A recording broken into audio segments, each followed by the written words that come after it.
Such is the lesson of all history. Thus with nations as with individuals. To deprive them of the power of offense, you must deprive them of the means of defense. You must not only garrote but murder. If ever conqueror took material guarantees for breaking the sinews of a nation, the first Napoleon did so by the Tilsit Treaty 21 and the way he executed it against Prussia and the rest of Germany. Yet, a few years later, his gigantic power split like a rotten reed upon the German people. What are the material guarantees Prussia, in her wildest dreams, can or dare impose upon France, compared to the material guarantees the first Napoleon had wrenched from herself? The result will not prove the less disastrous. History will measure its retribution, not by the extent of the square miles conquered from France, but by the intensity of the crime of reviving, in the second half of the 19th century, the policy of conquest. But, say the mouthpieces of Teutonic patriotism, you must not confound Germans with Frenchmen. What we want is not glory, but safety. The Germans are an essentially peaceful people. In their sober guardianship, conquest itself changes from a condition of future war into a pledge of perpetual peace. Of course, it is not Germans that invaded France in 1792, for the sublime purpose of bayoneting the revolution of the 18th century. It is not Germans that befouled their hands by the subjugation of Italy, the oppression of Hungary, and the dismemberment of Poland. Their present military system, which divides the whole adult male population into two parts, one standing army on service, and another standing army on furlough, both equally bound in passive obedience to rulers by divine right. Such a military system is, of course, a material guarantee for keeping the peace, and the ultimate goal of civilizing tendencies. In Germany, as everywhere else, the sycophants of the powers that be poison the popular mind by the incense of mendacious self-praise. Indignant as they pretend to be at the sight of French fortresses in Metz and Strasbourg, those German patriots see no harm in the vast system of Muscovite fortifications at Warsaw, Modlin, and Ivangorod. While gloating at the terrors of imperialist invasion, they blink at the infamy of autocratic tutelage. As in 1865 promises were exchanged between Louis Bonaparte and Bismarck, so in 1870 promises have been exchanged between Gorchakov and Bismarck. 22 As Louis Bonaparte flattered himself that the War of 1866, resulting in the common exhaustion of Austria and Prussia, would make him the supreme arbiter of Germany, so Alexander flattered himself that the War of 1870, resulting in the common exhaustion of Germany and France, would make him the supreme arbiter of the Western continent.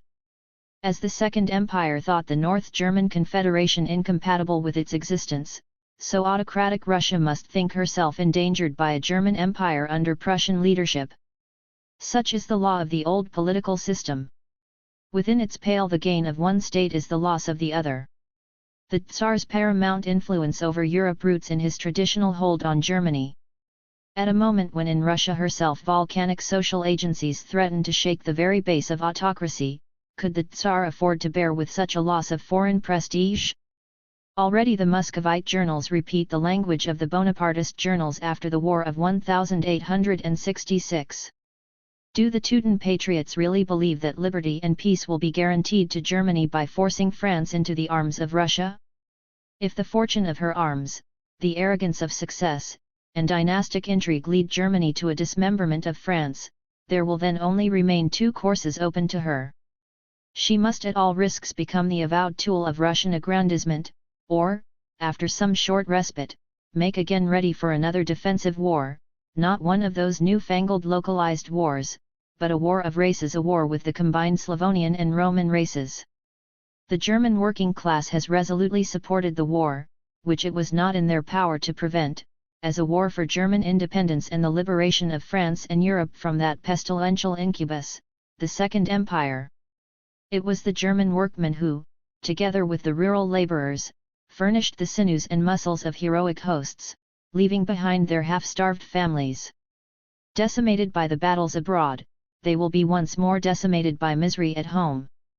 In their turn they are now coming forward to ask for guarantees that their immense sacrifices have not been bought in vain, that they have conquered liberty, that the victory over the imperialist armies will not, as in 1815, be turned into the defeat of the German people and, as the first of these guarantees, they claim an honorable peace for France, and the recognition of the French Republic. The Central Committee of the German Social Democratic Workers' Party issued, on September 5, a manifesto, energetically insisting upon these guarantees. We protest against the annexation of Alsace and Lorraine. And we are conscious of speaking in the name of the German working class. In the common interest of France and Germany, in the interest of peace and liberty, in the interest of Western civilization against Eastern barbarism, the German workmen will not patiently tolerate the annexation of Alsace and Lorraine. We shall faithfully stand by our fellow workmen in all countries for the common international cause of the proletariat. Unfortunately, we cannot feel sanguine of their immediate success. If the French workmen amidst peace failed to stop the aggressor, are the German workmen more likely to stop the victor amidst the clangor of arms? The German Workmen's Manifesto demands the extradition of Louis Bonaparte as a common felon to the French Republic. Their rulers are, on the contrary, already trying hard to restore him to the Tuileries as the best man to ruin France. However that may be, history will prove that the German working class are not made of the same malleable stuff as the German middle class. They will do their duty. Like them, we hail the advent of the Republic in France, but at the same time we labor under misgivings which we hope will prove groundless. That Republic has not subverted the throne, but only taken its place become vacant. It has been proclaimed, not as a social conquest, but as a national measure of defense. It is in the hands of a provisional government composed partly of notorious Orleanists, 23 partly of middle-class Republicans, upon some of whom the insurrection of June 184,824 has left its indelible stigma. The division of labor amongst the members of that government looks awkward. The Orleanists have seized the strongholds of the army and the police, while to the professed Republicans have fallen the talking departments. Some of their first acts go far to show that they have inherited from the empire, not only ruins, but also its dread of the working class. If eventual impossibilities are in wild phraseology demanded from the Republic, is it not with a view to prepare the cry for a possible government? Is the Republic, by some of its middle-class managers, not intended to serve as a mere stopgap and bridge over to an Orleanist restoration? The French working class moves, therefore, under circumstances of extreme difficulty. Any attempt at upsetting the new government in the present crisis, when the enemy is almost knocking at the doors of Paris, would be a desperate folly. The French workmen must perform their duties as citizens, but, at the same time, they must not allow themselves to be deluded by the national souvenirs of 1792, as the French peasants allowed themselves to be deluded by the national souvenirs of the First Empire. 25 They have not to recapitulate the past, but to build up the future.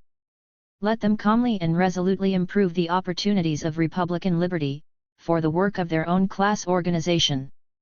It will gift them with fresh Herculean powers for the regeneration of France, and our common task the emancipation of labor. Upon their energies and wisdom hinges the fate of the Republic. The English workmen have already taken measures to overcome, by a wholesome pressure from without, the reluctance of their government to recognize the French Republic. 26 The present dilatoriness of the British government is probably intended to atone for the anti-Jacobin war and its former indecent haste in sanctioning the coup d'état. The English workmen call also upon their government to oppose by all its power the dismemberment of France, which part of the English press is so shameless enough to howl for. It is the same press that for 20 years deified Louis Bonaparte as the providence of Europe, that frantically cheered on the slaveholders' rebellion. 27 Now, as then, it drudges for the slaveholder. Let the sections of the International Working Men's Association in every country stir the working classes to action. If they forsake their duty, if they remain passive, the present tremendous war will be but the harbinger of still deadlier international feuds, and lead in every nation to a renewed triumph over the workmen by the lords of the sword, of the soil, and of capital. Vive la République! The Civil War in France. The Civil War in France, Address of the General Council 1. To all the members of the association in Europe and the United States. On September 4, 1870, when the working men of Paris proclaimed the Republic, which was almost instantaneously acclaimed throughout France, without a single voice of dissent, a cabal of place-hunting barristers, with Thiers for their statesman and Trochu too for their general, took hold of the Hôtel de Ville. 3 At that time they were imbued with so fanatical a faith in the mission of Paris to represent France in all epochs of historical crisis, that, to legitimate their usurped titles as governors of France, they thought it quite sufficient to produce their lapsed mandates as representatives of Paris.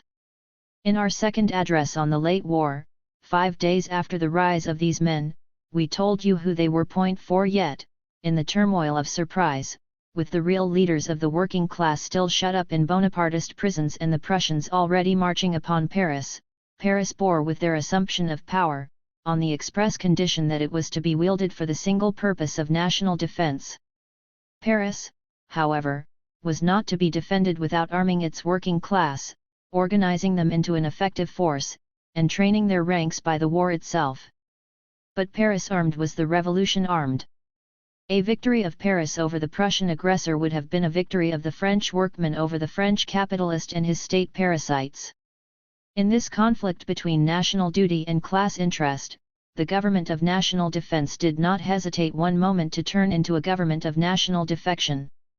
The first step they took was to send Thiers on a roving tour to all the courts of Europe, there to beg mediation by offering the barter of the Republic for a king. 4 months after the commencement of the siege, when they thought the opportune moment had come for breaking the first word of capitulation, Trochu, in the presence of Jules Favre and others of his colleagues, addressed the assembled mayors of Paris in these terms.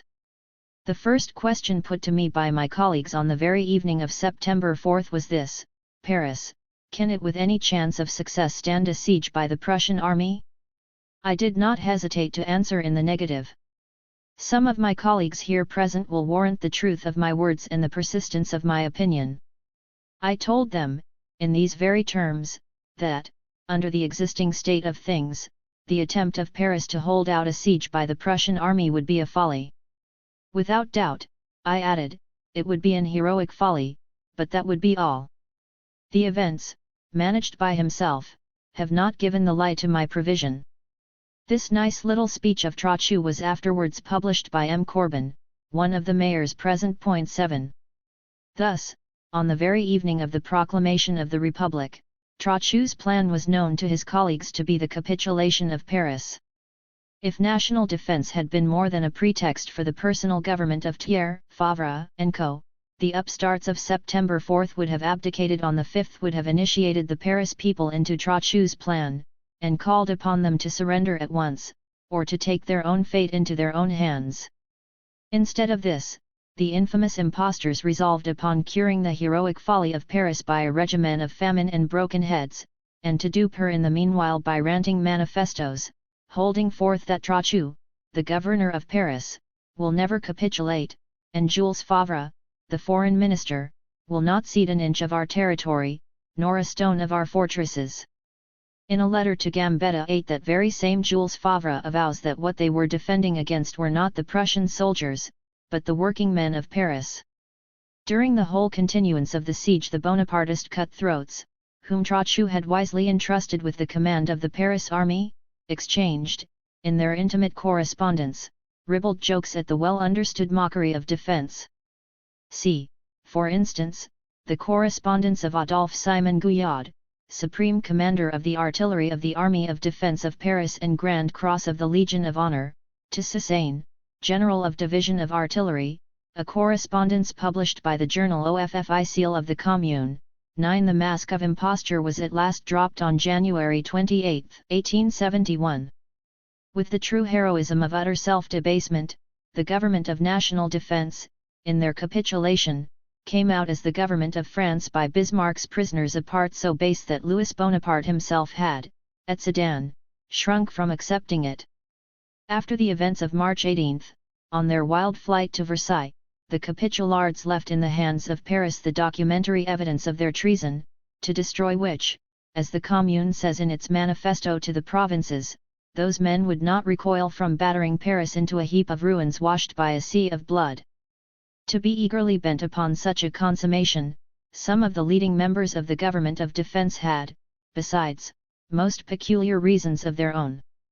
Shortly after the conclusion of the armistice, M. Millieratin, one of the representatives of Paris to the National Assembly, now shot by express order of Jules Favre, published a series of authentic legal documents in proof that Jules Favre, living in concubinage with the wife of a drunkard resident at Algiers, had, by a most daring concoction of forgeries, spread over many years, contrived to grasp, in the name of the children of his adultery, a large succession, which made him a rich man, and that, in a lawsuit undertaken by the legitimate heirs, he only escaped exposure by the connivance of the Bonapartist tribunals. As these dry legal documents were not to be got rid of by any amount of rhetorical horsepower, Jules Favre, for the first time in his life, held his tongue, quietly awaiting the outbreak of the civil war, in order, then, frantically to denounce the people of Paris as a band of escaped convicts in utter revolt against family, religion, order, and property. This same forger had hardly got into power, after September 4, when he sympathetically let loose upon society pick and Taillefer, convicted, even under the Empire, of forgery, in the scandalous affair of the Attendard. 11. One of these men, Taillefer, having dared to return to Paris under the Commune, was at once reinstated in prison, and then Jules Favre exclaimed, from the tribune of the National Assembly, that Paris was setting free all her jailbirds. Ernest Picard, the Joe Miller 12 of the Government of National Defense, who appointed himself Finance Minister of the Republic after having in vain striven to become the Home Minister of the Empire, is the brother of one Arthur Picard, an individual expelled from the Paris Bourse as a blackleg.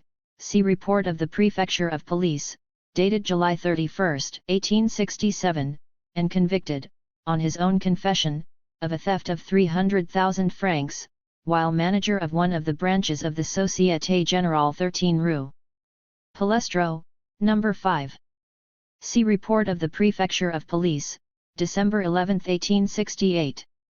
This Arthur Picard was made by Ernest Picard the editor of his paper, L'Electeur Libre.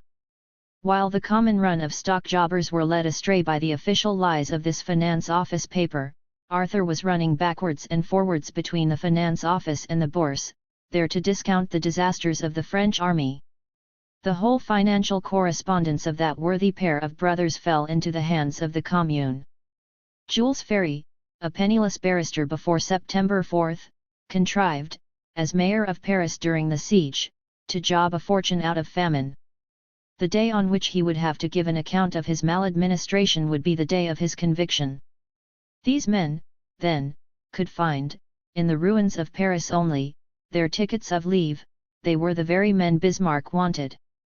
With the help of some shuffling of cards, Thiers, hitherto the secret prompter of the government, now appeared at its head, with the ticket of leave men for his ministers. Thiers, that monstrous gnome, has charmed the French bourgeoisie for almost half a century, because he is the most consummate intellectual expression of their own class corruption. Before he became a statesman he had already proved his lying powers as a historian. The chronicle of his public life is the record of the misfortunes of France. Banded, before 1830, with the Republicans, he slipped into office under Louis Philippe by betraying his protector Laffitte XIV, ingratiating himself with the king by exciting mob riots against the clergy, during which the church of Saint-Germain-l'Auxerrois and the Archbishop's palace were plundered, and by acting the minister spy upon, and the jailocouture of, the Duchess de Berry. 15 The massacre of the Republicans in the Rue Transnonain, and the subsequent infamous laws of September against the press and the right of association, were his work. 16 Reappearing as the chief of the cabinet in March 1840, he astonished France with his plan of fortifying Paris. To the Republicans, who denounced this plan as a sinister plot against the liberty of Paris, he replied from the tribune of the Chamber of Deputies. What? To fancy that any works of fortification could ever endanger liberty. And first of all you calumniate any possible government in supposing that it could some day attempt to maintain itself by bombarding the capital, but that government would be 100 times more impossible after its victory than before. Indeed, no government would ever have dared to bombard Paris from the forts, but that government which had previously surrendered these forts to the Prussians. When King Bomba 17 tried his hand at Palermo, in January 1848, Thiers, then long since out of office, again rose in the Chamber of Deputies. "You know, gentlemen, what is happening at Palermo. You, all of you, shake with horror, in the parliamentary sense, on hearing that during 48 hours a large town has been bombarded by whom? Was it by a foreign enemy exercising the rights of war? No, gentlemen, it was by its own government. And why? Because that unfortunate town demanded its rights. Well, then, for the demand of its rights it has got 48 hours of bombardment. Allow me to appeal to the opinion of Europe. It is doing a service to mankind to arise, and to make reverberate, from what is perhaps the greatest tribune in Europe, some words, indeed words, of indignation against such acts. When the Regent Espartero, who had rendered services to his country, which M. Thiers never did, intended bombarding Barcelona, in order to suppress its insurrection, there arose from all parts of the world a general outcry of indignation. 18 months afterwards, M. Thiers was amongst the fiercest defenders of the bombardment of Rome by a French army. 19 In fact, the fault of King Bomba seems to have consisted in this only, that he limited his bombardment to 48 hours. A few days before the Revolution of February, fretting at the long exile from Place and Pelf to which Guizot 20 had condemned him, and sniffing in the air the scent of an approaching popular commotion, Thiers, in that pseudo-heroic style which won him the nickname of Mirabomouche 21, declared to the Chamber of Deputies: "I am of the party of revolution, not only in France, but in Europe. I wish the government of the revolution to remain in the hands of moderate men, but if that government should fall into the hands of ardent minds, even into those of radicals, I shall, for all that, not desert my cause. I shall always be of the party of the revolution." 22 The Revolution of February came. Instead of displacing the Guizot cabinet by the Thiers cabinet, as the little man had dreamt, it superseded Louis Philippe by the Republic. On the first day of the popular victory he carefully hid himself, forgetting that the contempt of the working men screened him from their hatred. Still, with his legendary courage, he continued to shy the public stage, until the June massacres had cleared it for his sword of action. Then he became the leading mind of the Party of Order 23 and its parliamentary republic, that anonymous interregnum, in which all the rival factions of the ruling class conspired together to crush the people, and conspired against each other to restore each of them its own monarchy. Then, as now, Thiers denounced the Republicans as the only obstacle to the consolidation of the Republic. Then, as now, he spoke to the Republic as the hangman spoke to Don Carlos 24: "I shall assassinate thee, but for thy own good." Now, as then, he will have to exclaim on the day after his victory, "L'Empire est fait, the empire is consummated." Despite his hypocritical homilies about necessary liberties and his personal grudge against Louis Bonaparte, who had made a dupe of him, and kicked out parliamentarism, and outside of its factitious atmosphere the little man is conscious of withering into nothingness. He had a hand in all the infamies of the Second Empire, from the occupation of Rome by French troops to the war with Prussia, which he incited by his fierce invective against German unity, not as a cloak of Prussian despotism, but as an encroachment upon the vested right of France in German disunion. Fond of brandishing, with his dwarfish arms, in the face of Europe the sword of the first Napoleon, whose historical shoeblack he had become, his foreign policy always culminated in the utter humiliation of France, from the London Convention of 184,025 to the Paris capitulation of 1871 and the present civil war, where he hounds on the prisoners of Sedan and Metz-26 against Paris by special permission of Bismarck. Despite his versatility of talent and swiftness of purpose, this man has his whole lifetime been wedded to the most fossil routine. It is self-evident that to him the deeper undercurrents of modern society remained forever hidden, but even the most palpable changes on its surface were abhorrent to a brain all the vitality of which had fled to the tongue. Thus he never tired of denouncing as a sacrilege any deviation from the old French protective system. When a minister of Louis Philippe, he railed at railways as a wild chimera, and when in opposition under Louis Bonaparte, he branded as a profanation every attempt to reform the rotten French army system. Never in his long political career has he been guilty of a single, even the smallest measure of any practical use. Thiers was consistent only in his greed for wealth and his hatred of the men that produce it. Having entered his first ministry under Louis Philippe poor as job, he left it a millionaire.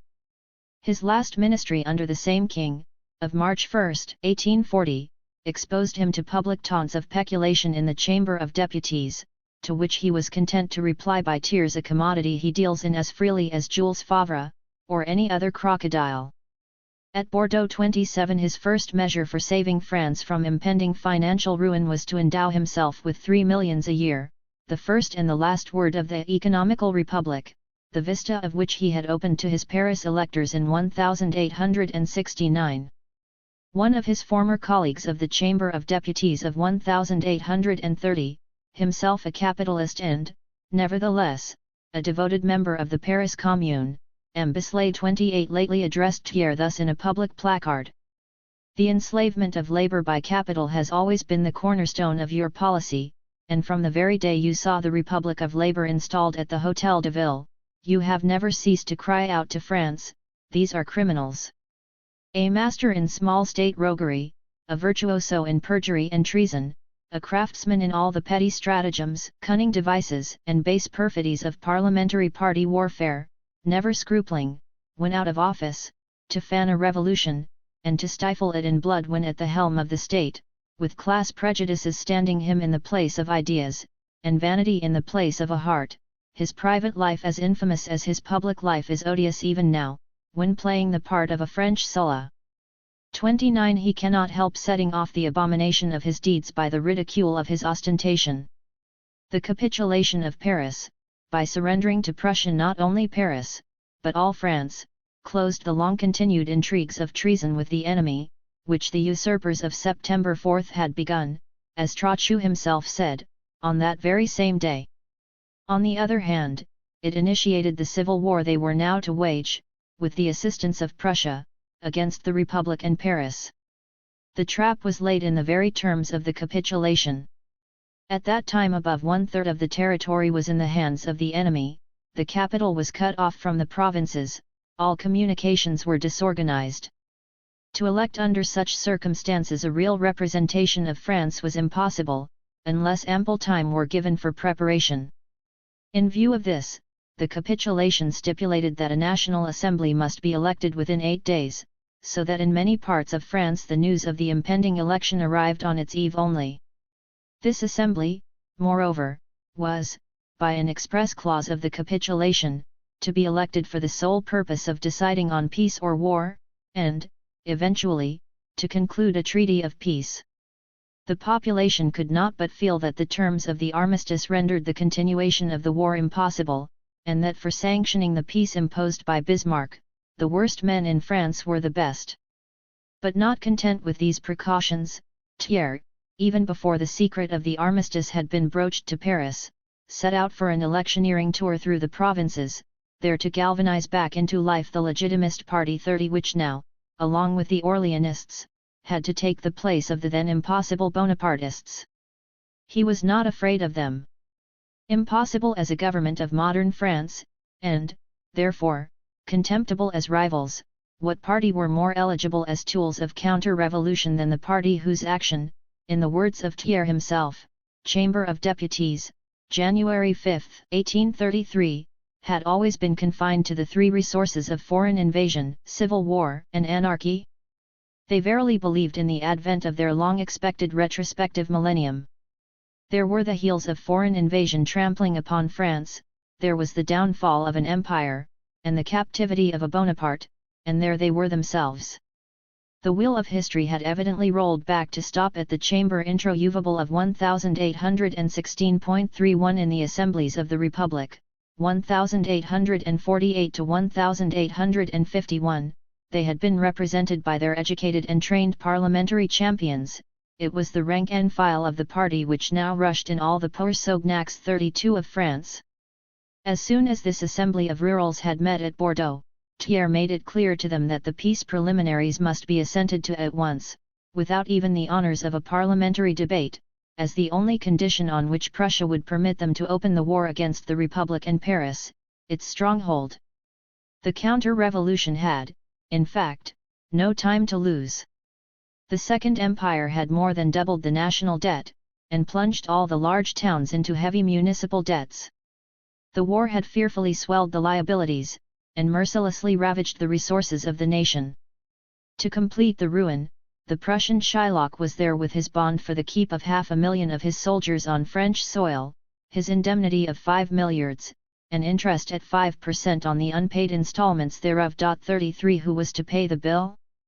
It was only by the violent overthrow of the Republic that the appropriators of wealth could hope to shift on the shoulders of its producers the cost of a war which they, the appropriators, had themselves originated.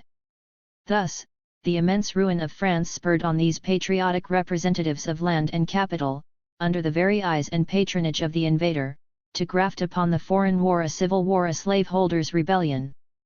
There stood in the way of this conspiracy one great obstacle: Paris. To disarm Paris was the first condition of success. Paris was therefore summoned by Thiers to surrender its arms. Then Paris was exasperated by the frantic anti-republican demonstrations of the Rural Assembly and by Thiers' own equivocations about the legal status of the Republic, by the threat to decapitate and decapitalize Paris, the appointment of Orleanist ambassadors, Dufour's laws on overdue commercial bills and house rents, 34 inflicting ruin on the commerce and industry of Paris, Thiers' 35 tax of 2 centimes upon every copy of every imaginable publication, the sentences of death against Blanqui and Flourens, 36 the suppression of the Republican journals, the transfer of the National Assembly to Versailles, the renewal of the state of siege declared by Palacio 37 and expired on September 4, the appointment of Vinoy 38 the Decembriser, as governor of Paris, of Valentine 39 the imperialist gendarme, as its prefect of police, and of d'Aurelle de Paladins 40 the Jesuit general, as the commander-in-chief of its National Guard. And now we have to address a question to M. Thiers and the men of national defense, his understrappers. It is known that, through the agency of M. Poirier, his finance minister, Thiers had contracted a loan of 2 milliards. Now, is it true, or not? One, that the business was so managed that a consideration of several hundred millions was secured for the private benefit of Thiers, Jules Favre, Ernest Picard, Poirier, and Jules Simon, 41 and 2. That no money was to be paid down until after the pacification of Paris, 42. At all events, there must have been something very pressing in the matter, for Thiers and Jules Favre, in the name of the majority of the Bordeaux Assembly, unblushingly solicited the immediate occupation of Paris by Prussian troops. Such, however, was not the game of Bismarck, as he sneeringly, and in public, told the admiring Frankfurt 43 Philistines on his return to Germany. 2. Armed Paris was the only serious obstacle in the way of the counter-revolutionary conspiracy. Paris was, therefore, to be disarmed. On this point the Bordeaux Assembly was sincerity itself. If the roaring rant of its rurals had not been audible enough, the surrender of Paris by Thiers to the tender mercies of the triumvirate of Vinoy the Decembriser, Valentine the Bonapartist gendarme, and d'Aurelle de Paladins the Jesuit general, would have cut off even the last subterfuge of doubt. But while insultingly exhibiting the true purpose of the disarmament of Paris, the conspirators asked her to lay down her arms on a pretext which was the most glaring, the most barefaced of lies. The artillery of the Paris National Guard, said Thiers, belonged to the state, and to the state it must be returned. The fact was this: from the very day of the capitulation, by which Bismarck's prisoners had signed the surrender of France, but reserved to themselves a numerous bodyguard for the express purpose of cowing Paris, Paris stood on the watch. The National Guard reorganized themselves and entrusted their supreme control to a central committee elected by their whole body, save some fragments of the old Bonapartist formations. 44 On the eve of the entrance of the Prussians into Paris, the Central Committee took measures for the removal to Montmartre, Belleville, and La Valette of the cannon and mitrailleuses treacherously abandoned by the Capitulards in and about the very quarters the Prussians were to occupy. That artillery had been furnished by the subscriptions of the National Guard. As their private property, it was officially recognized in the capitulation of January 28, and on that very title exempted from the general surrender, into the hands of the conqueror, of arms belonging to the government. And Thiers was so utterly destitute of even the flimsiest pretext for initiating the war against Paris, that he had to resort to the flagrant lie of the artillery of the National Guard being state property. The seizure of her artillery was evidently but to serve as the preliminary to the general disarmament of Paris, and, therefore, of the Revolution of September 4. But that revolution had become the legal status of France. The Republic, its work, was recognized by the conqueror in the terms of the capitulation. After the capitulation, it was acknowledged by all the foreign powers, and in its name the National Assembly had been summoned. The Paris Working Men's Revolution of September 4 was the only legal title of the National Assembly seated at Bordeaux, and of its executive. Without it, the National Assembly would at once have to give way to the Corps Legislatif, elected in 1869, by universal suffrage under French, not under Prussian, rule, and forcibly dispersed by the arm of the Revolution.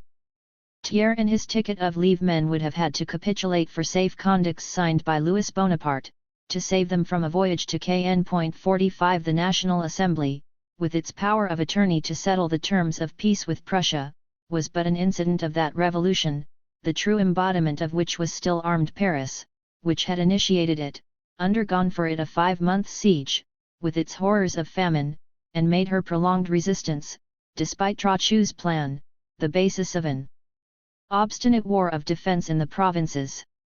And Paris was now either to lay down her arms at the insulting behest of the rebellious slaveholders of Bordeaux, and acknowledge that her revolution of September 4 meant nothing but a simple transfer of power from Louis Bonaparte to his royal rivals, or she had to stand forward as the self-sacrificing champion of France, whose salvation from ruin, and whose regeneration were impossible, without the revolutionary overthrow of the political and social conditions that had engendered the Second Empire, and, under its fostering care, matured into utter rottenness. Paris, emaciated by a 5 months' famine, did not hesitate one moment. She heroically resolved to run all the hazards of a resistance against the French conspirators, even with Prussian cannon frowning upon her from her own forts. Still, in its abhorrence of the civil war into which Paris was to be goaded, the Central Committee continued to persist in a merely defensive attitude, despite the provocations of the Assembly, the usurpations of the Executive, and the menacing concentration of troops in and around Paris. Thiers opened the civil war by sending Vinoy, at the head of a multitude of sergeants de ville 46 and some regiments of the line, upon a nocturnal expedition against Montmartre, there to seize, by surprise, the artillery of the National Guard. It is well known how this attempt broke down before the resistance of the National Guard and the fraternization of the line with the people. 47 Aurel de Paladins had printed beforehand his bulletin of victory, and Thiers held ready the placards announcing his measures of coup d'état. Now these had to be replaced by Thiers' appeals, imparting his magnanimous resolve to leave the National Guard in the possession of their arms, with which, he said, he felt sure they would rally round the government against the rebels. Out of 300,000 National Guards only 300 responded to this summons to rally round little Thiers against themselves. The glorious working men's revolution of March 18 took undisputed sway of Paris. The Central Committee was its provisional government. Europe seemed, for a moment, to doubt whether its recent sensational performances of state and war had any reality in them, or whether they were the dreams of a long bygone past. From March 18 to the entrance of the Versailles troops into Paris, the proletarian revolution remained so free from the acts of violence in which the revolutions, and still more the counter-revolutions, of the better classes abound, that no facts were left to its opponents to cry out about but the execution of Generals Lecomte and Clement Thomas, and the affair of the Place Vendôme. One of the Bonapartist officers engaged in the nocturnal attempt against Montmartre, General Lecomte, had 4 times ordered the 81st Line Regiment to fire at an unarmed gathering in the Place Pigalle, and on their refusal fiercely insulted them. Instead of shooting women and children, his own men shot him. The inveterate habits acquired by the soldiery under the training of the enemies of the working class are, of course, not likely to change the very moment these soldiers changed sides. The same men executed Clement Thomas. General Clement Thomas, a malcontent ex-quartermaster sergeant, had, in the latter times of Louis Philippe's reign, enlisted at the office of the Republican newspaper Le National, there to serve in the double capacity of responsible man of straw, gerant responsible, and of dueling bully to that very combative journal. After the Revolution of February, the men of Le National having got into power, they metamorphosed this old quartermaster sergeant into a general on the eve of the butchery of June, of which he, like Jules Favre, was one of the sinister plotters, and became one of the most dastardly executioners. Then he and his generalship disappeared for a long time, to again rise to the surface on November 1, 1870. The day before, the Government of Defense, caught at the Hôtel de Ville, had solemnly pledged their parole to Blanqui, Flourens and other representatives of the working class, to abdicate their usurped power into the hands of a commune to be freely elected by Paris. Instead of keeping their word, they let loose on Paris the Bretons of Trochu, who now replaced the Corsicans of Bonaparte. 48 General Tamisier alone, refusing to sully his name by such a breach of faith, resigned the commandership-in-chief of the National Guard, and in his place Clement Thomas for once became again a general. During the whole of his tenure of command, he made war, not upon the Prussians, but upon the Paris National Guard. He prevented their general armament, pitted the bourgeois battalions against the working men's battalions, weeded out the officers hostile to Trochu's plan, and disbanded, under the stigma of cowardice, the very same proletarian battalions whose heroism has now astonished their most inveterate enemies. Clement Thomas felt quite proud of having reconquered his June preeminence as the personal enemy of the working class of Paris. Only a few days before March 18, he laid before the War Minister, Le Flo, a plan of his own for finishing off La Finefleur, the cream, of the Paris Canal. After Vinoy's rout, he must needs appear upon the scene of action in the quality of an amateur spy. The Central Committee and the Paris working men were as much responsible for the killing of Clement Thomas and Lecomte as the Princess of Wales was for the fate of the people crushed to death on the day of her entrance into London. The massacre of unarmed citizens in the Place Vendôme is a myth which M. Thiers and the rurals persistently ignored in the Assembly, entrusting its propagation exclusively to the servants' hall of European journalism.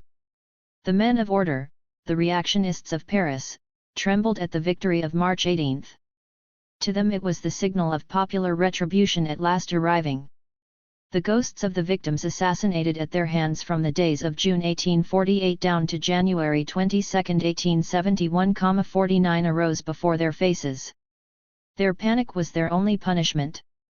Even the sergeants de ville, instead of being disarmed and locked up, as ought to have been done, had the gates of Paris flung wide open for their safe retreat to Versailles.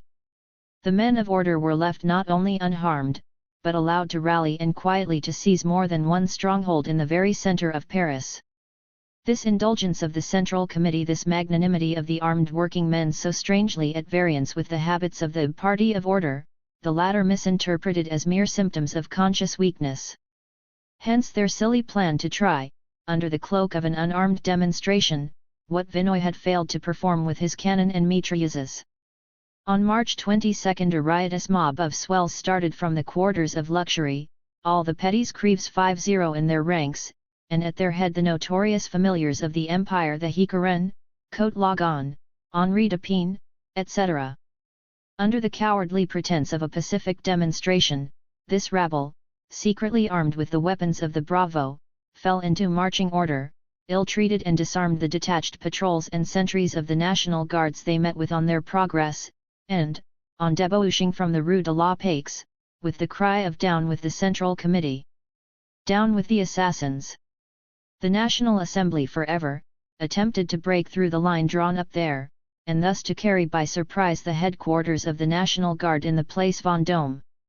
In reply to their pistol shots, the regular sommations, the French equivalent of the English Riot Act, were made, and, proving ineffective, fire was commanded by the General of the National Guard. 51 One volley dispersed into wild flight the silly coxcombs, who expected that the mere exhibition of their respectability would have the same effect upon the Revolution of Paris as Joshua's trumpets upon the wall of Jericho.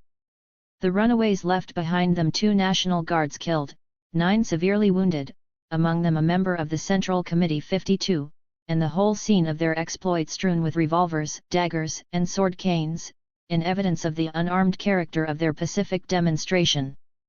When, on June 13, 1849, the National Guard made a really pacific demonstration in protest against the felonious assault of French troops upon Rome, 53 Changarny, then General of the Party of Order, was acclaimed by the National Assembly, and especially by M. Thiers, as the savior of society, for having launched his troops from all sides upon these unarmed men, to shoot and sabre them down, and to trample them under their horses' feet. Paris, then, was placed under a state of siege. Dufour hurried through the Assembly new laws of repression. New arrests, new proscriptions, a new reign of terror set in. But the lower orders manage these things otherwise. The Central Committee of 1871 simply ignored the heroes of the Pacific demonstration, so much so that only 2 days later they were enabled to muster under Admiral Syssat for that armed demonstration, crowned by the famous stampede to Versailles. In their reluctance to continue the civil war opened by Thiers' burglarious attempt on Montmartre, the Central Committee made itself, this time, guilty of a decisive mistake in not at once marching upon Versailles, then completely helpless, and thus putting an end to the conspiracies of Thiers and his rurals. Instead of this, the Party of Order was again allowed to try its strength at the ballot box, on March 26, the day of the election of the Commune. Then, in the mairies of Paris, they exchanged bland words of conciliation with their 2 generous conquerors, muttering in their hearts solemn vows to exterminate them in due time. Now look at the reverse of the medal. Thiers opened his second campaign against Paris in the beginning of April. The first batch of Parisian prisoners brought into Versailles was subjected to revolting atrocities, while Ernest Picard, with his hands in his trouser pockets, strolled about jeering them, and while Mesdames Thiers and Favre, in the midst of their ladies of honor, applauded, from the balcony, the outrages of the Versailles mob. The captured soldiers of the line were massacred in cold blood. Our brave friend General Duval, 54, the iron founder, was shot without any form of trial. Galifet, the kept man of his wife, so notorious for her shameless exhibitions at the orgies of the Second Empire, boasted in a proclamation of having commanded the murder of a small troop of National Guards, with their captain and lieutenant, surprised and disarmed by his chasseurs. Vinoy, the runaway, was appointed by Thiers Grand Cross of the Legion of Honor, for his general order to shoot down every soldier of the line taken in the ranks of the Federals. Desmarest, the gendarme, was decorated for the treacherous butcher-like chopping in pieces of the high-souled and chivalrous Flourens, who had saved the heads of the Government of Defense on October 31, 1870. The encouraging particulars of his assassination were triumphantly expatiated upon by Thiers in the National Assembly. With the elated vanity of a parliamentary Tom Thumb, permitted to play the part of a Tamerlane, he denied the rebels against his littleness every right of civilized warfare, up to the right of neutrality for ambulances. Nothing more horrid than that monkey, allowed for a time to give full fling to his tigerish instincts, as foreseen by Voltaire. 55, see note I pages 233-4. After the decree of the Commune of April 7, ordering reprisals and declaring it to be its duty to protect Paris against the cannibal exploits of the Versailles banditti, and to demand an eye for an eye, a tooth for a tooth, 56, Thiers did not stop the barbarous treatment of prisoners, moreover insulting them in his bulletins as follows: "Never have more degraded countenances of a degraded democracy met the afflicted gazes of honest men honest like Thiers himself and his ministerial ticket of leave men." Still the shooting of prisoners was suspended for a time.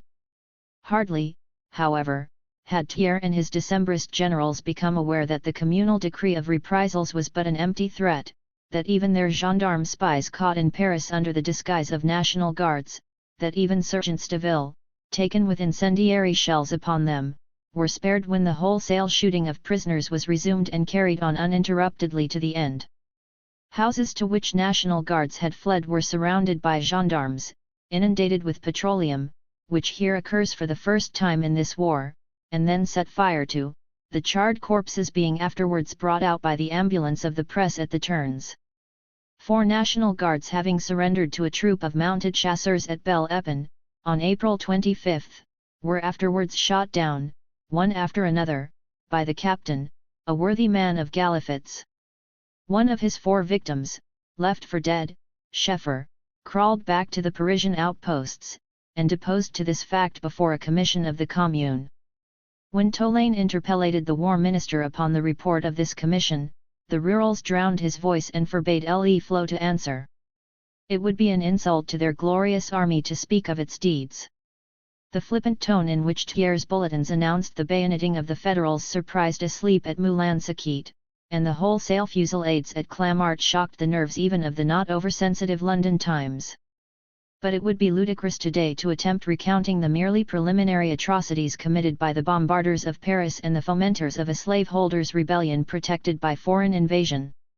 Amidst all these horrors, Thiers, forgetful of his parliamentary laments on the terrible responsibility weighing down his dwarfish shoulders, boasts in his bulletins that l'Assemblée siege paisiblement, the Assembly continues meeting in peace, and proves by his constant carousals, now with Decembrist generals, now with German princes, that his digestion is not troubled in the least, not even by the ghosts of Lecomte and Clement Thomas. 3. On the dawn of March 18, Paris arose to the thunderburst of Vive la Commune. What is the Commune, that sphinx so tantalizing to the bourgeois mind? The proletarians of Paris, said the Central Committee in its manifesto of March 18.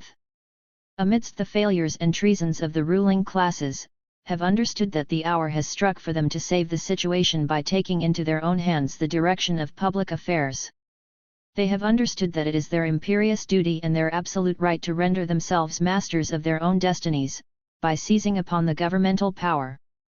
But the working class cannot simply lay hold of the ready-made state machinery, and wield it for its own purposes. The centralized state power, with its ubiquitous organs of standing army, police, bureaucracy, clergy, and judicature organs wrought after the plan of a systematic and hierarchic division of labor originates from the days of absolute monarchy, serving nascent middle-class society as a mighty weapon in its struggles against feudalism. Still, its development remained clogged by all manner of medieval rubbish, seigneurial rights, local privileges, municipal and guild monopolies and provincial constitutions. The gigantic broom of the French Revolution of the 18th century swept away all these relics of bygone times, thus clearing simultaneously the social soil of its last hindrances to the superstructure of the modern state edifice raised under the First Empire, itself the offspring of the coalition wars of old semi-feudal Europe against modern France. During the subsequent regimes the government, placed under parliamentary control, that is, under the direct control of the propertied classes, became not only a hotbed of huge national debts and crushing taxes, with its irresistible allurements of place, pelf, and patronage, it became not only the bone of contention between the rival factions and adventurers of the ruling classes, but its political character changed simultaneously with the economic changes of society. At the same pace at which the progress of modern industry developed, widened, intensified the class antagonism between capital and labor, the state power assumed more and more the character of the national power of capital over labor, of a public force organized for social enslavement, of an engine of class despotism. After every revolution marking a progressive phase in the class struggle, the purely repressive character of the state power stands out in bolder and bolder relief. The Revolution of 1830, resulting in the transfer of government from the landlords to the capitalists, transferred it from the more remote to the more direct antagonists of the working men. The bourgeois republicans, who, in the name of the Revolution of February 1848, took the state power, used it for the June massacres, in order to convince the working class that social republic meant the republic ensuring their social subjection, and in order to convince the royalist bulk of the bourgeois and landlord class that they might safely leave the cares and emoluments of government to the bourgeois republicans. However, after their one heroic exploit of June, the bourgeois republicans had, from the front, to fall back to the rear of the party of order, a combination formed by all the rival fractions and factions of the appropriating class in their now openly declared antagonism to the producing classes. The proper form of their joint stock government was the parliamentary republic, with Louis Bonaparte for its president. Theirs was a regime of avowed class terrorism and deliberate insult toward the vile multitude. If the parliamentary republic, as M. Thiers said, divided them, the different fractions of the ruling class, least, it opened an abyss between that class and the whole body of society outside their spare ranks. The restraints by which their own divisions had under former regimes still checked the state power, were removed by their union, and in view of the threatening upheaval of the proletariat, they now used that state power mercilessly and ostentatiously as the national war engine of capital against labor. In their uninterrupted crusade against the producing masses they were, however, bound not only to invest the executive with continually increased powers of repression, but at the same time to divest their own parliamentary stronghold, the National Assembly, one by one, of all its own means of defense against the executive. The executive, in the person of Louis Bonaparte, turned them out. The natural offspring of the party of order republic was the Second Empire.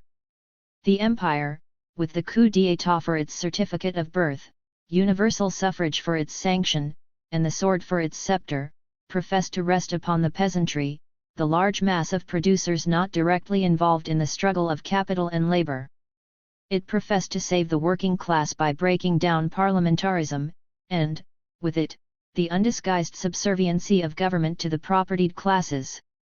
It professed to save the propertied classes by upholding their economic supremacy over the working class, and, finally, it professed to unite all classes by reviving for all the chimera of national glory.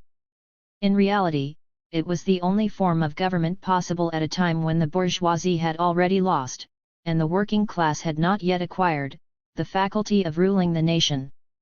It was acclaimed throughout the world as the savior of society. Under its sway, bourgeois society, freed from political cares, attained a development unexpected even by itself. Its industry and commerce expanded to colossal dimensions, financial swindling celebrated cosmopolitan orgies, the misery of the masses was set off by a shameless display of gorgeous, meretricious, and debased luxury. The state power, apparently soaring high above society, was at the same time itself the greatest scandal of that society and the very hotbed of all its corruptions. Its own rottenness, and the rottenness of the society it had saved, were laid bare by the bayonet of Prussia, herself eagerly bent upon transferring the supreme seat of that regime from Paris to Berlin. Imperialism is, at the same time, the most prostitute and the ultimate form of the state power which nascent middle-class society had commenced to elaborate as a means of its own emancipation from feudalism, and which full-grown bourgeois society had finally transformed into a means for the enslavement of labor by capital. The direct antithesis to the empire was the Commune. The cry of social republic, with which the Revolution of February was ushered in by the Paris proletariat, did but express a vague aspiration after a republic that was not only to supersede the monarchical form of class rule, but class rule itself. The Commune was the positive form of that republic. Paris, the central seat of the old governmental power, and, at the same time, the social stronghold of the French working class, had risen in arms against the attempt of Thiers and the rurals to restore and perpetuate that old governmental power bequeathed to them by the empire. Paris could resist only because, in consequence of the siege, it had got rid of the army, and replaced it by a national guard, the bulk of which consisted of working men. This fact was now to be transformed into an institution. The first decree of the Commune, therefore, was the suppression of the standing army, and the substitution for it of the armed people. The Commune was formed of the municipal councillors, chosen by universal suffrage in the various wards of the town, responsible and revocable at short terms. The majority of its members were naturally working men, or acknowledged representatives of the working class. The Commune was to be a working, not a parliamentary body, executive and legislative at the same time. Instead of continuing to be the agent of the central government, the police was at once stripped of its political attributes, and turned into the responsible and at all times revocable agent of the commune. So were the officials of all other branches of the administration. From the members of the commune downwards, the public service had to be done at workmen's wages. The vested interests and the representation allowances of the high dignitaries of state disappeared along with the high dignitaries themselves. Public functions ceased to be the private property of the tools of the central government.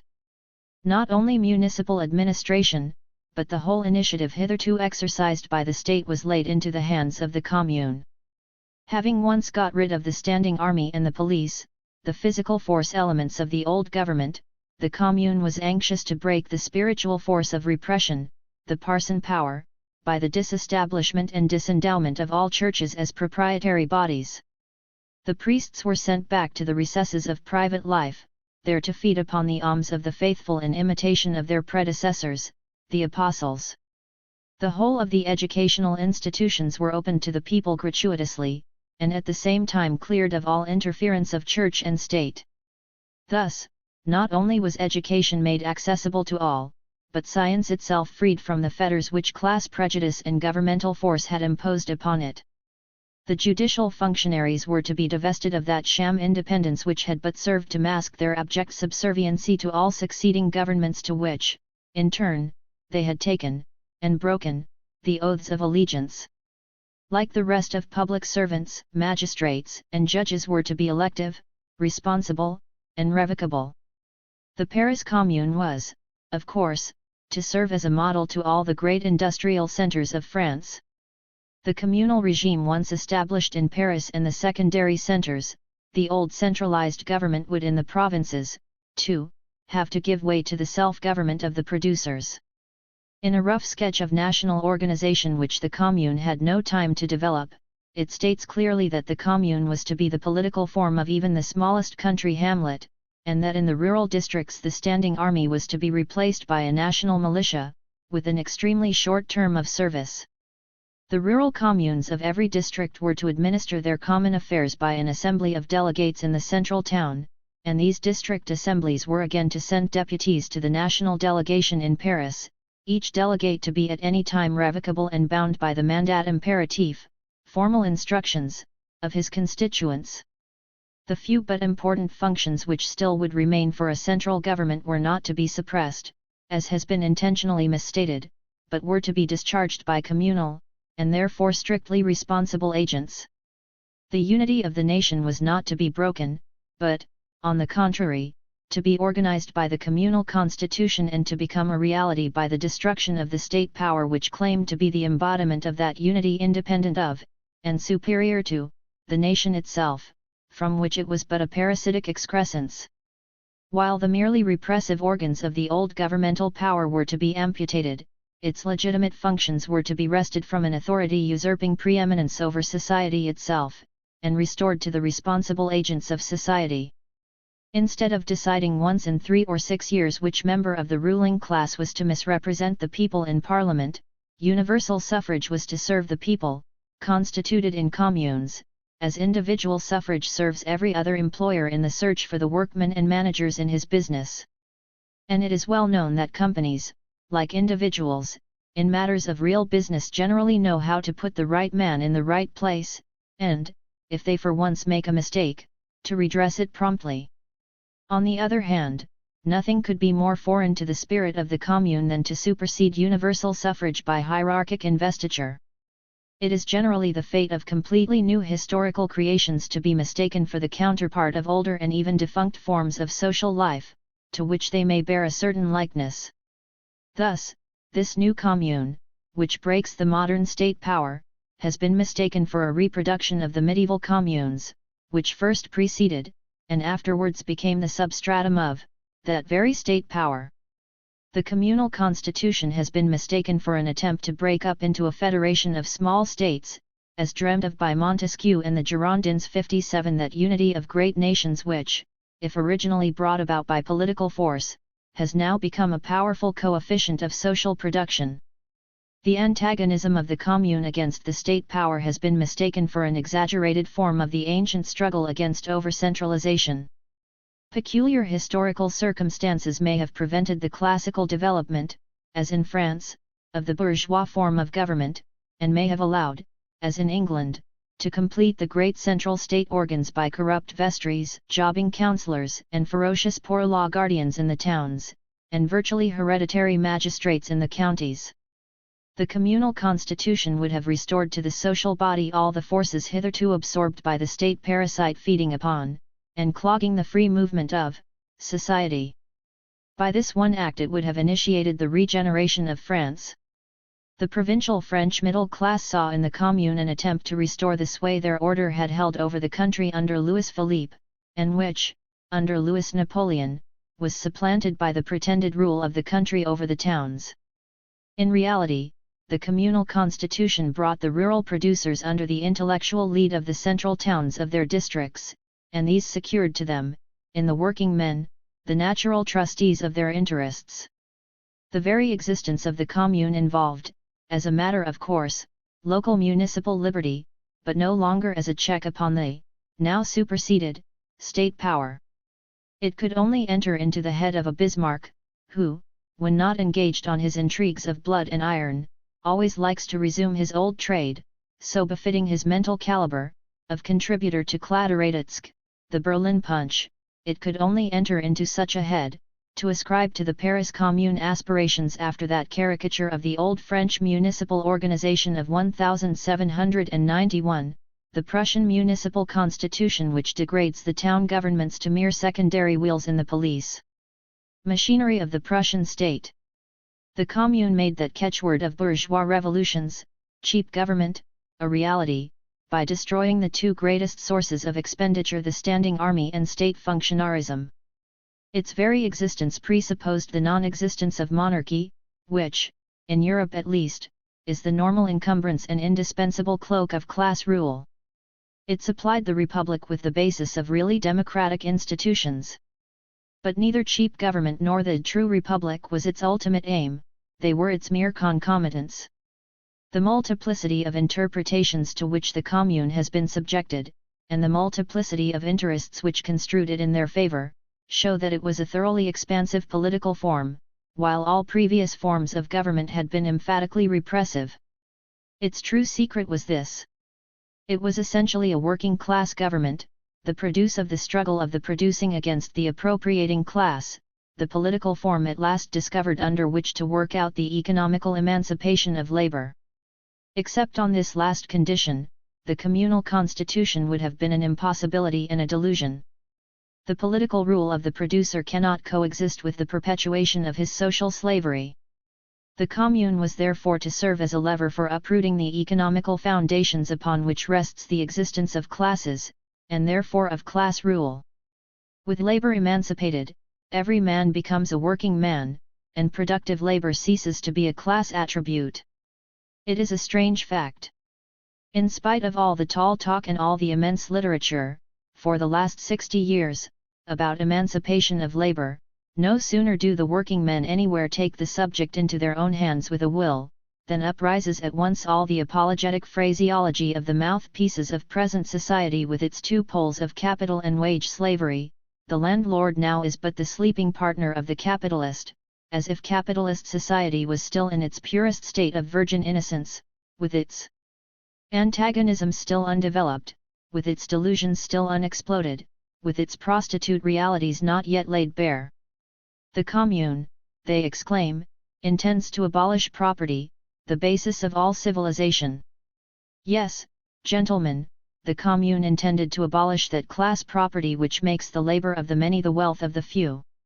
It aimed at the expropriation of the expropriators.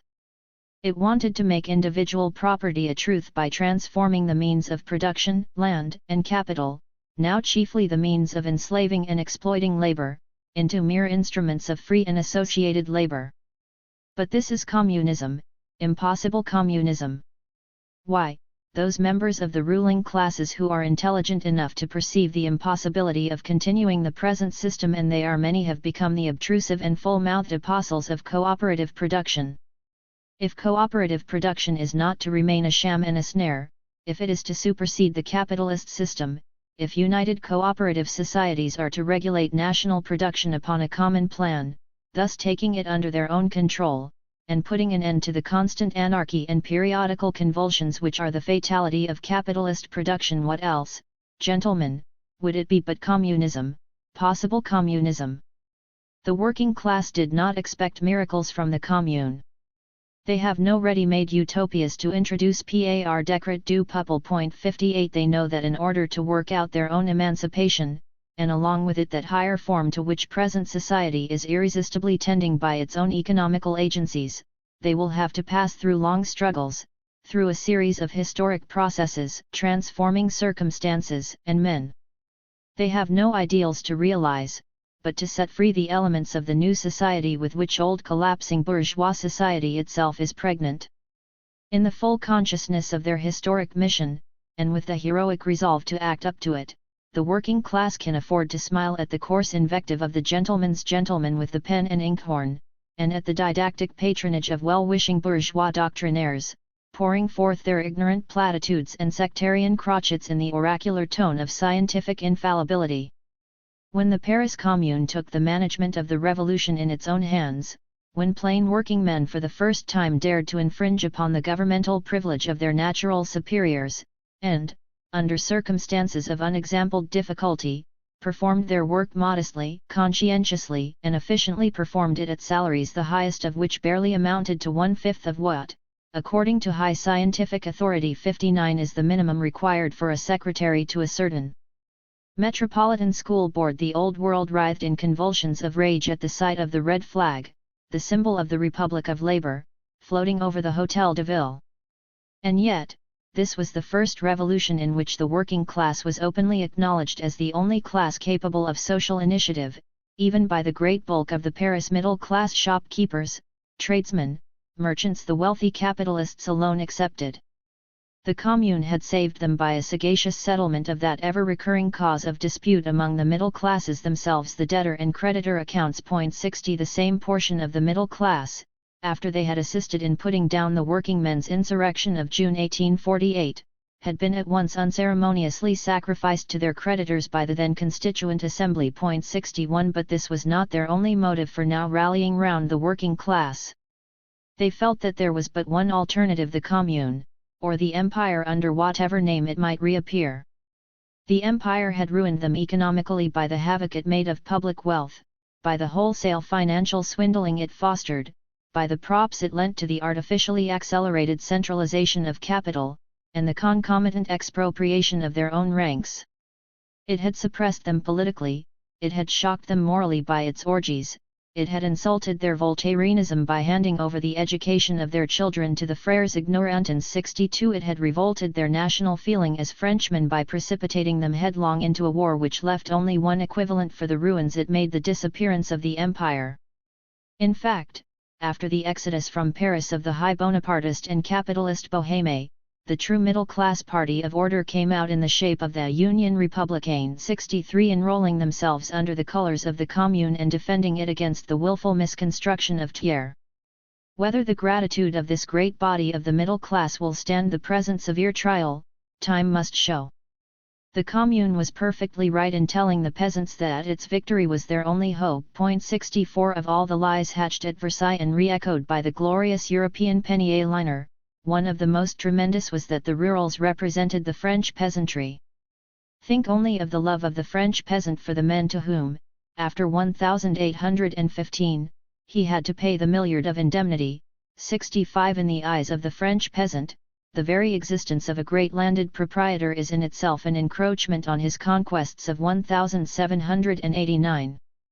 The bourgeois, in 1848, had burdened his plot of land with the additional tax of 45 cents in the franc, 66, but then he did so in the name of the revolution, while now he had fomented a civil war against the revolution, to shift on to the peasant's shoulders the chief load of the 5 milliards of indemnity to be paid to the Prussian. The Commune, on the other hand, in one of its first proclamations, declared that the true originators of the war would be made to pay its cost. The Commune would have delivered the peasant of the blood tax. 67 Would have given him a cheap government, transformed his present bloodsuckers, the notary, advocate, executor, and other judicial vampires, into salaried communal agents, elected by, and responsible to, himself. It would have freed him of the tyranny of the guard Champetre 68. The gendarme, and the prefect, would have put enlightenment by the schoolmaster in the place of stultification by the priest. And the French peasant is, above all, a man of reckoning.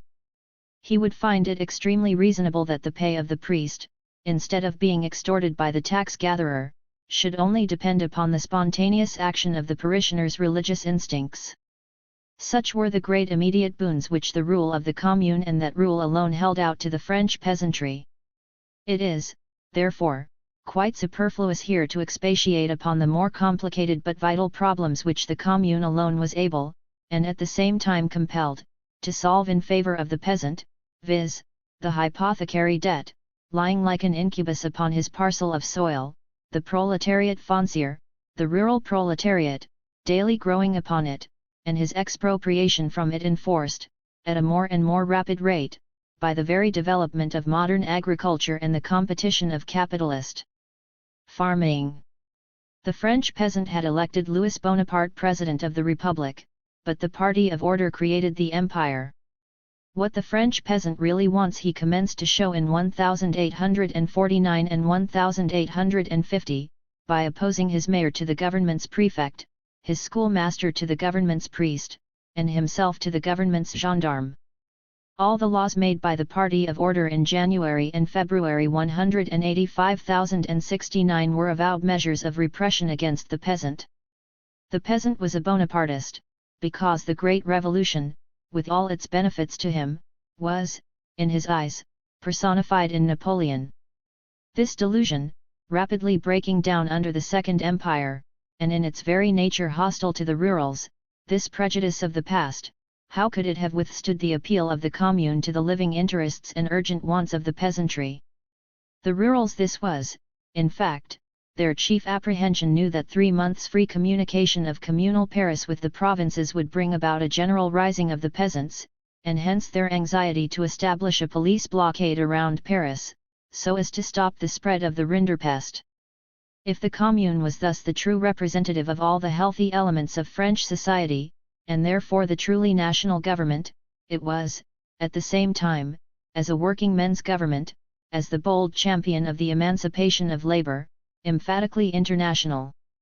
Within sight of the Prussian army, that had annexed to Germany 2 French provinces, the Commune annexed to France the working people all over the world. The Second Empire had been the jubilee of cosmopolitan blacklegism, the rakes of all countries rushing in at its call for a share in its orgies and in the plunder of the French people. Even at this moment the right hand of Thiers is Gainscow, the foul Wallachian, and his left hand is Markovsky, the Russian spy. The Commune admitted all foreigners to the honor of dying for an immortal cause. Between the foreign war lost by their treason, and the civil war fomented by their conspiracy with the foreign invader, the bourgeoisie had found the time to display their patriotism by organizing police hunts upon the Germans in France. The Commune made a German working man 70 its Minister of Labor. Thiers, the bourgeoisie, the Second Empire, had continually deluded Poland by loud professions of sympathy, while in reality betraying her to, and doing the dirty work of, Russia. The Commune honored the heroic sons of Poland 71 by placing them at the head of the defenders of Paris. And, to broadly mark the new era of history it was conscious of initiating, under the eyes of the conquering Prussians, on the one side, and of the Bonapartist army, led by Bonapartist generals, on the other, the Commune pulled down that colossal symbol of martial glory, the Vendôme column. 72. The great social measure of the Commune was its own working existence. Its special measures could but betoken the tendency of a government of the people by the people. Such were the abolition of the night work of journeyman bakers, the prohibition, under penalty, of the employer's practice to reduce wages by levying upon their work people fines under manifold pretexts, a process in which the employer combines in his own person the parts of legislator, judge, and executor, and filches the money to boot. Another measure of this class was the surrender to associations of workmen, under reserve of compensation, of all closed workshops and factories, no matter whether the respective capitalists had absconded or preferred to strike work. The financial measures of the Commune, remarkable for their sagacity and moderation, could only be such as were compatible with the state of a besieged town. Considering the colossal robberies committed upon the city of Paris by the great financial companies and contractors, under the protection of Haussmann 73, the Commune would have had an incomparably better title to confiscate their property than Louis Napoleon had against the Orleans family. The Hohenzollern 74 and the English oligarchs, who both have derived a good deal of their estates from church plunder, were, of course, greatly shocked at the Commune clearing but 8,000 francs out of secularization. While the Versailles government, as soon as it had recovered some spirit and strength, used the most violent means against the Commune, while it put down the free expression of opinion all over France, even to the forbidding of meetings of delegates from the large towns, while it subjected Versailles and the rest of France to an espionage far surpassing that of the Second Empire, while it burned by its gendarme inquisitors all papers printed at Paris, and sifted all correspondence from and to Paris, while in the National Assembly the most timid attempts to put in a word for Paris were howled down in a manner unknown even to the Chamber introuvable of 1816, with the savage warfare of Versailles outside, and its attempts at corruption and conspiracy inside Paris, would the Commune not have shamefully betrayed its trust by affecting to keep up all the decencies and appearances of liberalism as in a time of profound peace? Had the government of the Commune been akin to that of M. Thiers, there would have been no more occasion to suppress party of order papers at Paris than there was to suppress communal papers at Versailles. It was irritating indeed to the rurals that at the very same time they declared the return to the Church to be the only means of salvation for France, the infidel Commune unearthed the peculiar mysteries of the Picpus nunnery, and of the Church of Saint Laurent. 75 It was a satire upon M. Thiers that, while he showered grand crosses upon the Bonapartist generals in acknowledgement of their mastery in losing battles, signing capitulations, and turning cigarettes at Wilhelmshahe 76, the Commune dismissed and arrested its generals whenever they were suspected of neglecting their duties.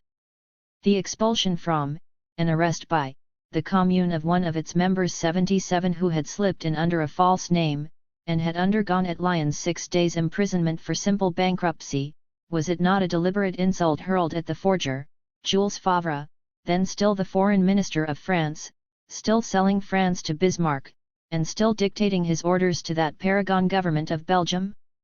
But indeed the Commune did not pretend to infallibility, the invariable attribute of all governments of the old stamp. It published its doings and sayings, it initiated the public into all its shortcomings. In every revolution there intrude, at the side of its true agents, men of a different stamp, some of them survivors of and devotees to past revolutions, without insight into the present movement, but preserving popular influence by their known honesty and courage, or by the sheer force of tradition, others mere ballers, who, by dint of repeating year after year the same set of stereotyped declamations against the government of the day, have sneaked into the reputation of revolutionists of the first water. After March 18, some such men did also turn up, and in some cases contrived to play preeminent parts. As far as their power went, they hampered the real action of the working class, exactly as men of that sort have hampered the full development of every previous revolution. They are an unavoidable evil, with time they are shaken off, but time was not allowed to the Commune. Wonderful, indeed, was the change the Commune had wrought in Paris. No longer any trace of the meretricious Paris of the Second Empire. No longer was Paris the rendezvous of British landlords, Irish absentees, American ex-slaveholders and shoddy men, Russian ex-serf owners and Wallachian boyards. No more corpses at the morgue, no nocturnal burglaries, scarcely any robberies. In fact, for the first time since the days of February 1848 the streets of Paris were safe, and that without any police of any kind. We, said a member of the Commune, hear no longer of assassination, theft, and personal assault. It seems indeed as if the police had dragged along with it to Versailles all its conservative friends. The Cocottes 78 had refound the scent of their protectors, the absconding men of family, religion, and, above all, of property. In their stead, the real women of Paris showed again at the surface heroic, noble, and devoted, like the women of antiquity. Working, thinking, fighting, bleeding Paris almost forgetful, in its incubation of a new society, of the cannibals at its gates radiant in the enthusiasm of its historic initiative. Opposed to this new world at Paris, behold the old world at Versailles, that assembly of the ghouls of all defunct regimes, legitimists and Orleanists, eager to feed upon the carcass of the nation with a tale of antediluvian republicans, sanctioning, by their presence in the assembly, the slaveholders' rebellion, relying for the maintenance of their parliamentary republic upon the vanity of the senile mountebank at its head, and caricaturing 1789 by holding their ghastly meetings in the Jeu de Paume. 79 There it was, this assembly, the representative of everything dead in France, propped up to the semblance of life by nothing but the swords of the generals of Louis Bonaparte. Paris all truth, Versailles all lie, and that lie vented through the mouth of Thiers. Thiers tells a deputation of the mayors of the Seine-et-Oise, you may rely upon my word, which I have never broken. He tells the assembly itself that it was the most freely elected and most liberal assembly France ever possessed. He tells his motley soldiery that it was the admiration of the world, and the finest army France ever possessed. He tells the provinces that the bombardment of Paris by him was a myth. If some cannon shots have been fired, it is not the deed of the army of Versailles, but of some insurgents trying to make believe that they are fighting, while they dare not show their faces. He again tells the provinces that the artillery of Versailles does not bombard Paris, but only cannonades it. He tells the Archbishop of Paris that the pretended executions and reprisals, attributed to the Versailles troops, were all moonshine. He tells Paris that he was only anxious to free it from the hideous tyrants who oppress it, and that, in fact, the Paris of the Commune was but a handful of criminals.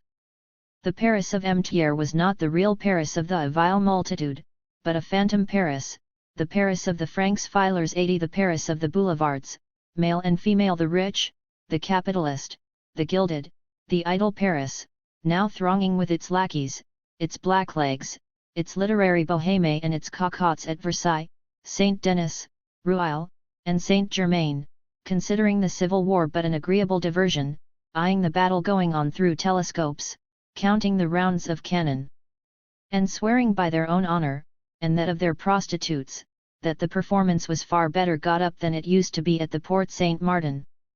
The men who fell were really dead, the cries of the wounded were cries in good earnest, and, besides, the whole thing was so intensely historical.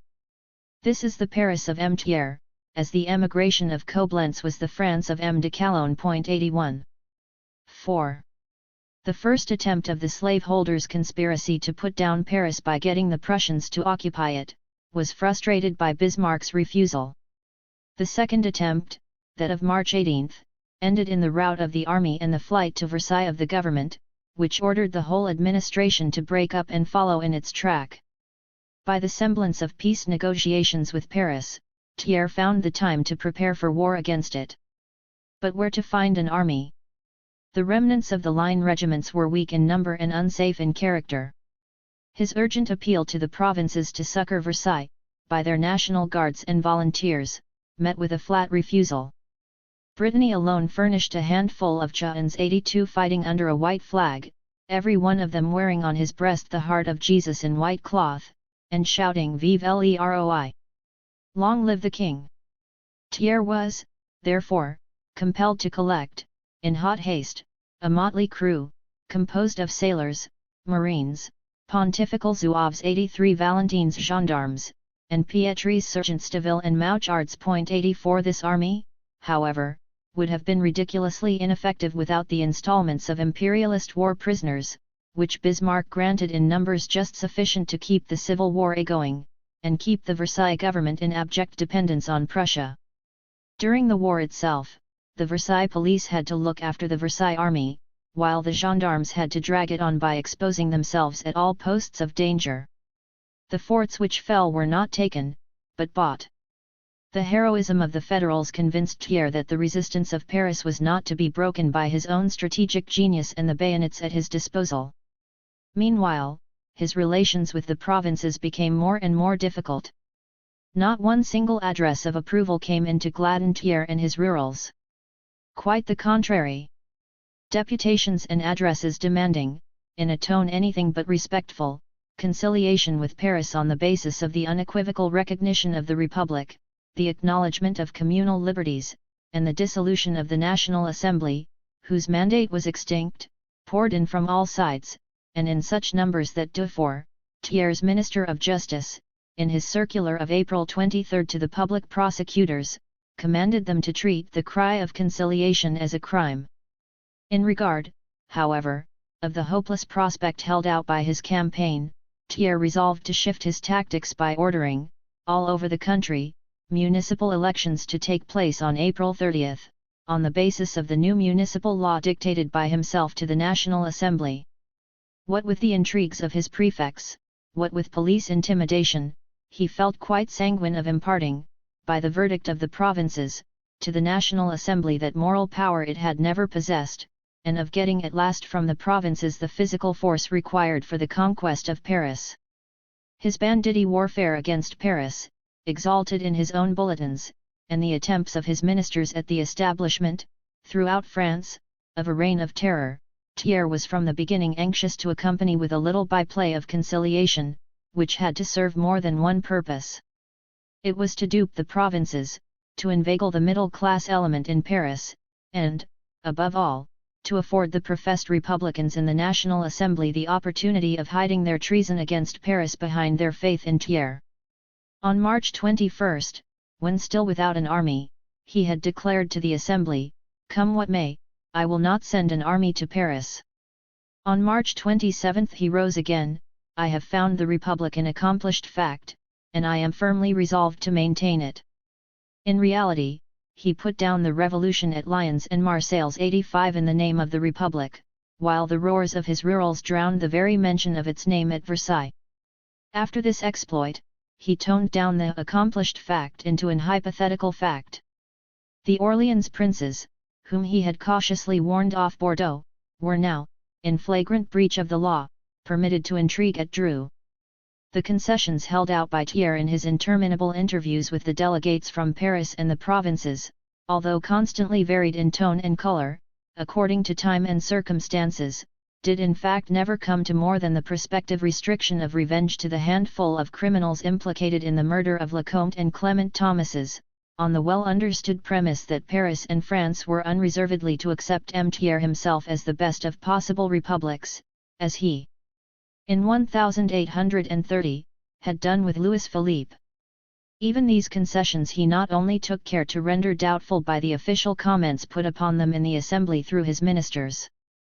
He had his Dufour to act. Dufour, this old Orleanist lawyer, had always been the justiciary of the state of siege, as now in 1871, under Thiers, so in 1839 under Louis Philippe, and in 1849 under Louis Bonaparte's presidency. While out of office he made a fortune by pleading for the Paris capitalists, and made political capital by pleading against the laws he had himself originated.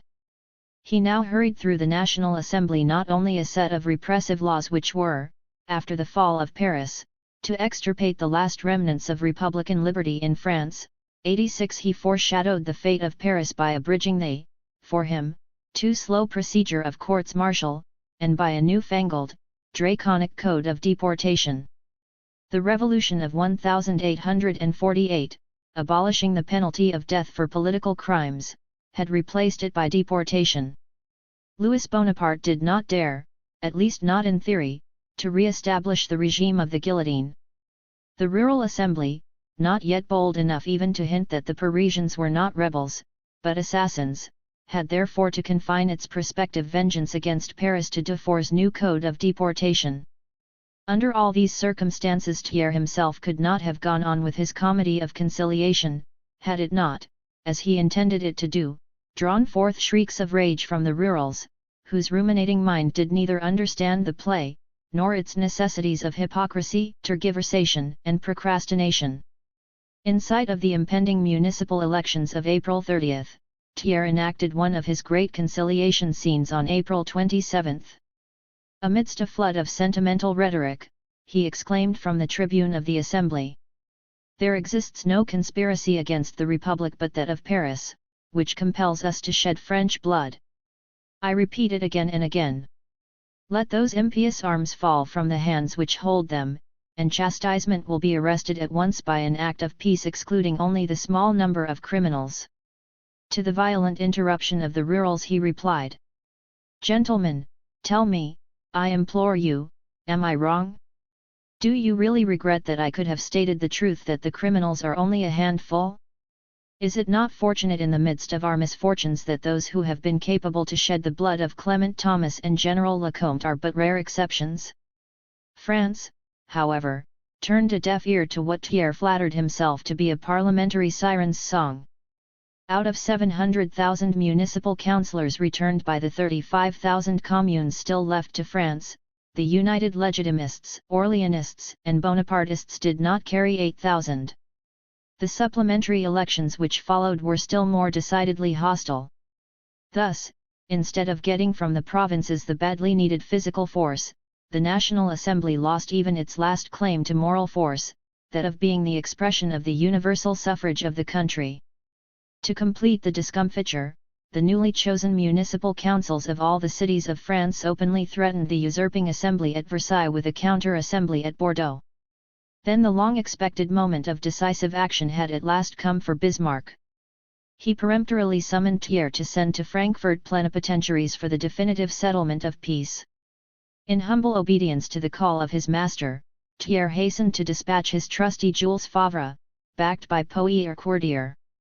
Poirier-Courtier, an eminent Rouen cotton spinner, a fervent and even servile partisan of the Second Empire, had never found any fault with it save its commercial treaty with England 87 prejudicial to his own shop interest. Hardly installed at Bordeaux as Thiers' Minister of Finance, he denounced that unholy treaty, hinted at its near abrogation, and had even the effrontery to try, although in vain, having counted without Bismarck, the immediate enforcement of the old protective duties against Alsace, where, he said, no previous international treaties stood in the way. This man, who considered counter-revolution as a means to put down wages at Rouen, and the surrender of French provinces as a means to bring up the price of his wares in France, was he not the one predestined to be picked out by Thiers as the helpmate of Jules Favre in his last and crowning treason? On the arrival at Frankfurt of this exquisite pair of plenipotentiaries, bully Bismarck at once met them with the imperious alternative, either the restoration of the empire, or the unconditional acceptance of my own peace terms. These terms included a shortening of the intervals in which the war indemnity was to be paid and the continued occupation of the Paris forts by Prussian troops until Bismarck should feel satisfied with the state of things in France, Prussia thus being recognized as the supreme arbiter in internal French politics. In return for this he offered to let loose, for the extermination of Paris, the captive Bonapartist army, and to lend them the direct assistance of Emperor William's troops. He pledged his good faith by making payment of the first installment of the indemnity dependent on the pacification of Paris.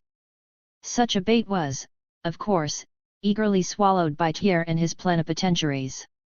They signed the Treaty of Peace on May 10, and had it endorsed by the Versailles Assembly on the 18th. In the interval between the conclusion of peace and the arrival of the Bonapartist prisoners, Thiers felt the more bound to resume his comedy of conciliation, as his republican tools stood in sore need of a pretext for blinking their eyes at the preparations for the carnage of Paris. As late as May 8 he replied to a deputation of middle-class conciliators, "Whenever the insurgents will make up their minds for capitulation, the gates of Paris shall be flung wide open during a week for all except the murderers of Generals Clement Thomas and Lecomte." A few days afterwards, when violently interpellated on these promises by the rurals, he refused to enter into any explanations, not, however, without giving them this significant hint. "I tell you there are impatient men amongst you, men who are in too great a hurry. They must have another 8 days, at the end of these 8 days there will be no more danger, and the task will be proportionate to their courage and to their capacities." As soon as MacMahon 88 was able to assure him that he could shortly enter Paris, Thiers declared to the Assembly that he would enter Paris with the laws in his hands, and demand a full expiation from the wretches who had sacrificed the lives of soldiers and destroyed public monuments. As the moment of decision drew near, he said to the assembly, "I shall be pitiless." To Paris, that it was doomed, and to his Bonapartist banditti, that they had state license to wreak vengeance upon Paris to their heart's content. At last, when treachery had opened the gates of Paris to General Douay, on May 21, Thiers, on the 22nd, revealed to the rurals the goal of his conciliation comedy, which they had so obstinately persisted in not understanding. "I told you a few days ago that we were approaching our goal, today I come to tell you the goal is reached. The victory of order, justice, and civilization is at last won." So it was. The civilization and justice of bourgeois order comes out in its lurid light whenever the slaves and drudges of that order rise against their masters. Then this civilization and justice stand forth as undisguised savagery and lawless revenge. Each new crisis in the class struggle between the appropriator and the producer brings out this fact more glaringly. Even the atrocities of the bourgeois in June 1848 vanish before the ineffable infamy of 1871. The self-sacrificing heroism with which the population of Paris, men, women, and children fought for 8 days after the entrance of the Versaillais, reflects as much the grandeur of their cause, as the infernal deeds of the soldiery reflect the innate spirit of that civilization of which they are the mercenary vindicators. A glorious civilization, indeed, the great problem of which is how to get rid of the heaps of corpses it made after the battle was over. To find a parallel for the conduct of Thiers and his bloodhounds we must go back to the times of Sulla and the two triumvirates of Rome. 89 The same wholesale slaughter in cold blood, the same disregard in massacre of age and sex, the same system of torturing prisoners, the same proscriptions, but this time of a whole class, the same savage hunt after concealed leaders, lest one might escape, the same denunciations of political and private enemies, the same indifference for the butchery of entire strangers to the feud. There is but this difference, that the Romans had no mitrailleuses for the dispatch, in the lump, of the proscribed, and that they had not the law in their hands, nor on their lips the cry of civilization. And after those horrors, look upon the other, still more hideous, face of that bourgeois civilization as described by its own press. The Paris correspondent of a London Tory paper writes, "With stray shots still ringing in the distance, and untended wounded wretches dying amid the tombstones of Père Lachaise, with 6,000 terror-stricken insurgents wandering in an agony of despair in the labyrinth of the catacombs, and wretches hurried through the streets to be shot down in scores by the mitrailleuse, it is revolting to see the cafés filled with the votaries of absinthe, billiards, and dominoes, female profligacy perambulating the boulevards, and the sound of revelry disturbing the night from the cabinets particuliers 90 of fashionable restaurants." M. Edouard Hervé writes in the Journal de Paris, a Versaillist journal suppressed by the Commune. The way in which the population of Paris manifested its satisfaction yesterday was rather more than frivolous, and we fear it will grow worse as time progresses. Paris has now a fête day appearance, which is sadly out of place, and, unless we are to be called the Parisians de la décadence, this sort of thing must come to an end. And then he quotes the passage from Tacitus. Yet, on the morrow of that horrible struggle, even before it was completely over, Rome degraded and corrupt began once more to wallow in the voluptuous slough which was destroying its body and polluting its soul. Alibi proelia et vulnera, alibi balnea popenic, here fights and wounds, their baths and restaurants. M. Hervé only forgets to say that the population of Paris he speaks of is but the population of the Paris of M. Thiers, the Francs filers returning in throngs from Versailles, Saint-Denis, Rueil and Saint-Germain, the Paris of the decline. In all its bloody triumphs over the self-sacrificing champions of a new and better society, that nefarious civilization, based upon the enslavement of labor, drowns the moans of its victims in a hue and cry of calumny, reverberated by a worldwide echo. The serene working men's Paris of the Commune is suddenly changed into a pandemonium by the bloodhounds of order. And what does this tremendous change prove to the bourgeois mind of all countries? Why, that the Commune has conspired against civilization. The Paris people die enthusiastically for the Commune in numbers unequaled in any battle known to history. What does that prove? Why, that the Commune was not the people's own government but the usurpation of a handful of criminals. The women of Paris joyfully give up their lives at the barricades and on the place of execution. What does this prove? Why, that the demon of the Commune has changed them into Megaeras and Hecates. The moderation of the Commune during 2 months of undisputed sway is equalled only by the heroism of its defense. What does that prove? Why, that for months the Commune carefully hid, under a mask of moderation and humanity, the bloodthirstiness of its fiendish instincts, to be let loose in the hour of its agony. The working men's Paris, in the act of its heroic self-holocaust, involved in its flames buildings and monuments. While tearing to pieces the living body of the proletariat, its rulers must no longer expect to return triumphantly into the intact architecture of their abodes. The government of Versailles cries incendiarism and whispers this cue to all its agents, down to the remotest hamlet, to hunt up its enemies everywhere as suspect of professional incendiarism. The bourgeoisie of the whole world, which looks complacently upon the wholesale massacre after the battle, is convulsed by horror at the desecration of brick and mortar. When governments give state licenses to their navies to kill, burn, and destroy, is that a license for incendiarism? When the British troops wantonly set fire to the Capitol at Washington and to the summer palace of the Chinese Emperor 91, was that incendiarism? When the Prussians, not for military reasons, but out of the mere spite of revenge, burned down, by the help of petroleum, towns like Châteaudun and innumerable villages, was that incendiarism? When Thiers, during 6 weeks, bombarded Paris, under the pretext that he wanted to set fire to those houses only in which there were people, was that incendiarism? In war, fire is an arm as legitimate as any. Buildings held by the enemy are shelled to set them on fire. If their defenders have to retire, they themselves light the flames to prevent the attack from making use of the buildings. To be burnt down has always been the inevitable fate of all buildings situated in the front of battle of all the regular armies of the world.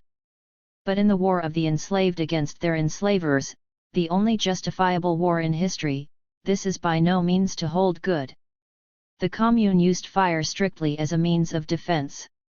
They used it to stop up to the Versailles troops those long, straight avenues which housemen had expressly opened to artillery fire. They used it to cover their retreat, in the same way as the Versaillais, in their advance, used their shells which destroyed at least as many buildings as the fire of the Commune. It is a matter of dispute, even now, which buildings were set fire to by the defense, and which by the attack. And the defense resorted to fire only then, when the Versaillais troops had already commenced their wholesale murdering of prisoners. Besides, the Commune had, long before, given full public notice that, if driven to extremities, they would bury themselves under the ruins of Paris, and make Paris a second Moscow, as the government of defense, but only as a cloak for its treason, had promised to do. For this purpose Trochu had found them the petroleum. The Commune knew that its opponents cared nothing for the lives of the Paris people, but cared much for their own Paris buildings. And Thiers, on the other hand, had given them notice that he would be implacable in his vengeance. No sooner had he got his army ready on one side, and the Prussians shutting up the trap on the other, than he proclaimed, "I shall be pitiless. The expiation will be complete, and justice will be stern." If the acts of the Paris working men were vandalism, it was the vandalism of defense in despair, not the vandalism of triumph, like that which the Christians perpetrated upon the really priceless art treasures of heathen antiquity, and even that vandalism has been justified by the historian as an unavoidable and comparatively trifling concomitant to the titanic struggle between a new society arising and an old one breaking down. It was still less the vandalism of housemen, raising historic Paris to make place for the Paris of the sightseer. But the execution by the Commune of the 64 hostages, with the Archbishop of Paris at their head. The bourgeoisie and its army, in June 1848, re-established a custom which had long disappeared from the practice of war, the shooting of their defenseless prisoners. This brutal custom has since been more or less strictly adhered to by the suppressors of all popular commotions in Europe and India, thus proving that it constitutes a real progress of civilization. On the other hand, the Prussians, in France, had re-established the practice of taking hostages innocent men, who, with their lives, were to answer to them for the acts of others. When Thiers, as we have seen, from the very beginning of the conflict, enforced the humane practice of shooting down the communal prisoners, the Commune, to protect their lives, was obliged to resort to the Prussian practice of securing hostages. The lives of the hostages had been forfeited over and over again by the continued shooting of prisoners on the part of the Versaillais. How could they be spared any longer after the carnage with which MacMahon's Praetorians celebrated their entrance into Paris? Was even the last check upon the unscrupulous ferocity of bourgeois governments the taking of hostages to be made a mere sham of? The real murderer of Archbishop Darboy is Thiers. The Commune again and again had offered to exchange the Archbishop, and ever so many priests in the bargain, against the single Blanqui, then in the hands of Thiers. Thiers obstinately refused. He knew that with Blanqui he would give to the Commune a head, while the Archbishop would serve his purpose best in the shape of a corpse. Thiers acted upon the precedent of Cavaignac. How, in June 1848, did not Cavaignac and his men of order raise shouts of horror by stigmatizing the insurgents as the assassins of Archbishop Afer? They knew perfectly well that the Archbishop had been shot by the soldiers of order. M. Jacquemet, the Archbishop's vicar general, present on the spot, had immediately afterwards handed them in his evidence to that effect. All this chorus of calumny, which the party of order never fail, in their orgies of blood, to raise against their victims, only proves that the bourgeois of our days considers himself the legitimate successor to the baron of old, who thought every weapon in his own hand fair against the plebeian, while in the hands of the plebeian a weapon of any kind constituted in itself a crime. The conspiracy of the ruling class to break down the revolution by a civil war carried on under the patronage of the foreign invader, a conspiracy which we have traced from the very 4th of September down to the entrance of MacMahon's Praetorians through the gate of St. Cloud, culminated in the carnage of Paris.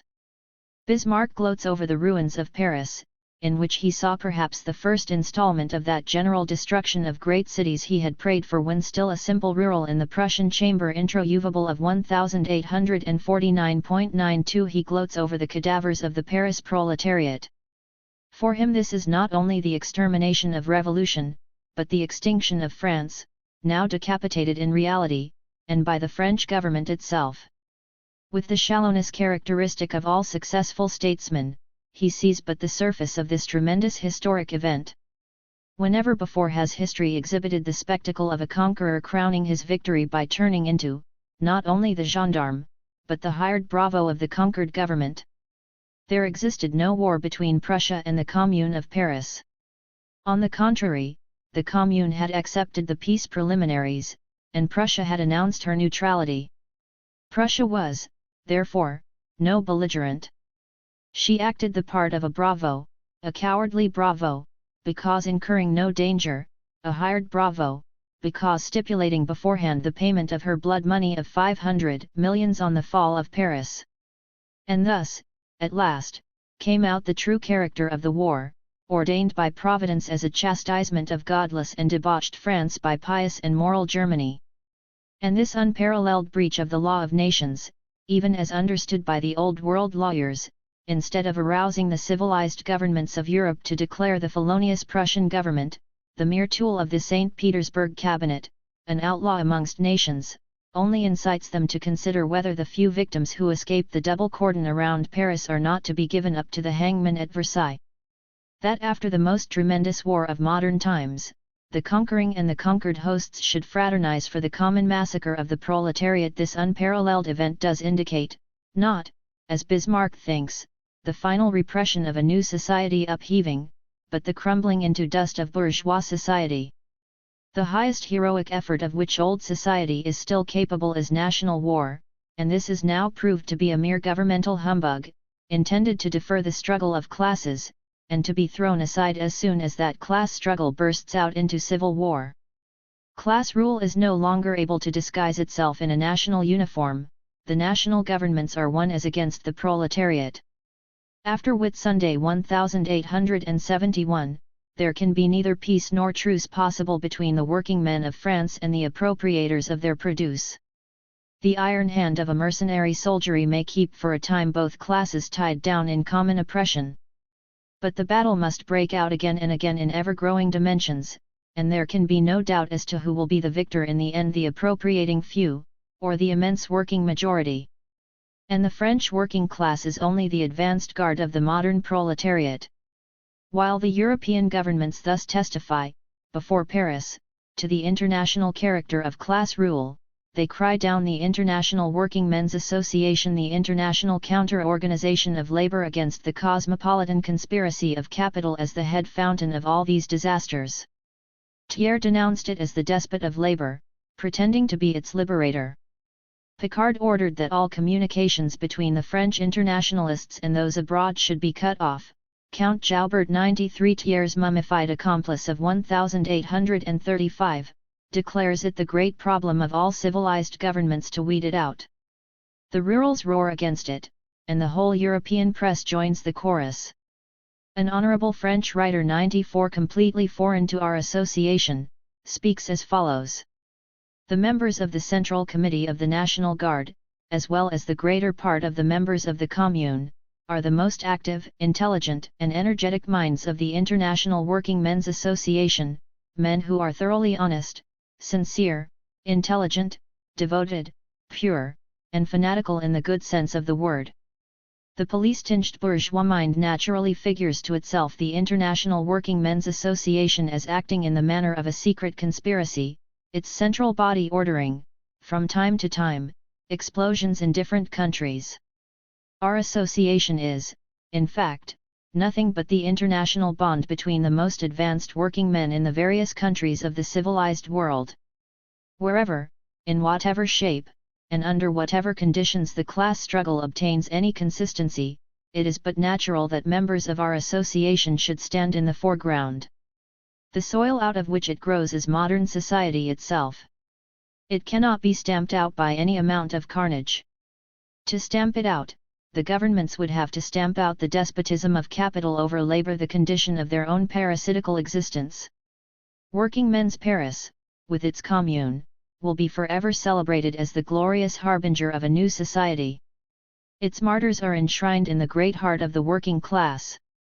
Its exterminators' history has already nailed to that eternal pillory from which all the prayers of their priests will not avail to redeem them. Notes. I. The column of prisoners halted in the Avenue Ulrich, and was drawn up, 4 or 5 deep, on the footway facing to the road. General Marquis de Galifet and his staff dismounted and commenced an inspection from the left of the line. Walking down slowly and eyeing the ranks, the general stopped here and there, tapping a man on the shoulder or beckoning him out of the rear ranks. In most cases, without further parley, the individual thus selected was marched out into the center of the road, where a small supplementary column was, thus, soon formed. It was evident that there was considerable room for error. A mounted officer pointed out to General Galifet a man and woman for some particular offense. The woman, rushing out of the ranks, threw herself on her knees, and, with outstretched arms, protested her innocence in passionate terms. The general waited for a pause, and then with most impassible face and unmoved demeanor, said, "Madam, I have visited every theatre in Paris, your acting will have no effect on me. Cenest pas la peine de jouer la comédie." It was not a good thing on that day to be noticeably taller, dirtier, cleaner, older, or uglier than one's neighbors. One individual in particular struck me as probably owing his speedy release from the ills of this world to his having a broken nose. Over 100 being thus chosen, a firing party told off, and the column resumed its march, leaving them behind.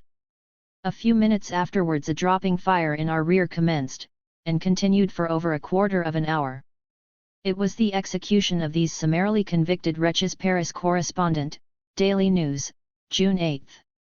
This Galifet, the kept man of his wife, so notorious for her shameless exhibitions at the orgies of the Second Empire, went, during the war, by the name of the French Ensign Pistol. The Temps, which is a careful journal, and not given to sensation, tells a dreadful story of people imperfectly shot and buried before life was extinct. A great number were buried in the square round Saint-Jacques-la-Bouchière, some of them very superficially. In the daytime the roar of the busy streets prevented any notice being taken, but in the stillness of the night the inhabitants of the houses in the neighborhood were roused by distant moans, and in the morning a clenched hand was seen protruding through the soil. In consequence of this, exhumations were ordered to take place. That many wounded have been buried alive I have not the slightest doubt. One case I can vouch for. When Brunel was shot with his mistress on the 24th ultimate in the courtyard of a house in the Place Vendôme, the bodies lay there until the afternoon of the 27th. When the burial party came to remove the corpses, they found the woman living still and took her to an ambulance. Though she had received 4 bullets, she is now out of danger. Paris Correspondent, Evening Standard, June 8. 2. The following letter appeared in the Times of June 13. To the editor of the Times. Sir, on June 6, 1871, M. Jules Favre issued a circular to all the European powers, calling upon them to hunt down the International Working Men's Association. A few remarks will suffice to characterize that document. In the very preamble of our statutes it is stated that the International was founded 28 September 1864, at a public meeting held at St. Martin's Hall, Long Acre, London. For purposes of his own, Jules Favre puts back the date of its origin behind 1862. In order to explain our principles, he professes to quote there, the International's sheet of March 25, 1869. And then what does he quote? The sheet of a society which is not the International. This sort of maneuver he already recurred to when, still a comparatively young lawyer, he had to defend the national newspaper, prosecuted for libel by Cabet. 95. Then he pretended to read extracts from Cabet's pamphlets while reading interpolations of his own, a trick exposed while the court was sitting, and which, but for the indulgence of Cabet, would have been punished by Jules Favre's expulsion from the Paris bar. Of all the documents quoted by him as documents of the International, not one belongs to the International. He says, for instance, the Alliance declares itself atheist, says the General Council, constituted in London in July 1869. The General Council never issued such a document. On the contrary, it issued a document which quashed the original statutes of the Alliance, l'Alliance de la Démocratie Socialiste at Geneva, quoted by Jules Favre. 96. Throughout his circular, which pretends in part also to be directed against the Empire, Jules Favre repeats against the International but the police inventions of the public prosecutors of the Empire, which broke down miserably even before the law courts of that Empire. It is known that in its 2 addresses, of July and September last, on the late war 97, the General Council of the International denounced the Prussian plans of conquest against France. Later on, Mr. Reitlinger, Jules Favre's private secretary, applied, though of course in vain, to some members of the General Council for getting up by the Council a demonstration against Bismarck, in favor of the government of national defense. They were particularly requested not to mention the Republic. The preparations for a demonstration with regard to the expected arrival of Jules Favre in London were made certainly with the best of intentions in spite of the General Council, which, in its address of September 9, had distinctly forewarned the Paris workmen against Jules Favre and his colleagues.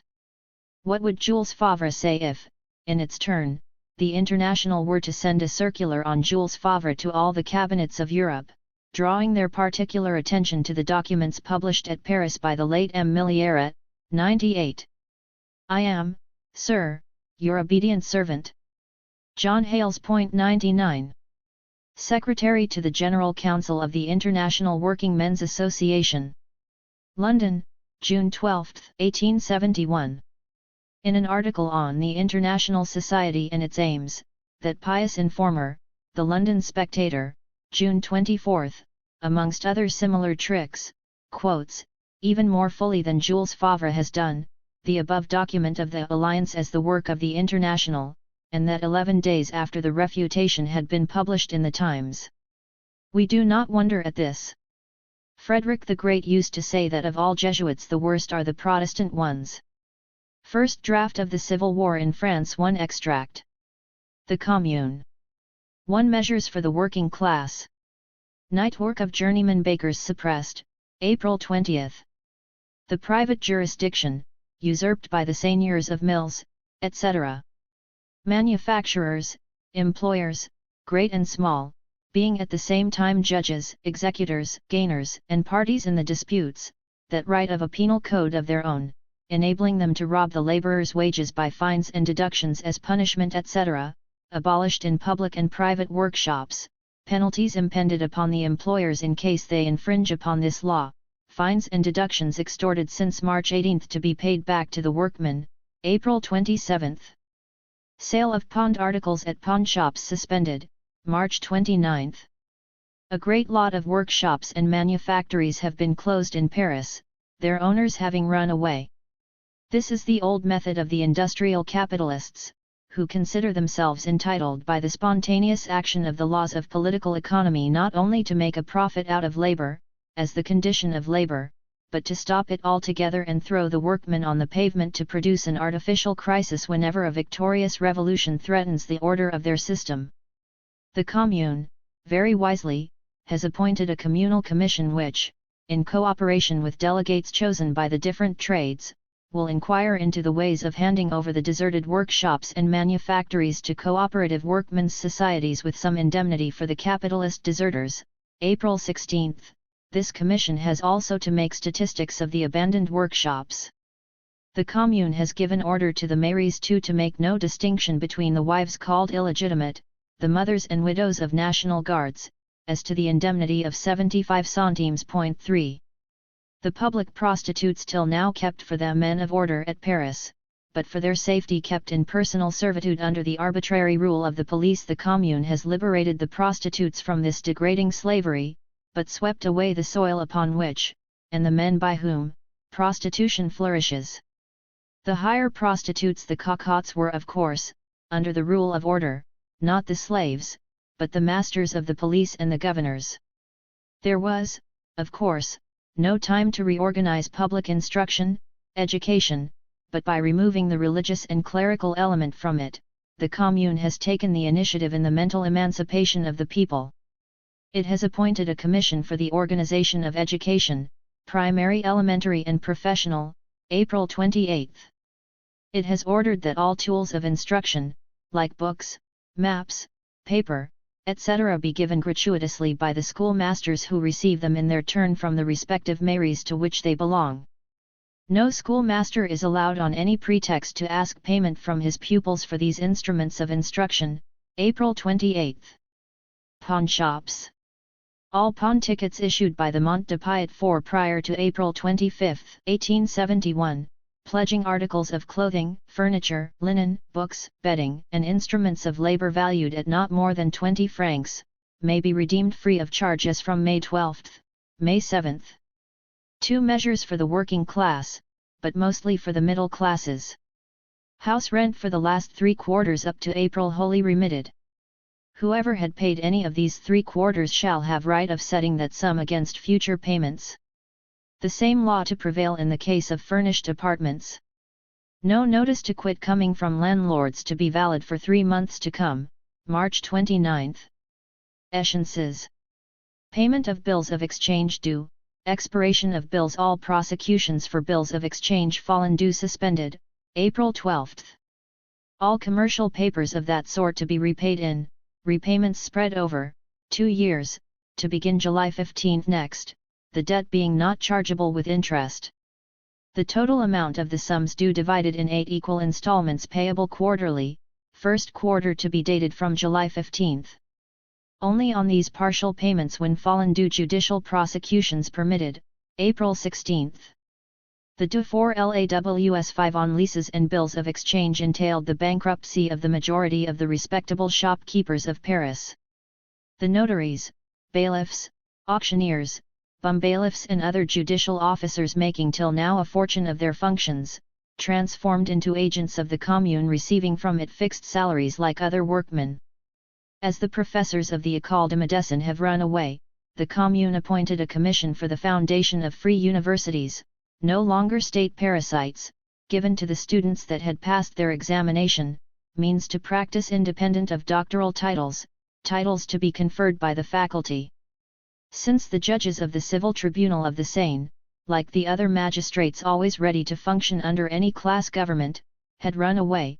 The Commune appointed an advocate to do the most urgent business until the reorganization of tribunals on the basis of general suffrage, April 26. 3 general measures. Conscription abolished. In the present war every able man, National Guard, must serve. This measure excellent to get rid of all traitors and cowards hiding in Paris, March 29. Games of hazard suppressed, April 2. Church separated from state, the religious budget suppressed, all clerical estates declared national properties, April 3. The Commune, having made inquiries consequent upon private information, found that besides the old guillotine the government of order had commanded the construction of a new guillotine, more expeditious and portable, and paid in advance. The Commune ordered both the old and the new guillotines to be burned publicly on April 6. The Versailles journals, re-echoed by the press of order all over the world, narrated that the Paris people, as a demonstration against the bloodthirstiness of the communards, had burnt these guillotines. April 6. All political prisoners were set free at once after the revolution of March 18. But the Commune knew that under the regime of L. Bonaparte and his worthy successor the government of defense, many people were simply incarcerated on no charge whatever as political suspects. Consequently it charged one of its members Proto 6 to make inquiries. By him 150 people were set free who, being arrested 6 months before, had not yet undergone any judicial examination. Many of them, already arrested under Bonaparte, had been for a year in prison without any charge or judicial examination, April 9. This fact, so characteristic of the government of defense, enraged them. They asserted that the Commune had liberated all felons. But who liberated convicted felons? The forger Jules Favre.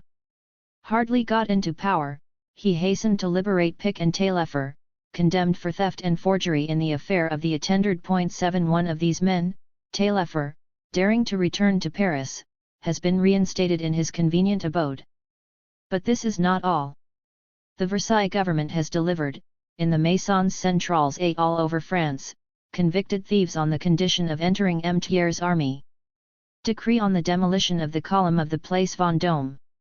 As a monument of barbarism, symbol of brute force and false glory, an affirmation of militarism, a negation of international right, April 12.9. Election of Frankel 10, German member of the International, to the Commune declared valid, considering that the flag of the Commune is that of the Universal Republic and that foreigners can have a seat in it, April 4. Frankel afterwards chosen a member of the executive of the Commune, April 21.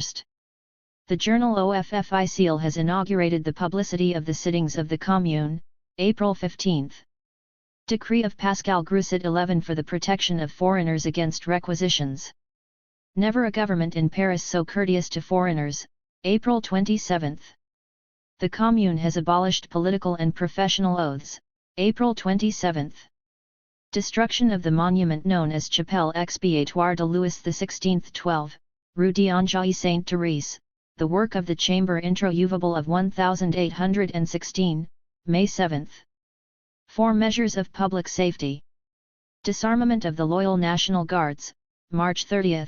Commune declares incompatibility between seats in its ranks and at Versailles, March 29. Decree of reprisals. Never executed. 13 Only the fellows arrested, Archbishop of Paris and Cure of the Madeleine, whole staff of the College of Jesuits, incumbents of all the principal churches, part of these fellows arrested as hostages, part as conspirators with Versailles, part because they tried to save church property from the clutches of the Commune, April 6.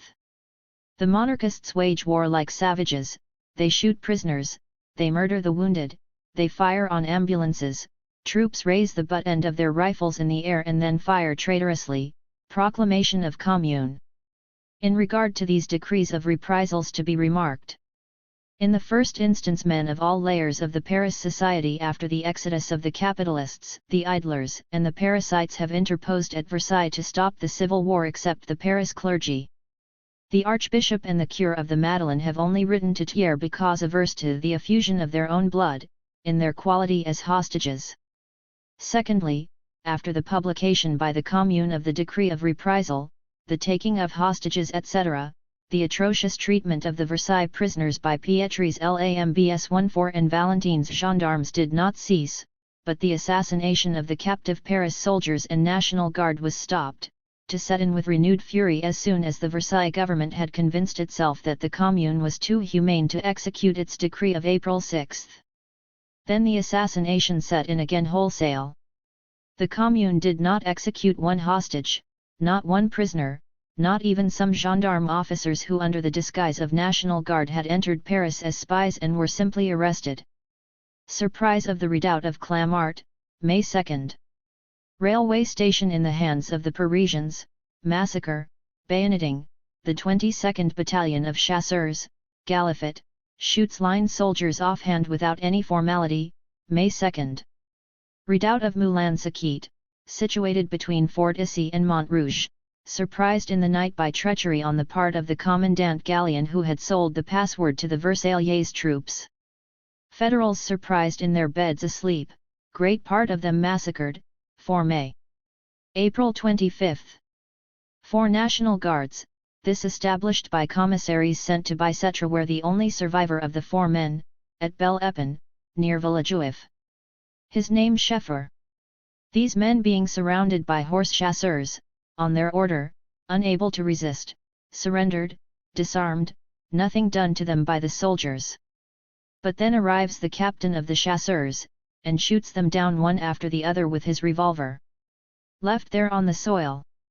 Scheffer, fearfully wounded, survived.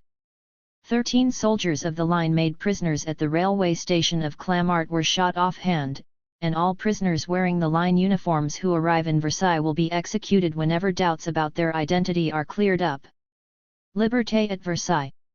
Alexandre Dumas Fils, now at Versailles, tells that a young man exercising the functions, if not bearing the title, of a general, was shot, by order of a Bonapartist general, after having been marched in custody a few hundred yards along a road.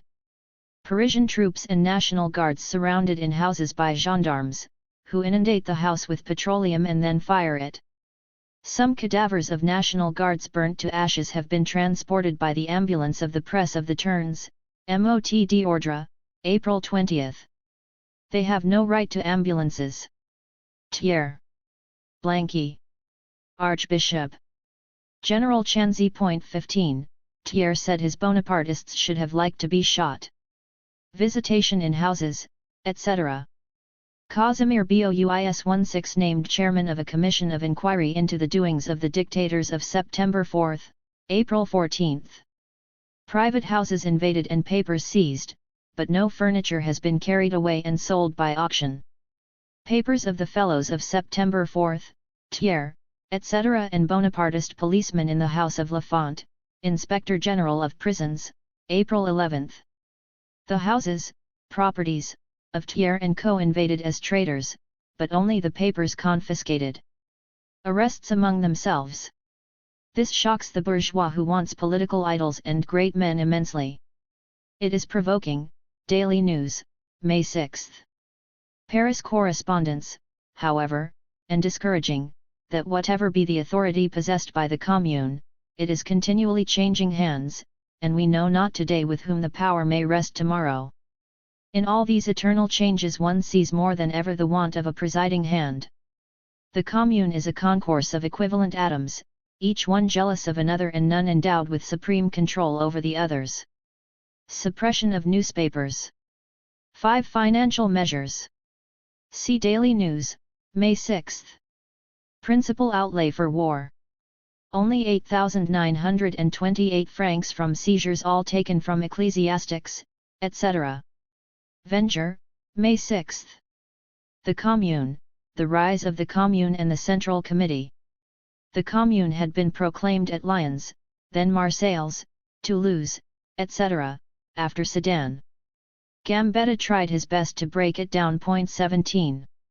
The different movements at Paris in the beginning of October aimed at the establishment of the Commune, as a measure of defense against the foreign invasion, as the realization of the rise of September 4. Its establishment by the movement of 31 October 18 failed only because Blanqui, Flourens, and the other then leaders of the movement believed in the men of their word who had given their word of honor to abdicate and make room for a commune freely elected by all the arrondissements of Paris. It failed because they saved the lives of those men so eager for the assassination of their saviors.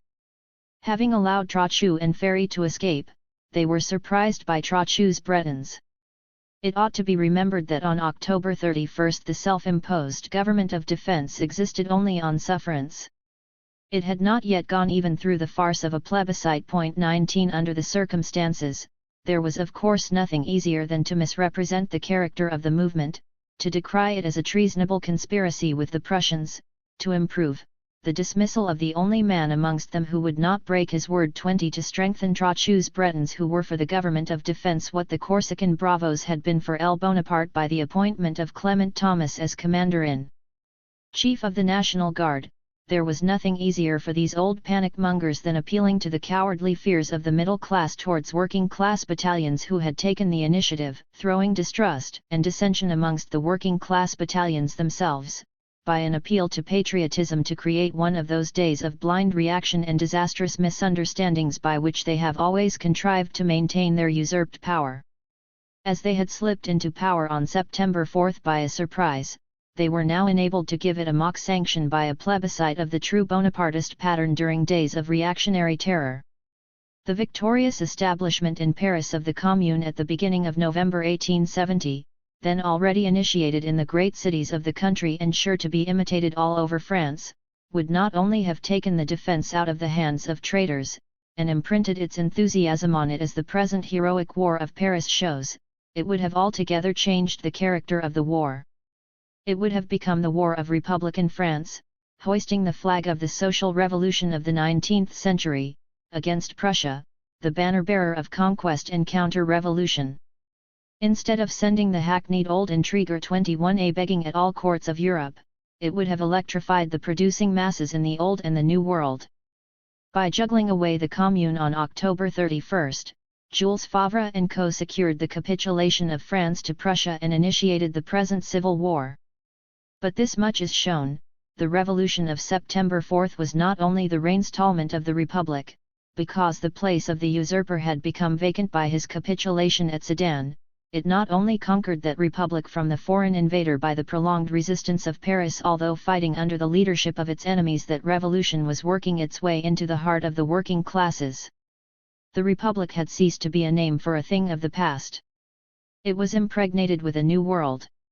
Its real tendency, veiled from the eye of the world through the deceptions, the lies, and the vulgarizing of a pack of intriguing lawyers and word fencers, came again and again to the surface in the spasmodic movements of the Paris working classes, and the south of France, whose watchword was always the same, the Commune. The Commune, the positive form of the revolution against the Empire and the conditions of its existence first essayed in the cities of southern France, again and again proclaimed in spasmodic movements during the siege of Paris and juggled away by the sleight of hand of the government of defense and the Bretons of Trochu. The plan of capitulation hero was at last victoriously installed on March 26, but it had not suddenly sprung into life on that day. It was the unchangeable goal of the workmen's revolution. The capitulation of Paris, the open conspiracy against the Republic at Bordeaux, the coup d'état initiated by the nocturnal attack on Montmartre, rallied around it all the living elements of Paris, no longer allowing the defense men to limit it to the insulated efforts of the most conscious and revolutionary portions of the Paris working class. The government of defense was only undergone as a makeshift of the first surprise, a necessity of the war. The true answer of the Paris people to the Second Empire, the Empire of Lies, was the Commune. Thus also the rising of all living Paris, with the exception of the pillars of Bonapartism and its official opposition, the great capitalists, the financial jobbers, the sharpers, the loungers, and the old state parasites against the government of defense, does not date from March 18, although it conquered on that day its first victory against the conspiration. It dates from 31 January 22, from the very day of the capitulation. The National Guard, that is all the armed manhood of Paris, organized itself and really ruled Paris from that day, independently of the usurpatory government of the capitulards installed by the grace of Bismarck. It refused to deliver its arms and artillery, which were its property, and only left them in the capitulation because of its property. It was not the magnanimity of Jules Favre that saved these arms from Bismarck, but the readiness of armed Paris to fight for its arms against Jules Favre and Bismarck. In view of the foreign invader and the peace negotiations, Paris would not complicate the situation. It was afraid of civil war.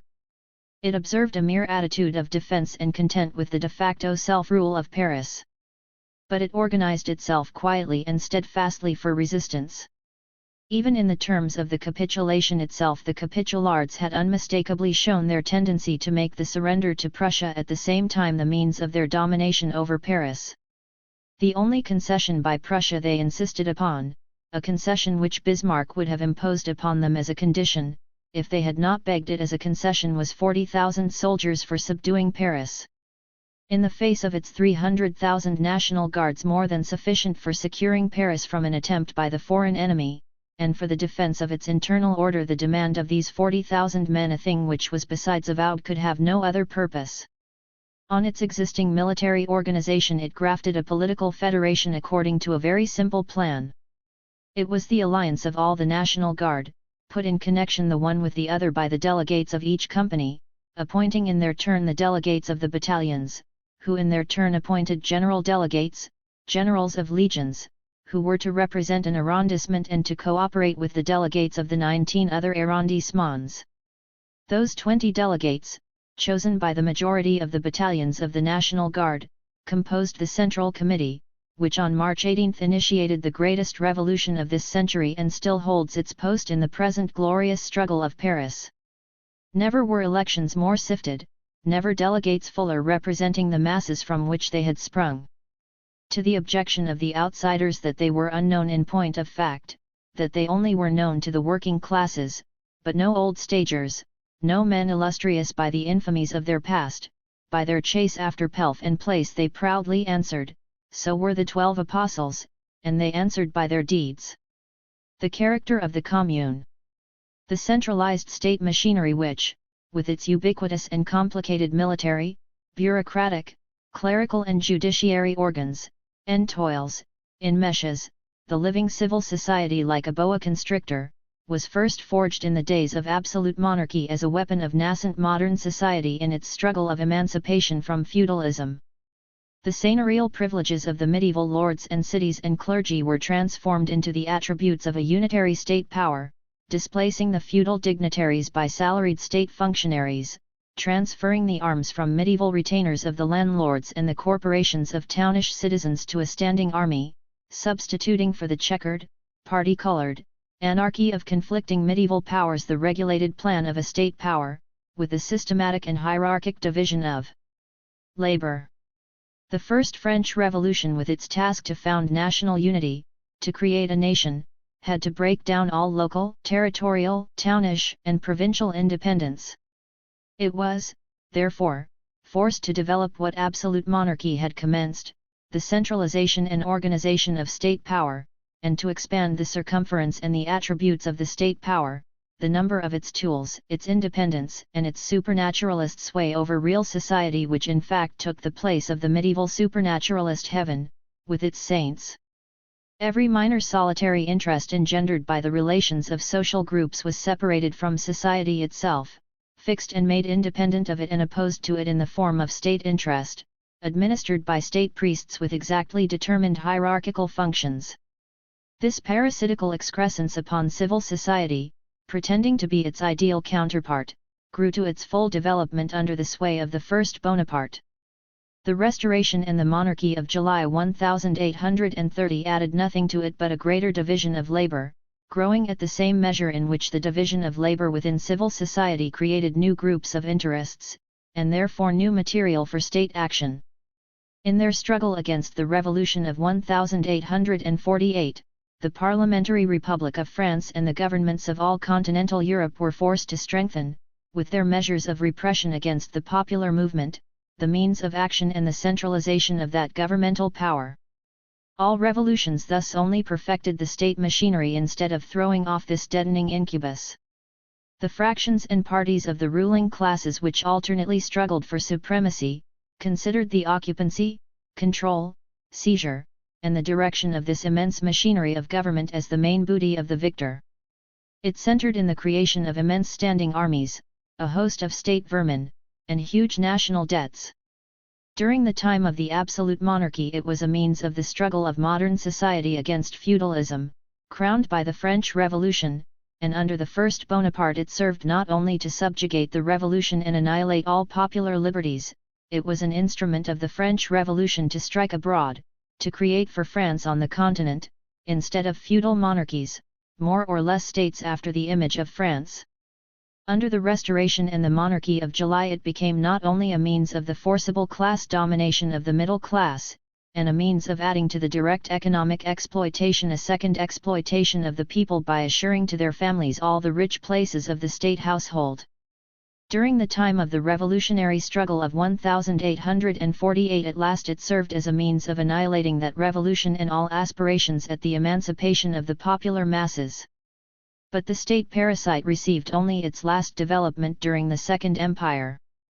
The governmental power with its standing army, its all-directing bureaucracy, its stultifying clergy and its servile tribunal hierarchy had grown so independent of society itself that a grotesquely mediocre adventurer with a hungry band of desperadoes behind him sufficed to wield it. It did no longer want the pretext of an armed coalition of old Europe against the modern world founded by the Revolution of 1789. It appeared no longer as a means of class domination, subordinate to its parliamentary ministry or legislature. Humbling under its sway even the interests of the ruling classes, whose parliamentary show work it supplanted by self-elected corps legislatives and self-paid senates 23 sanctioned in its absolute sway by universal suffrage, the acknowledged necessity for keeping up order, that is the rule of the landowner and the capitalist over the producer, cloaking under the tatters of a masquerade of the past, the orgies of the corruption of the present and the victory of the most parasite fraction, the financial swindler, the debauchery of all the reactionary influences of the past let loose a pandemonium of infamies. The state power had received its last and supreme expression in the Second Empire. Apparently the final victory of this governmental power over society, it was in fact the orgy of all the corrupt elements of that society.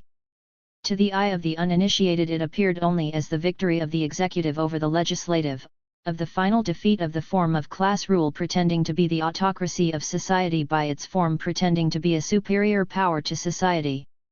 But in fact it was only the last degraded and the only possible form of that class ruling, as humiliating to those classes themselves as to the working classes which they kept fettered by it. September 4 was only the revindication of the Republic against the grotesque adventurer that had assassinated it. The true antithesis to the empire itself, that is to the state power, the centralized executive, of which the Second Empire was only the exhausting formula, was the commune. This state power forms in fact the creation of the middle class, first a means to break down feudalism, then a means to crush the emancipatory aspirations of the producers, of the working class. All reactions and all revolutions had only served to transfer that organized power, that organized force of the slavery of labor from one hand to the other, from one fraction of the ruling classes to the other. It had served the ruling classes as a means of subjugation and of pelf. It had sucked new forces from every new change. It had served as the instrument of breaking down every popular rise and served it to crush the working classes after they had fought and been ordered to secure its transfer from one part of its oppressors to the others. This was, therefore, a revolution not against this or that legitimate, constitutional, republican, or imperialist form of state power. It was a revolution against the state itself, this supernaturalist abortion of society, a resumption by the people for the people of its own social life. It was not a revolution to transfer it from one fraction of the ruling classes to the other, but a revolution to break down this horrid machinery of class domination itself. It was not one of those dwarfish struggles between the executive and the parliamentary forms of class domination, but a revolt against both these forms, integrating each other, and of which the parliamentary form was only the deceitful bywork of the executive. The Second Empire was the final form of this state usurpation. The Commune was its definite negation, and, therefore, the initiation of the social revolution of the 19th century. Whatever therefore its fate at Paris, it will make its way round the world. It was at once acclaimed by the working class of Europe and the United States as the magic word of delivery. The glories and the antediluvian deeds of the Prussian conqueror seemed only hallucinations of a bygone past. It was only the working class that could formulate by the word commune and initiate by the fighting commune of Paris this new aspiration. Even the last expression of that state power in the Second Empire, although humbling for the pride of the ruling classes and casting to the winds their parliamentary pretensions of self-government, had been only the last possible form of their class rule. While politically dispossessing them, it was the orgy under which all the economic and social infamies of their regime got full sway. The middling bourgeoisie and the petty middle class were by their economical conditions of life excluded from initiating a new revolution and induced to follow in the track of the ruling classes or be the followers of the working class. The peasants were the passive economical basis of the Second Empire, of that last triumph of a state separate of and independent from society. Only the proletarians, fired by a new social task to accomplish by them for all society, to do away with all classes and class rule, were the men to break the instrument of that class rule, the state, the centralized and organized governmental power usurping to be the master instead of the servant of society. In the active struggle against them by the ruling classes, supported by the passive adherence of the peasantry, the Second Empire, the last crowning at the same time as the most signal prostitution of the state which had taken the place of the medieval church, had been engendered. It had sprung into life against them. By them it was broken, not as a peculiar form of governmental, centralized, power, but as its most powerful, elaborated into seeming independence from society, expression, and, therefore, also its most prostitute reality, covered by infamy from top to bottom, having centered in absolute corruption at home and absolute powerlessness abroad. But this one form of class rule had only broken down to make the executive, the governmental state machinery, the great and single object of attack to the revolution. Parliamentarism in France had come to an end. Its last term and fullest sway was the Parliamentary Republic from May 1848 to the coup d'état. The empire that killed it was its own creation. Under the empire with its corps legislative and its senate in this form it has been reproduced in the military monarchies of Prussia and Austria. It had been a mere farce, a mere byword for despotism in its crudest form. Parliamentarism then was dead in France, and the workmen's revolution certainly was not to awaken it from this death. The Commune, the reabsorption of the state power by society as its own living forces instead of as forces controlling and subduing it, by the popular masses themselves, forming their own force instead of the organized force of their suppression, the political form of their social emancipation, instead of the artificial force, appropriated by their oppressors, their own force opposed to and organized against them, of society wielded for their oppression by their enemies. The form was simple, like all great things. The reaction of former revolutions, the time wanted for all historical developments, and in the past always lost in all revolutions, in the very days of popular triumph, whenever it had rendered its victorious arms, to be turned against itself first by displacing the army by the National Guard.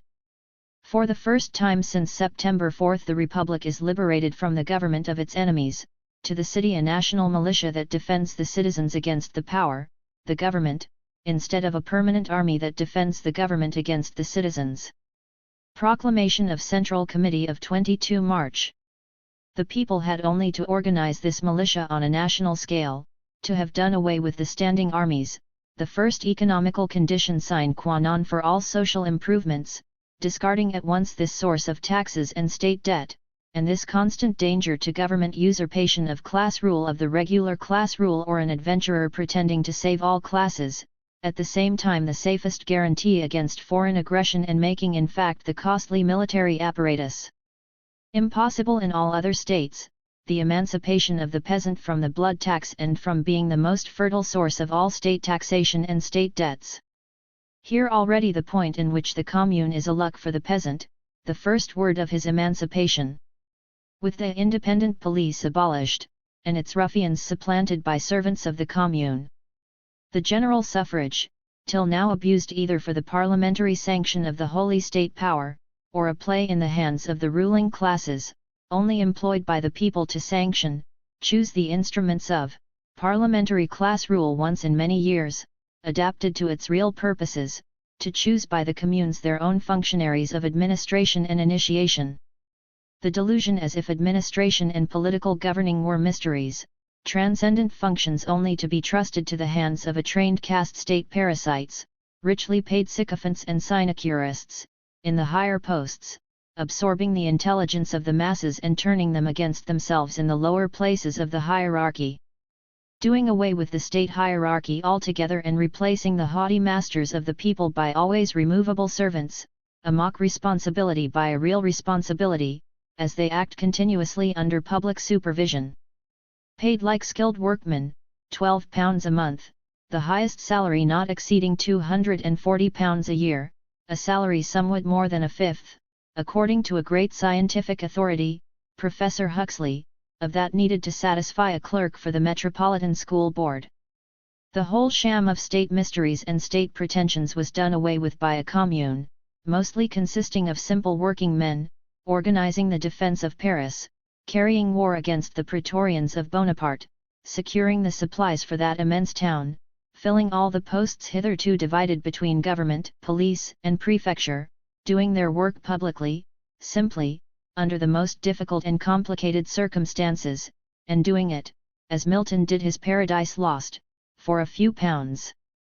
Acting in bright daylight, with no pretensions to infallibility, not hiding itself behind circumlocution offices, not ashamed to confess blunders by correcting them. Making in one order the public functions military, administrative, political real workmen's functions, instead of the hidden attributes of a trained caste, keeping order in the turbulence of civil war and revolution, initiating measures of general regeneration. Whatever the merits of the single measures of the Commune, its greatest measure was its own organization, extemporized with the foreign enemy at one door, and the class enemy at the other, proving by its life its vitality, confirming its thesis by its action. Its appearance was a victory over the victors of France. Captive Paris resumed by one bold spring the leadership of Europe, not depending on brute force, but by taking the lead of the social movement, by giving body to the aspirations of the working class of all countries. With all the great towns organized into communes after the model of Paris, no government could have repressed the movement by the surprise of sudden reaction. Even by this preparatory step, the time of incubation, the guarantee of the movement would have been won. All France organized into self-working and self-governing communes, the standing army replaced by the popular militias, the army of state parasites removed, the clerical hierarchy displaced by the schoolmaster, the state judges transformed into communal organs, the suffrage for the national representation not a matter of sleight of hand for an all-powerful government but the deliberate expression of organized communes, the state functions reduced to a few functions for general national purposes. Such is the commune, the political form of the social emancipation, of the liberation of labor from the usurpations, slave-holding, of the monopolists of the means of labor, created by the laborers themselves or forming the gift of nature. As the state machinery and parliamentarism are not the real life of the ruling classes, but only the organized general organs of their dominion, the political guarantees and forms and expressions of the old order of things, so the commune is not the social movement of the working class and therefore of a general regeneration of mankind, but the organized means of action. The commune does not do away with the class struggles, through which the working classes strive to the abolition of all classes and, therefore, of all class rule, because it does not represent a peculiar interest. It represents the liberation of labor, that is the fundamental and natural condition of individual and social life which only by usurpation, fraud, and artificial contrivances can be shifted from the few upon the many, but it affords the rational medium in which that class struggle can run through its different phases in the most rational and humane way. It could start violent reactions and as violent revolutions. It begins the emancipation of labor, its great goal, by doing away with the unproductive and mischievous work of the state parasites, by cutting away the springs which sacrifice an immense portion of the national produce to the feeding of the state monster on the one side, by doing, on the other, the real work of administration, local and national, for workingmen's wages. It begins therefore with an immense saving, with economical reform as well as political transformation. The communal organization once firmly established on a national scale, the catastrophes it might still have to undergo would be sporadic slaveholders' insurrections, which, while for a moment interrupting the work of peaceful progress, would only accelerate the movement, by putting the sword into the hand of the social revolution. The working class know that they have to pass through different phases of class struggle. They know that the superseding of the economical conditions of the slavery of labor by the conditions of free and associated labor can only be the progressive work of time, that economical transformation, that they require not only a change of distribution, but a new organization of production, or rather the delivery, setting free, of the social forms of production in present organized labor, engendered by present industry, of the trammels of slavery, of their present class character, and their harmonious national and international coordination. They know that this work of regeneration will be again and again relented and impeded by the resistance of vested interests and class egotisms. They know that the present spontaneous action of the natural laws of capital and landed property can only be superseded by the spontaneous action of the laws of the social economy of free and associated labor by a long process of development of new conditions, as was the spontaneous action of the economic laws of slavery and the spontaneous action of the economic laws of serfdom.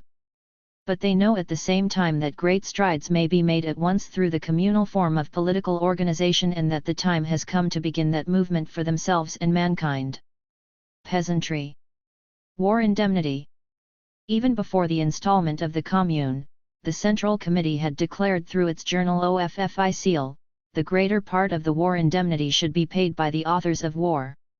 This is the great conspiracy against civilization the men of order are most afraid of. This is the most practical question.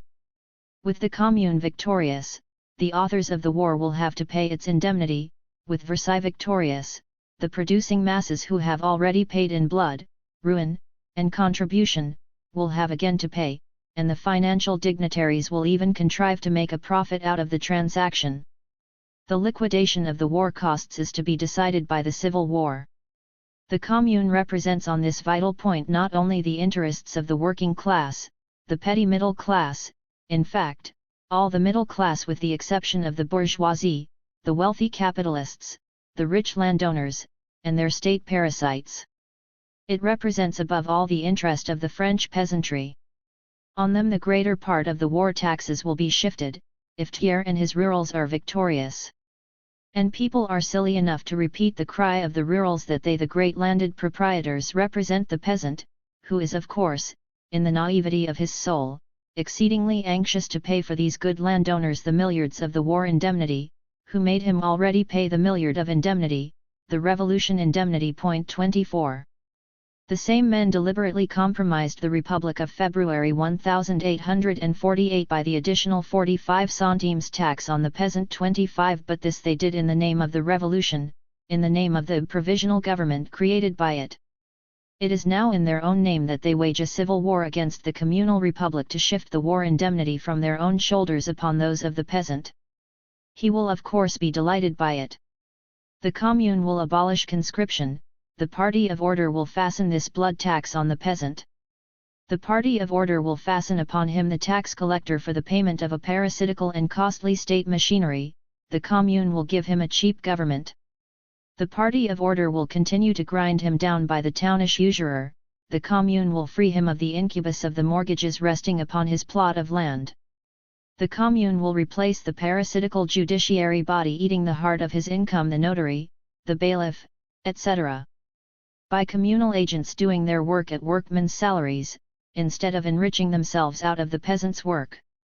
It will break down this whole judiciary cobweb which entangles the French peasant and gives abodes to the judiciary bench and mayors of the bourgeois spiders that suck its blood. The party of order will keep him under the rule of the gendarme. The Commune will restore him to independent social and political life.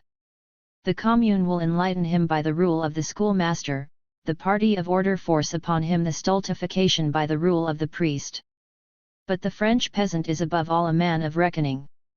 He will find it exceedingly reasonable that the payment of the clergy will no longer be exacted from him by the tax collector, but will be left to the spontaneous action of his religious instinct. The French peasant had elected Louis Bonaparte President of the Republic, but the party of order, during the anonymous regime of the Republic under the Constituent and the Legislative Assemblies, was the creator of the empire. What the French peasant really wants, he commenced to show in 1849 and 1852 by opposing his mayor to the government's prefect, his schoolmaster to the government's parson, himself to the government's gendarme. The nucleus of the reactionary laws of the Party of Order in 1849 and peculiarly in January and February 1850 were specifically directed against the French peasantry.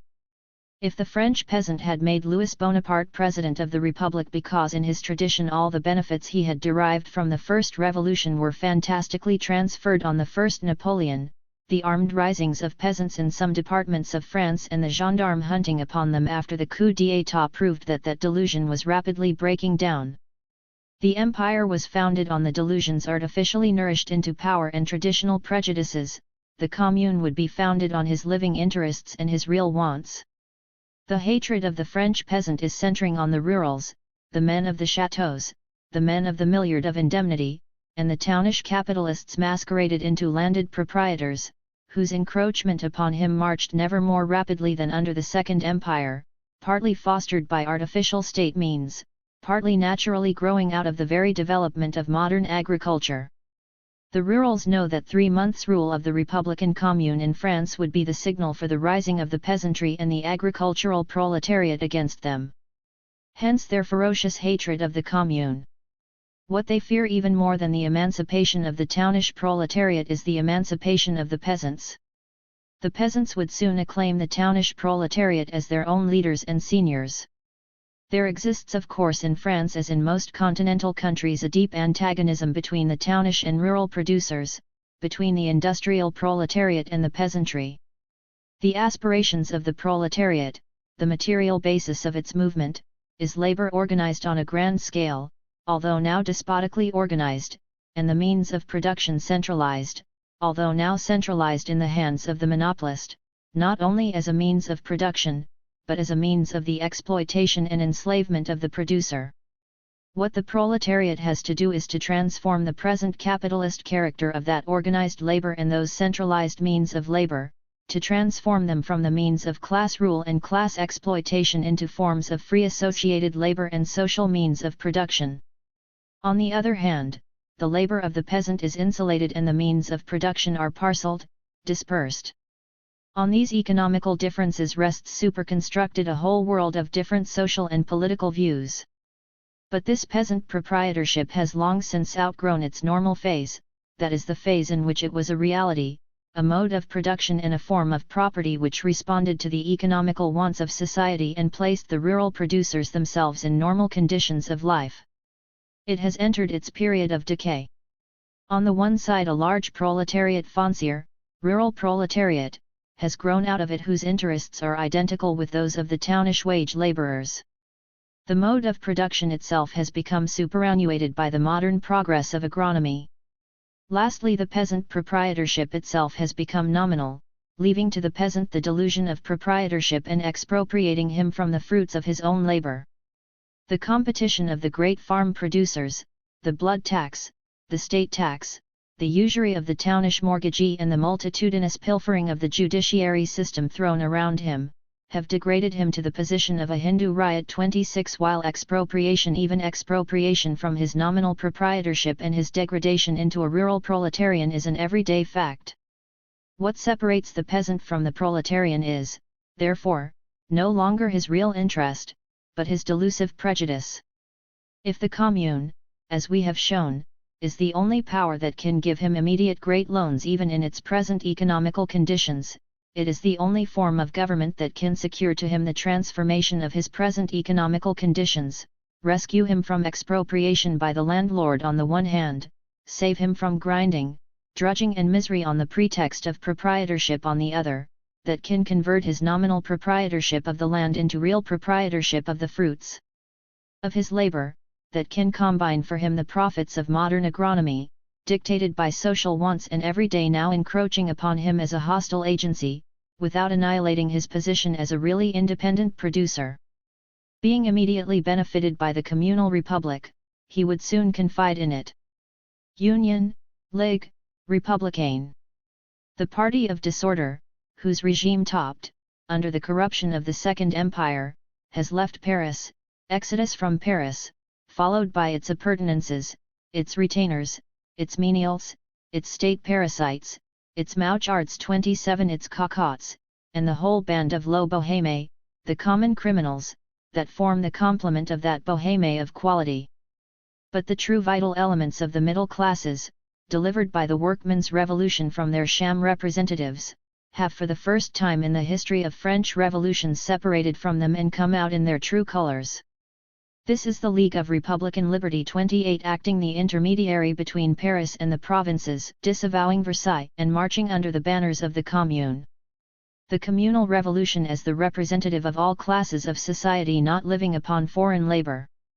We have seen that the Paris proletarian fights for the French peasant, and Versailles fights against him, that the greatest anxiety of the rurals is that Paris be heard by the peasants and no longer separated from them through the blockade, that at the bottom of its war upon Paris is the attempt to keep the peasant as its bondman and treat him as before as its material taillable à merci et miséricorde. 29.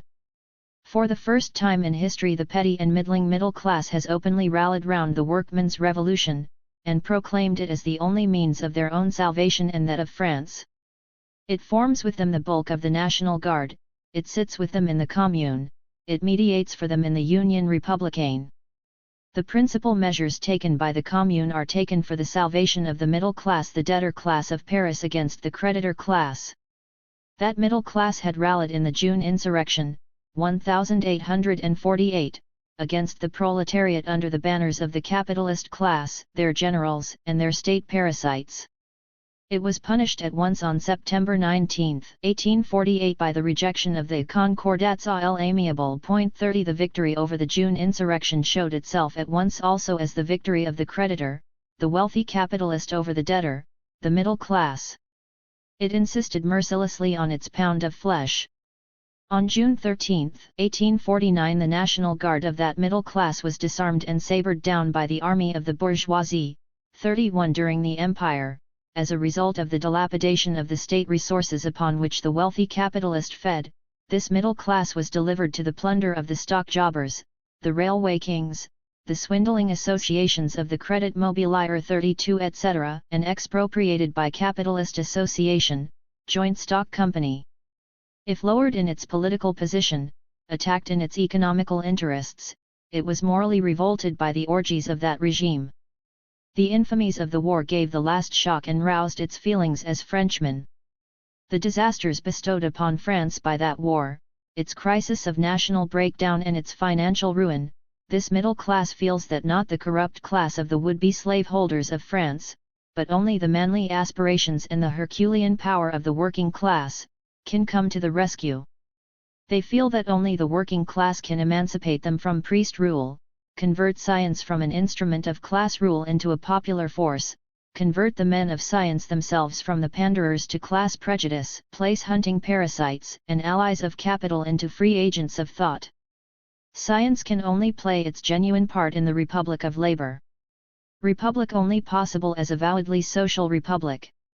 This civil war has destroyed the last delusions about the Republic, as the Empire the delusion of unorganized universal suffrage in the hands of the state gendarme and the parson. All vital elements of France acknowledge that a republic is only possible in France and Europe as a social republic, that is a republic which disowns the capital and landowner class of the state machinery to supersede it by the commune, that frankly avows social emancipation as the great goal of the republic and guarantees thus that social transformation by the communal organization. The other republic can be nothing but the anonymous terrorism of all monarchical fractions, of the combined Legitimists, Orleanists, and Bonapartists, to land in an empire of some kind as its final goal, the anonymous terror of class rule which, having done its dirty work, will always burst into an empire. The professional republicans of the Rural Assembly are men who really believe, despite the experiments of 1848-51, despite the civil war against Paris, the republican form of class despotism a possible, lasting form, while the Party of Order demands it only as a form of conspiracy for fighting the Republic and reintroducing its only adequate form, monarchy, or rather imperialism. 33 as the form of class despotism. In 1848 these voluntary dupes were pushed in the foreground till, by the insurrection of June, they had paved the way for the anonymous rule of all fractions of the would-be slaveholders in France. In 1871, at Versailles, they are from the beginning pushed into the background, there to figure as the Republican decoration of Thiers' rule and sanction by their presence the war of the Bonapartist generals upon Paris. In unconscious self-irony these wretches hold their party meeting in the Salle de Paume, tennis court, to show how they have degenerated from their predecessors in 1789. By their skulkers 34 etc. they tried to coax Paris into tendering its arms to Thiers and to force it into disarmament by the National Guard of Order under Cicet. We do not speak of the so-called socialist Paris deputies like Louis Blanc. 35 They undergo meekly the insults of a Dufour and the rurals, dote upon Thiers' legal rights, and whining in the presence of the banditti cover themselves with infamy. Workmen and Comte. If the workmen have outgrown the time of socialist sectarianism, it ought not to be forgotten that they have never been in the leading strings of Comtism. This sect has never afforded the International but a branch of about half a dozen men, whose program was rejected by the General Council. 36 Comte is known to the Parisian workman as the prophet in politics of imperialism, of personal dictatorship, of capitalist rule in political economy, of hierarchy in all spheres of human action, even in the sphere of science, and as the author of a new catechism with a new pope and new saints in place of the old ones. If his followers in England play a more popular part than those in France, it is not by preaching their sectarian doctrines, but by their personal valor, and by the acceptance by their sect of the forms of working men's class struggle created without them, as for instance the trade unions and strikes in England which, by the by, are denounced as heresy by their Paris co-religionists. The Commune, social measures. That the workmen of Paris have taken the initiative of the present revolution and in heroic self-sacrifice bear the brunt of this battle, is nothing new. It is the striking fact of all French revolutions. It is only a repetition of the past. That the revolution is made in the name of and confessedly for the popular masses, that is the producing masses, is a feature this revolution has in common with all its predecessors. The new feature is that the people, after the first rise, have not disarmed themselves and surrendered their power into the hands of the Republican mountebanks of the ruling classes, that, by the constitution of the Commune, they have taken the actual management of their revolution into their own hands and found at the same time, in the case of success, the means to hold it in the hands of the people itself, displacing the state machinery, the governmental machinery of the ruling classes by a governmental machinery of their own. This is their ineffable crime. Workmen infringing upon the governmental privilege of the upper 10,000 and proclaiming their will to break the economical basis of that class despotism which for its own sake wielded the organized state force of society. This it is that has thrown the respectable classes in Europe as in the United States into a paroxysm of convulsions and accounts for their shrieks of abomination. It is blasphemy, their fierce appeals to assassination of the people and the Billingsgate of abuse and calumny from their parliamentary tribunes and their journalistic servants' hall. The greatest measure of the Commune is its own existence, working, acting under circumstances of unheard of difficulty. The red flag, hoisted by the Paris Commune, crowns in reality only the government of workmen for Paris. They have clearly, consciously proclaimed the emancipation of labor, and the transformation of society, as their goal. But the actual social character of their republic consists only in this, that workmen govern the Paris Commune. As to their measures, they must, by the nature of things, be principally confined to the military defense of Paris and its supply. Some patronizing friends of the working class, while hardly dissembling their disgust even at the few measures they consider as socialist, although there is nothing socialist in them except their tendency, express their satisfaction and try to coax genteel sympathies for the Paris Commune by the great discovery that, after all, workmen are rational men and whenever in power always resolutely turn their back upon socialist enterprises.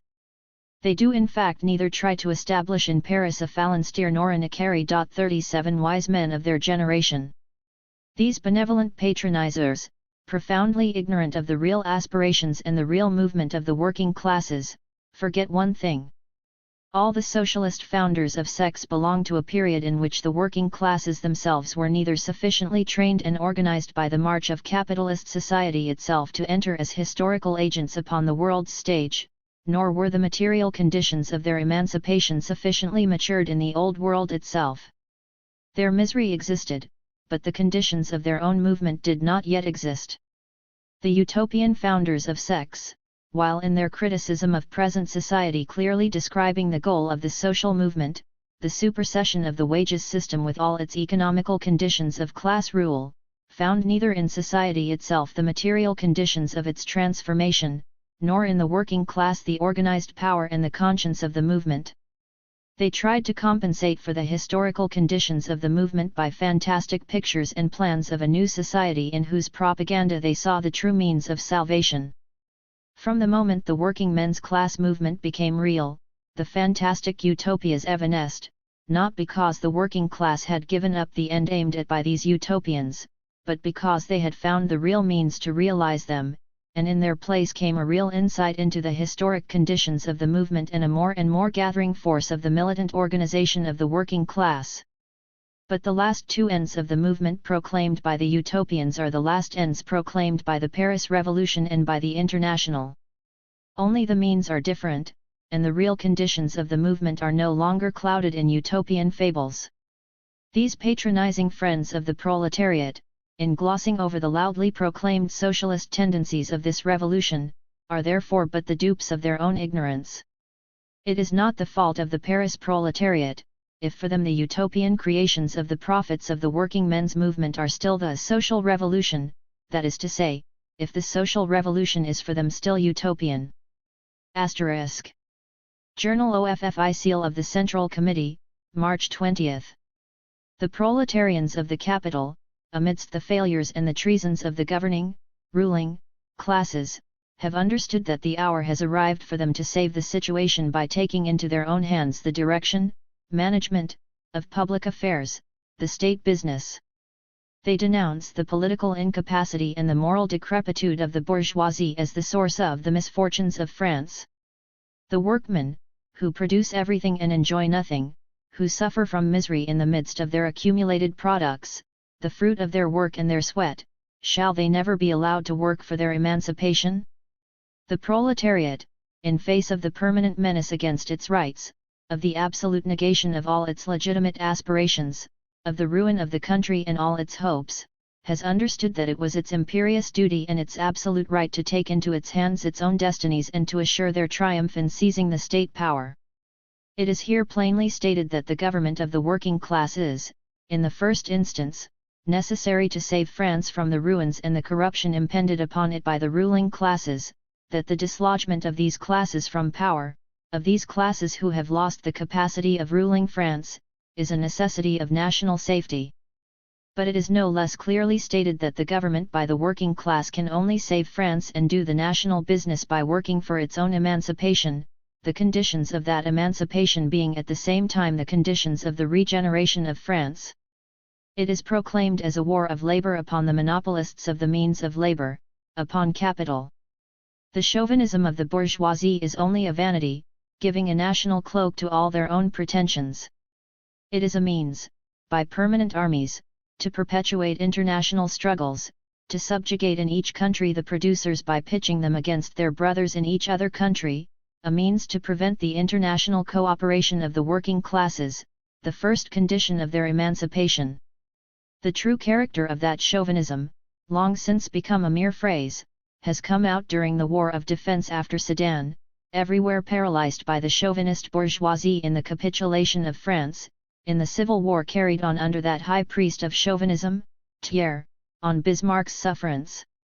It came out in the petty police intrigue of the Anti-German League, in foreigner hunting in Paris after the capitulation. It was hoped that the Paris people, and the French people, could be stultified into the passion of national hatred and by factitious outrages to the foreigner forget its real aspiration and its home betrayers. How has this factitious movement disappeared, vanished, before the breath of revolutionary Paris? loudly proclaiming its international tendencies because the cause of the producer is everywhere the same and its enemy everywhere the same, whatever its nationality, in whatever national garb. It proclaimed as a principle the admission of foreigners into the Commune. It even chose a foreign workman, a member of the International, onto its Executive 38. It decreed the destruction of the symbol of French chauvinism, the Vendôme column. And while the bourgeois chauvins have dismembered France, and act under the dictatorship of the foreign invasion, the Paris workmen have beaten the foreign enemy by striking at their own class rulers, have abolished fractions, in conquering the post as the vanguard of the workmen of all nations.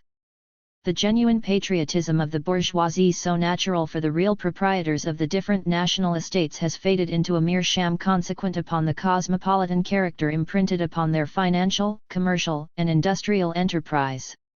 Under similar circumstances it would explode in all countries as it did in France. Decentralization by the rurals and the Commune. It has been said that Paris, and with it the other French towns, were oppressed by the rule of the peasants, and that its present struggle is for its emancipation from the rule of the peasantry. Never was a more foolish lie uttered. Paris, as the central seat and the stronghold of the centralized government machinery, subjected the peasantry to the rule of the gendarme, the tax collector, the prefect, the priest, and the rural magnates, that is to the despotism of its enemies, and deprived it of all life, took the life out of it. It repressed all organs of independent life in the rural districts. On the other hand, the government, the rural magnate, the gendarme, and the priest, into whose hands the whole influence of the provinces was thus thrown by the centralized state machinery centering at Paris, brought this influence to bear for the government and the classes whose government it was, not against the Paris of the government, the parasite, the capitalist, the idle, the cosmopolitan stew, but against the Paris of the workman and the thinker. In this way, by the government centralization with Paris as its base, the peasants were suppressed by the Paris of the government and the capitalist, and the Paris of the workman was suppressed by the provincial power handed over into the hands of the enemies of the peasants. The Versailles Moniteur, March 29, declares that Paris cannot be a free city, because it is the capital. This is the true thing. Paris, the capital of the ruling classes and its government, cannot be a free city, and the provinces cannot be free, because such a Paris is the capital. The provinces can only be free with the Commune at Paris. The party of order is still less infuriated against Paris because it has proclaimed its own emancipation from them and their government, than because, by doing so, it has sounded the alarm signal for the emancipation of the peasant and the provinces from their sway. Journal Officiel de la Commune, April 1. The Revolution of March 18 had not for its only object the securing to Paris of communal representation elected, but subject to the despotic tutelage of a national power strongly centralized. It is to conquer and secure independence for all the communes of France, and also of all superior groups, departments, and provinces, united amongst themselves for their common interest by a really national pact. It is to guarantee and perpetuate the Republic. Paris has renounced her apparent omnipotence, which is identical with her forfeiture. She has not renounced that moral power, that intellectual influence, which so often has made her victorious in France and Europe in her propaganda. This time again Paris works and suffers for all France, of which it prepares by its combats and its sacrifices the intellectual, moral, administrative, and economical regeneration, the glory and the prosperity. Programme 39 of the Commune de Paris sent out by balloon. Mr. Thiers, in his tour through the provinces, managed the elections, and above all, his own manifold elections. But there was one difficulty. The Bonapartist provincials had for the moment become impossible. Besides, he did not want them, nor did they want him. Many of the Orleanist old stagers had merged into the Bonapartist lot. It was therefore necessary to appeal to the rusticated legitimist landowners who had kept quite aloof from politics and were just the men to be duped. They have given its apparent character to the Versailles Assembly, its character of the chamber introuvable of Louis XVIII, its rural character. In their vanity they believed, of course, that their time had at last come with the downfall of the Second Bonapartist Empire, and under the shelter of foreign invasion, as it had come in 1814 and 1815. Still they are mere dupes. So far as they act, they can only act as elements of the party of order and its anonymous terrorism, as in 1848-51. Their own party effusions lend only the comical character to that association. They are, therefore, forced to suffer as president the Jalacoucheur of the Duchess de Berry and as their ministers the pseudo-republicans of the Government of Defense. They will be pushed aside as soon as they have done their service. But a trick of history, by this curious combination of circumstances they are forced to attack Paris for revolting against the Republique et indivisible 40, Louis Blanc expresses it so, Thiers calls it unity of France, while their very first exploit was to revolt against unity by declaring for the decapitation and decapitalization of Paris, by wanting the Assembly to sit in a provincial town. What they really want is to go back to what preceded the centralized state machinery, become more to less independent of its prefects and its ministers, and put into its place the provincial and local domainal influence of the chateaux. They want a reactionary decentralization of France. What Paris wants is to supplant that centralization which has done its service against feudality, but has become the mere unity of an artificial body, resting on gendarmes, red and black armies, repressing the life of real society, resting as an incubus upon it, giving Paris an apparent omnipotence by enclosing it and leaving the provinces outside to supplant this unitarian France which exists besides the French society by the political union of French society itself through the communal organization. The true partisans of breaking up the unity of France are therefore the rurals, opposed to the United State machinery so far as it interferes with their own local importance, seigneurial rights, so far as it is the antagonist of feudalism. What Paris wants is to break up that factitious Unitarian system, so far as it is the antagonist of the real living Union of France and a mere means of class rule. Comtist view. Men completely ignorant of the existing economical system are of course still less able to comprehend the workman's negation of that system. They can of course not comprehend that the social transformation the working class aim at is the necessary, historical, unavoidable birth of the present system itself. They talk in deprecatory tones of the threatened abolition of property, because in their eyes their present class form of property, a transitory historical form, is property itself, and the abolition of that form would therefore be the abolition of property. As they now defend the eternity of capital rule and the wages system, if they had lived in feudal times or in times of slavery they would have defended the feudal system and the slave system, as founded on the nature of things, as a spontaneous outgrowth, springing from nature, fiercely declaimed against their abuses, but at the same time from the height of their ignorance answering to the prophecies of their abolition by the dogma of their eternity righted by moral checks. Constraints. They are as right in their appreciation of the aims of the Paris working classes, as is Mr. Bismarck in declaring that what the Commune wants is the Prussian municipal order. Poor men. They do not even know that every social form of property has morals of its own, and that the form of social property which makes property the attribute of labor, far from creating individual moral constraints, will emancipate the morals of the individual from its class constraints. Asterisk. How the breath of the popular revolution has changed Paris. The Revolution of February was called the Revolution of Moral Contempt. It was proclaimed by the cries of the people, "À bas les grands voleurs! À bas les assassins!" 41 Such was the sentiment of the people. But as to the bourgeoisie, they wanted broader sway for corruption. They got it under Louis Bonaparte's, Napoleon the Little, reign. Paris, the gigantic town, the town of historic initiative, was transformed into the maison dorée for two of all the idlers and swindlers of the world, into a cosmopolitan stew. After the exodus of the better class of people, the Paris of the working class reappeared, heroic, self-sacrificing, enthusiastic in the sentiment of its Herculean task. No cadavers in the morgue, no insecurity of the streets. Paris was never more quiet within. Instead of the cocottes, the heroic women of Paris. Manly, stern, fighting, working, thinking Paris. Magnanimous Paris. In view of the cannibalism of their enemies, making their prisoners only dangerless. What Paris will no longer stand is yet the existence of the cocottes and cocodes. 43 What it is resolved to drive away or transform is this useless, skeptical, and egotistical race which has taken possession of the gigantic town, to use it as its own.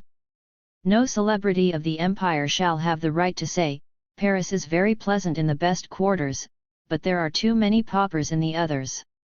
Vérité, April 23. Private crime wonderfully diminished at Paris. The absence of thieves and cocottes, of assassinations and street attacks, all the conservatives have fled to Versailles. There has not been signalized one single nocturnal attack even in the most distant and less frequented quarters since the citizens do their police business themselves. Documents of the First International, 1871-2. Resolution of the London Conference on Working Class Political Action 1. Karl Marx and Friedrich Engels. Considering the following passage of the preamble to the rules, the economical emancipation of the working classes is the great end to which every political movement ought to be subordinate as a means. 2. That the inaugural address of the International Working Men's Association, 1864, states, "The Lords of Land and the Lords of Capital will always use their political privileges for the defense and perpetuation of their economical monopolies. So far from promoting, they will continue to lay every possible impediment in the way of the emancipation of labor. To conquer political power has therefore become the great duty of the working classes." 3. That the Congress of Lausanne, 1867, has passed this resolution: "The social emancipation of the workmen is inseparable from their political emancipation." 4. That the declaration of the General Council relative to the pretended plot of the French internationalists on the eve of the plebiscite, 1870, says, "Certainly by the tenor of our statutes 5 all our branches in England, on the continent, and in America have the special mission not only to serve as centers for the militant organization of the working class, but also to support, in their respective countries, every political movement tending towards the accomplishment of our ultimate end, the economical emancipation of the working class." 6. That false translations of the original statutes have given rise to various interpretations which were mischievous to the development and action of the International Working Men's Association. 7. In presence of an unbridled reaction which violently crushes every effort at emancipation on the part of the working men, and pretends to maintain by brute force the distinction of classes and the political domination of the propertied classes resulting from it. Considering that against this collective power of the propertied classes the working class cannot act, as a class, except by constituting itself into a political party, distinct from, and opposed to, all old parties formed by the propertied classes. That this constitution of the working class into a political party is indispensable in order to ensure the triumph of the social revolution and its ultimate end, the abolition of classes. That the combination of forces which the working class has already effected by its economical struggles ought at the same time to serve as a lever for its struggles against the political power of landlords and capitalists. The conference recalls to the members of the International that in the militant state of the working class, its economical movement and its political action are indissolubly united. Speech on the 7th anniversary of the International 8. Concerning the International, Marx said that the great success which had hitherto crowned its efforts was due to circumstances over which the members themselves had no control. The foundation of the International itself was the result of these circumstances, and by no means due to the efforts of the men engaged in it. It was not the work of any set of clever politicians. All the politicians in the world could not have created the situation and circumstances requisite for the success of the International. The International had not put forth any particular creed. Its task was to organize the forces of labor and link the various working men's movements and combine them. The circumstances which had given such a great development to the association were the conditions under which the work people were more and more oppressed throughout the world, and this was the secret of success. The events of the last few weeks had unmistakably shown that the working class must fight for its emancipation. The persecutions of the governments against the International were like the persecutions of ancient Rome against the primitive Christians. They, too, had been few in numbers at first, but the patricians of Rome had instinctively felt that if the Christians succeeded, the Roman Empire would be lost. The persecutions of Rome had not saved the empire, and the persecutions of the present day against the International would not save the existing state of things. What was new in the International was that it was established by the working men themselves and for themselves. Before the foundation of the International, all the different organizations had been societies founded by some radicals among the ruling classes for the working classes, but the International was established by the working men for themselves. The Chartist movement in this country had been started with the consent and assistance of middle-class radicals, though if it had been successful it could only have been for the advantage of the working class. England was the only country where the working class was sufficiently developed and organized to turn universal suffrage to its proper account. He then alluded to the Revolution of February as a movement that had been favored by a portion of the bourgeoisie against the ruling party. The Revolution of February had only given promises to the working classes and had replaced one set of men of the ruling class by another. The insurrection of June had been a revolt against the whole ruling class, including the most radical portion. The working men who had lifted the new men into power in 1848 had instinctively felt that they had only exchanged one set of oppressors for another and that they were betrayed. The last movement was the Commune, the greatest that had yet been made, and there could not be two opinions about it. The Commune was the conquest of the political power of the working classes. There was much misunderstanding about the Commune. The Commune could not found a new form of class government. In destroying the existing conditions of oppression by transferring all the means of labor to the productive laborer, and thereby compelling every able-bodied individual to work for a living, the only base for class rule and oppression would be removed. But before such a change could be effected, a proletarian dictature would become necessary, and the first condition of that was a proletarian army. The working classes would have to conquer the right to emancipate themselves on the battlefield. The task of the International was to organize and combine the forces of labor for the coming struggle. The alleged splits in the International 9.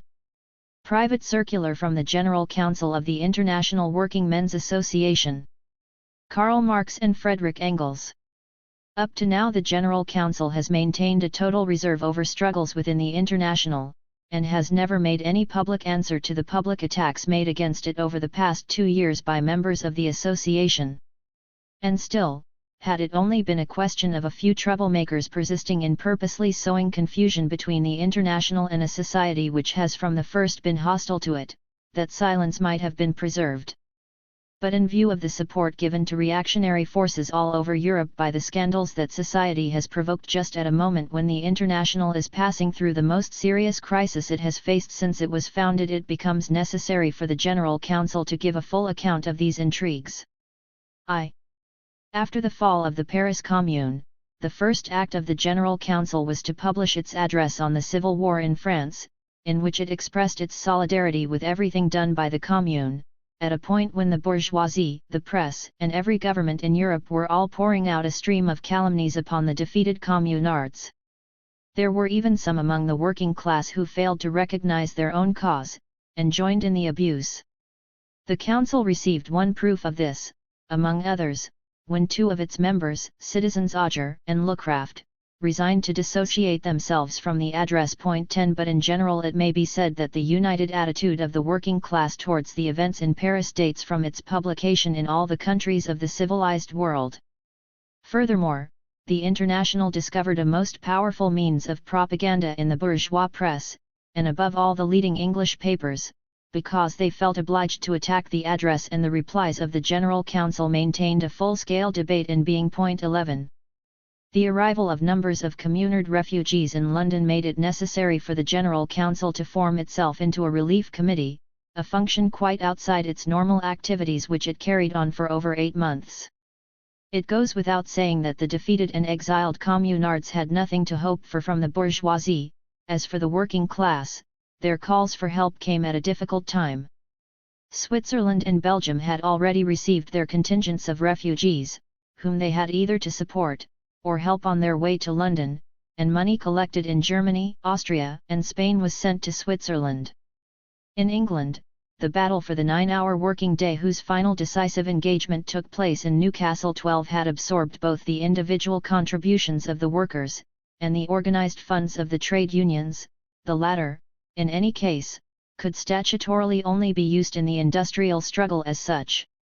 However, by dint of continuous activity and correspondence, the Council managed to collect enough in small sums to distribute a little money each week.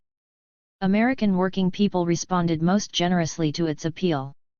But, as so often, how wonderful it would have been if the Council had had anything like the millions attributed to it by the terrified imagination of the bourgeoisie. After May 1871, a certain number of communard refugees were called upon to replace the French members whom the war had removed from the Council.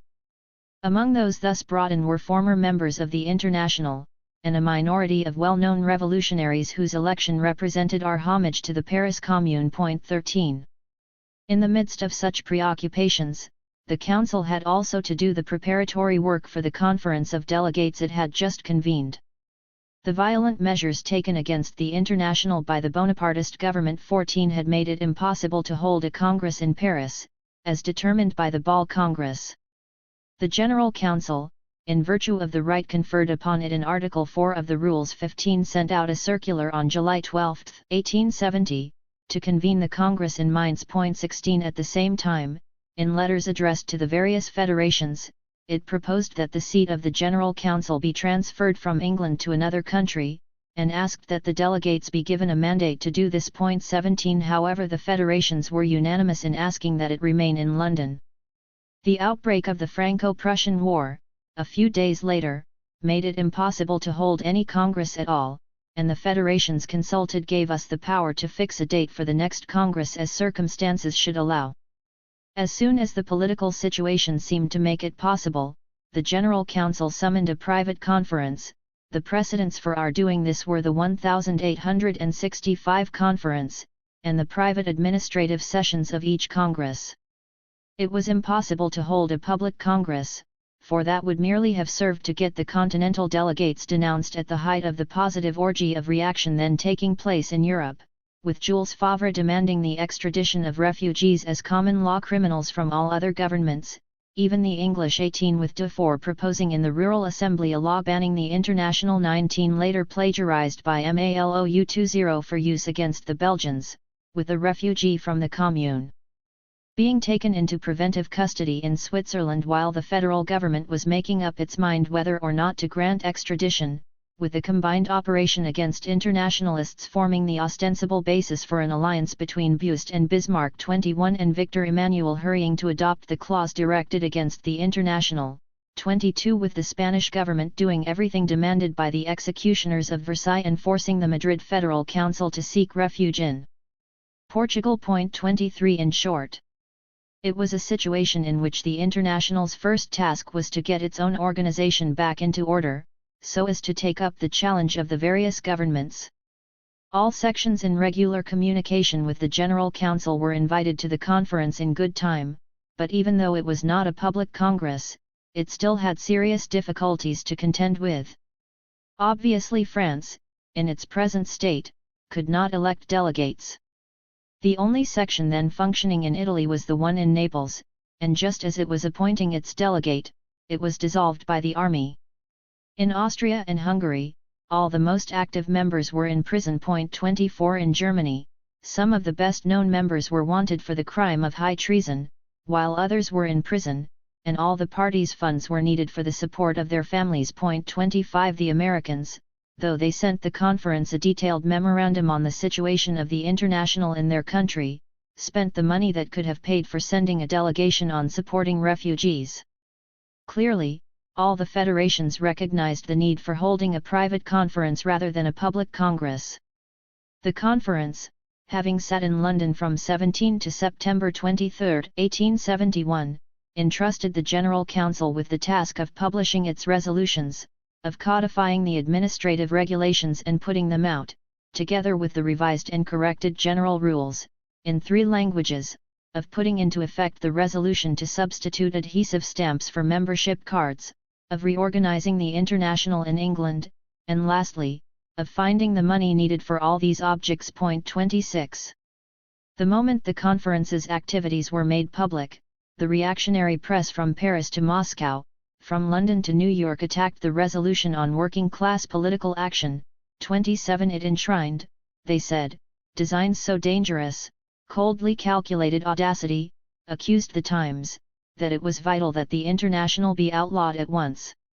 On the other hand, the resolution unmasking the fraudulent sectarian Section 27A provided a pretext for the ever-watchful international police to make loud demands in favor of the freedom of their protégés, the workers, as against the appalling despotism of the General Council and the Conference.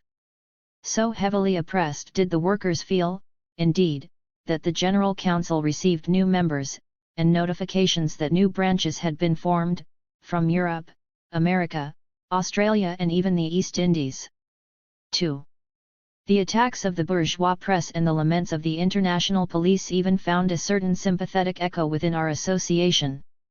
Plots, directed apparently against the General Council, but in reality against the association itself, began taking shape, and at the bottom of them all there was inevitably to be found the International Alliance of Socialist Democracy, that brainchild of the Russian Mikhail Bakunin.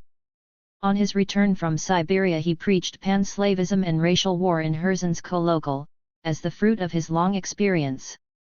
Later, during his time in Switzerland, he was appointed to the governing committee of the League of Peace and Freedom founded in opposition to the International. Since the affairs of this bourgeois society went from bad to worse, its president, Mr. G. Vogt, acting on Bakunin's advice, proposed an alliance when the International's Congress met in Brussels in September 1868. But the Congress unanimously declared that either the League was pursuing the same aim as the International, in which case there was no point in its existing, or its aim was different, in which case no merger was possible. At the League's own Congress in Bern a few days later, Bakunin underwent a conversion. He put forward an outworn program, whose scientific value can be judged from this one phrase, the economic and social equalization of classes. With only a tiny minority supporting him, he broke with the League and joined the International, bent on replacing the International's general rules with his own makeshift program, which the League had rejected, and the General Council with himself as a virtual dictator. With this object, he formed a new instrument, the International Alliance of Socialist Democracy, intending it to become an international within the International. Bakunin found the people he needed to establish that society from among the friendships he had formed during his stay in Italy, and in a group of Russian exiles who acted as his emissaries and recruiting officers among members of the International in Switzerland, France, and Spain. However, it was only the repeated refusals of the Belgian and Paris federal councils to recognize his alliance that made him decide to present the rules of his new society to the General Council for approval, rules which were simply a reproduction of his unappreciated Bern program.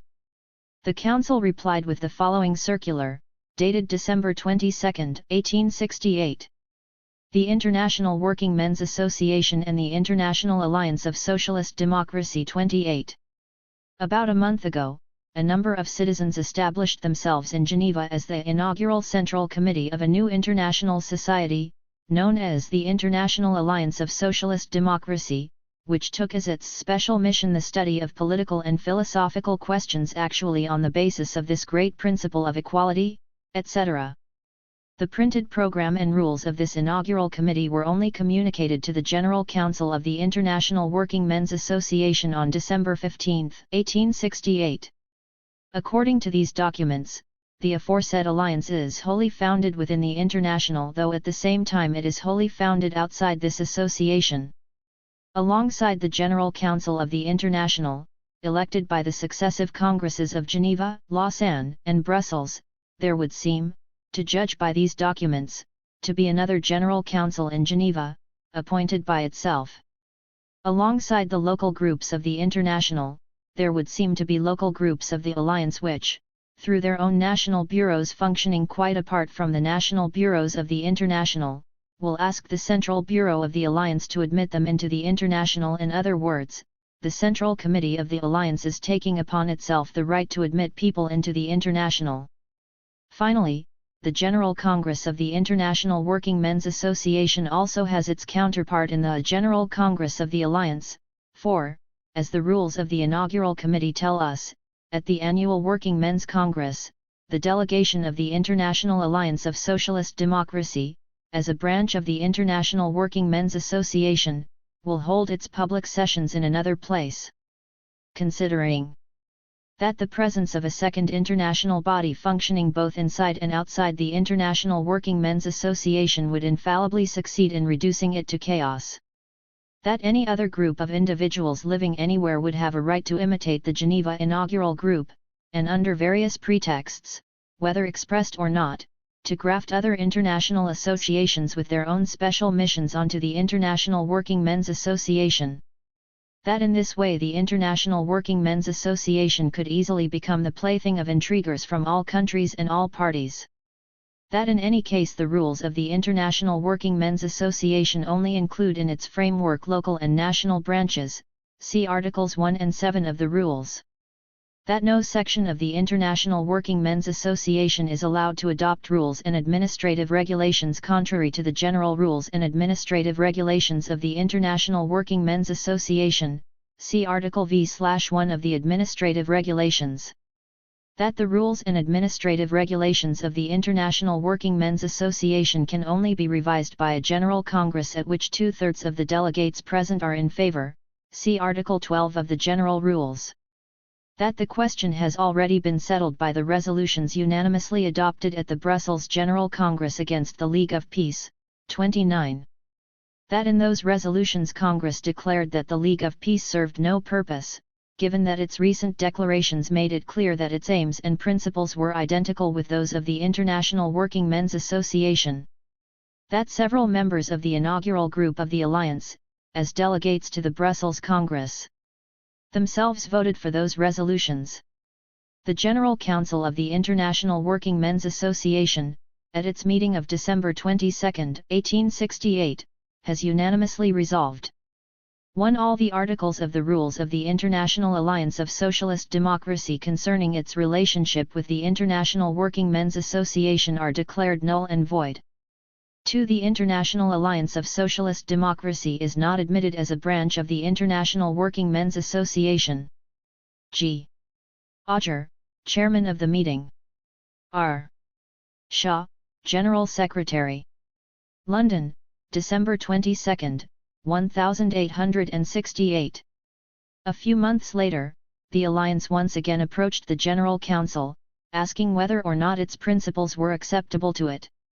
If the answer were yes, then the Alliance declared itself ready to dissolve itself into sections of the International. In reply to this, it received the following circular of March 9, 1869. The General Council to the Central Committee of the International Alliance of Socialist Democracy 30. According to Article 1 of our rules, the Association admits all working men's societies aiming at the same end, viz. The protection, advancement, and complete emancipation of the working class. Since the sections of the working class in various countries have reached different stages of development, it follows that their theoretical opinions, which reflect the real movement, will be equally divergent. However, the community of action established by the International Working Men's Association, the exchange of ideas fostered by the publicity provided by the organs of the various national sections, and finally the face-to-face discussions at the General Congresses, cannot fail gradually to give rise to a common theoretical program. Thus it is no part of the functions of the General Council to make a critical study of the Alliance's program. It is not for us to analyze whether or not it is a genuine expression of the proletarian movement.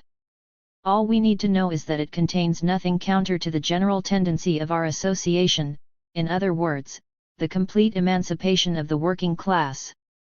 There is one sentence in your program which fails this test. We read in Article 2, the Alliance desires above all the political, economic, and social equalization of classes. The equalization of classes, if taken literally, amounts to the harmony between capital and labor, which is precisely what bourgeois socialists so unfortunately preach. 31 It is not the equalization of classes, a logical impossibility and therefore incapable of achievement, but on the contrary the abolition of classes, which is the true secret of the proletarian movement, and the prime object of the International Working Men's Association. However, in view of the context in which the phrase equalization of classes stands, it may perhaps have resulted merely from a slip of the pen.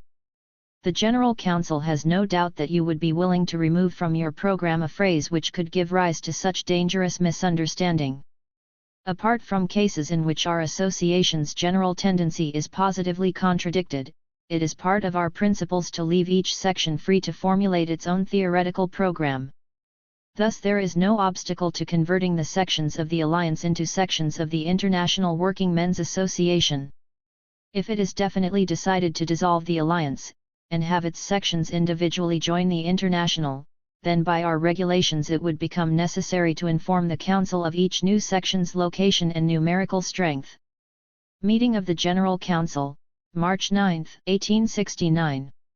The Alliance, having accepted these conditions, was admitted into the International by the General Council, which, owing to some of the signatures to the Bakunin program, erroneously presumed it to be recognized by the French-Swiss 32 Federal Committee in Geneva, whereas in fact the opposite was the case. It had now achieved its immediate object of being represented at the Ball Congress. Despite the dishonest means used by his supporters, the only time such means were ever used in a Congress of the International, Bakunin was disappointed in his attempt to get the Congress to transfer the seat of the General Council to Geneva, and sanction officially the old Saint-Simonian rubbish of the immediate abolition of the right of inheritance, which Bakunin considered the practical starting point of socialism.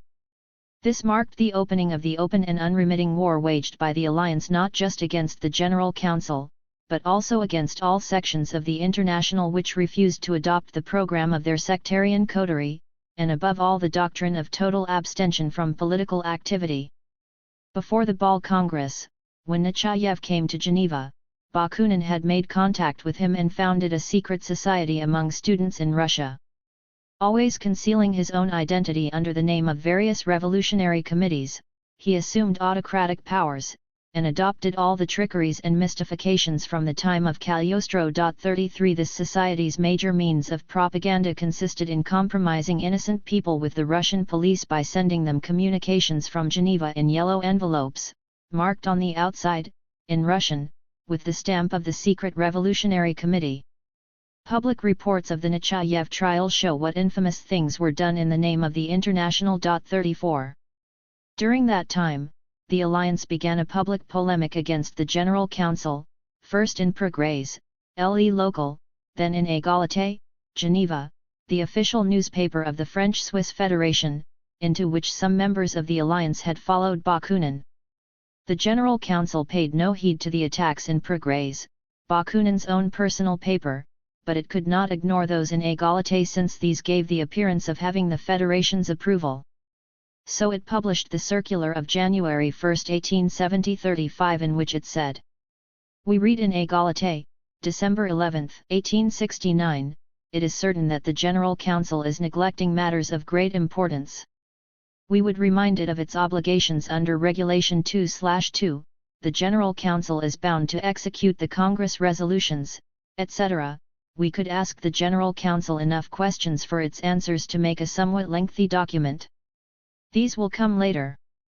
Meanwhile, etc. etc., the General Council knows of no article, either in the rules or the regulations, which would oblige it to enter into correspondence or debate with Égalité, or provide any answers to questions from newspapers. Only the Federal Committee in Geneva represents the branches of French Switzerland to the General Council. Whenever the Federal Committee addresses requests or objections to us by the one and only legitimate channel, i.e. through its secretary, the General Council will always be ready to reply.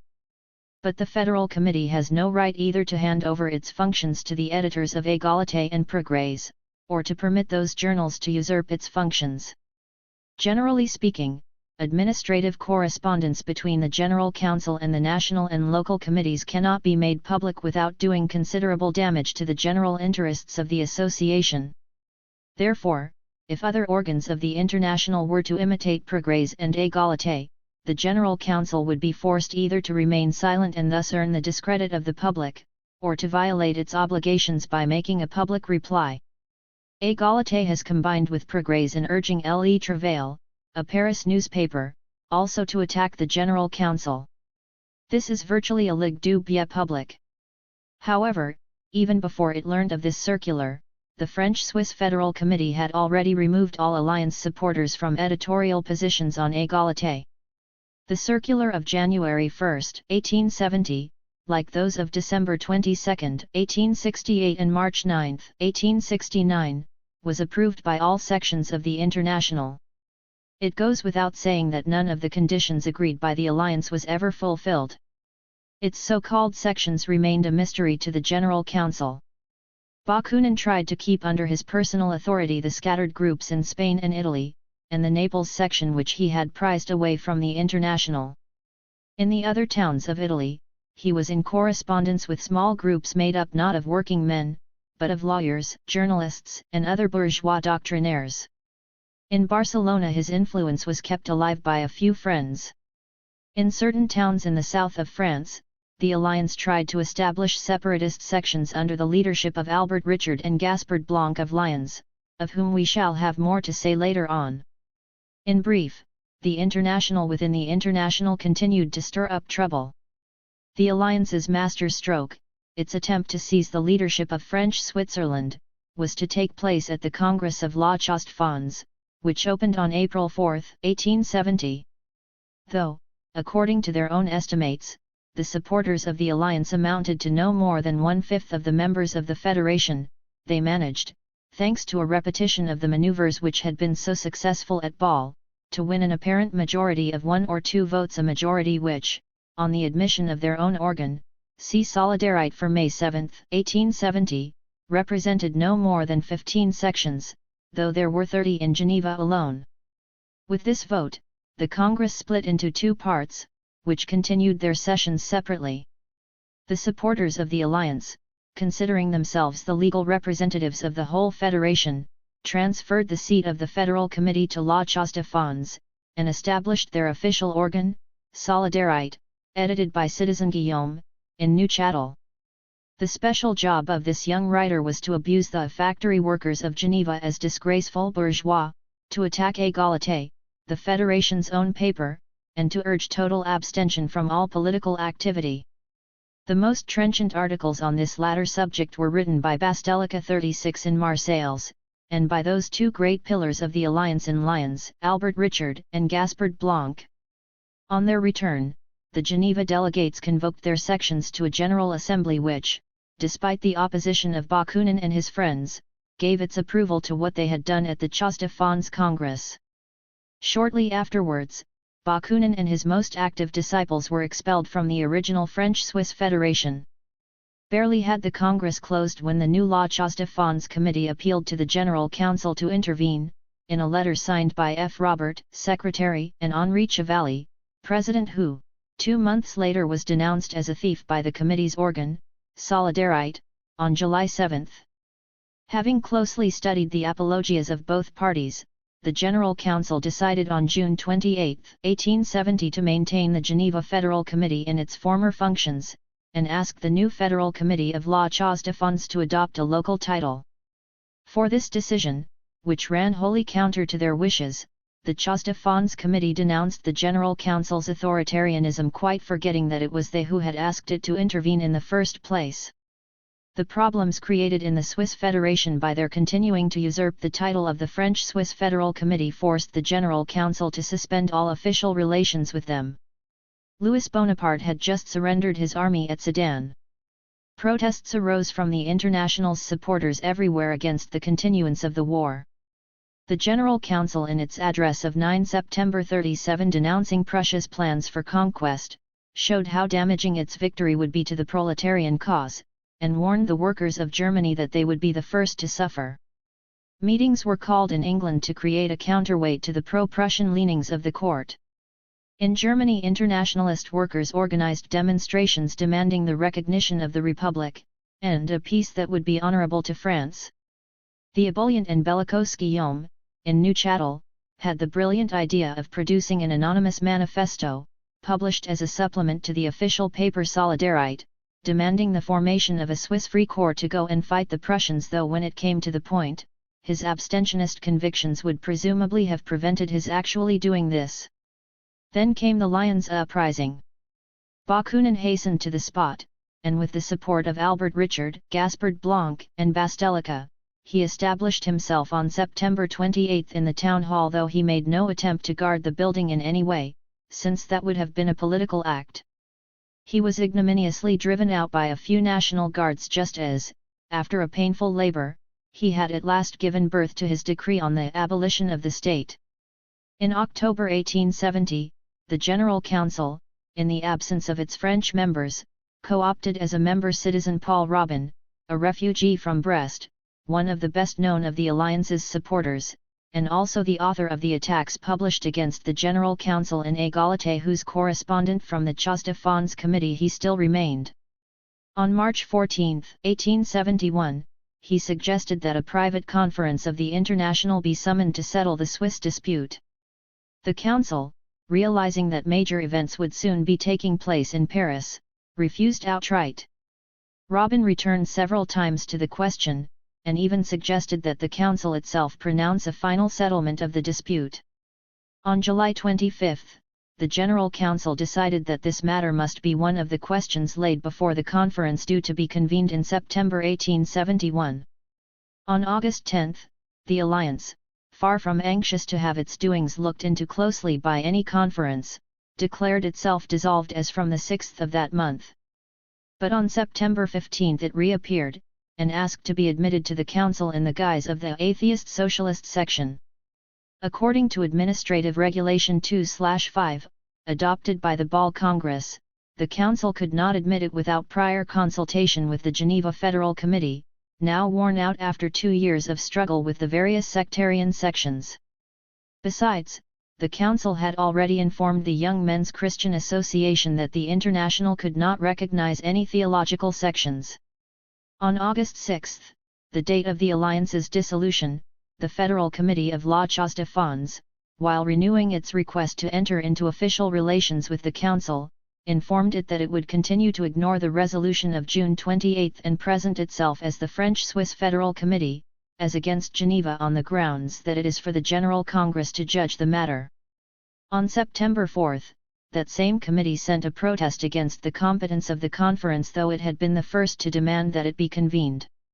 The conference might well have asked in return what competence the Paris Federal Committee possessed for judging the Swiss dispute, as the Chasse de Fonds Committee had also asked it to do before the siege. 38 However, it merely confirmed the General Council's decision of June 28, 1870.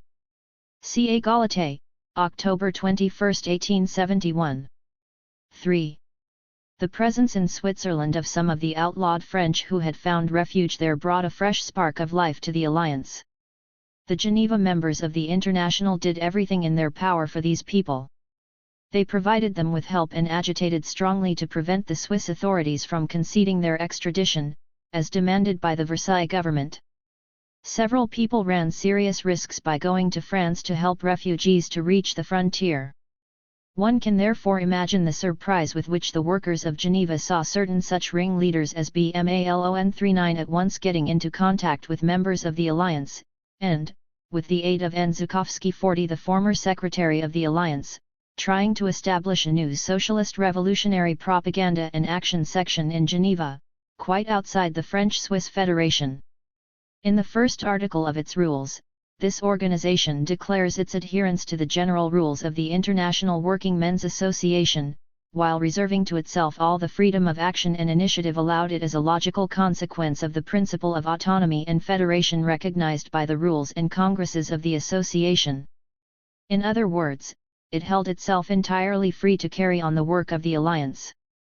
In a letter from Malin, dated October 20, 1871, this new section asked the General Council for the third time to admit it into the International.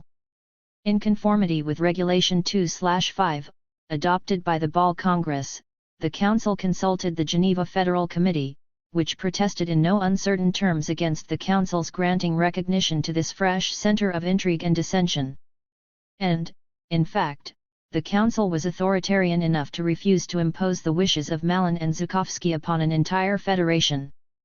Solidarite no longer existed, so the new members of the alliance founded La Révolution Sociale under the chief editorship of Madame André Leo, who had just stated to the Peace Congress at Lausanne that Raoul Rigault and Fer were the two sinister figures in the Commune who did not cease to demand bloodshed, albeit in vain up to the execution of the hostages. 41.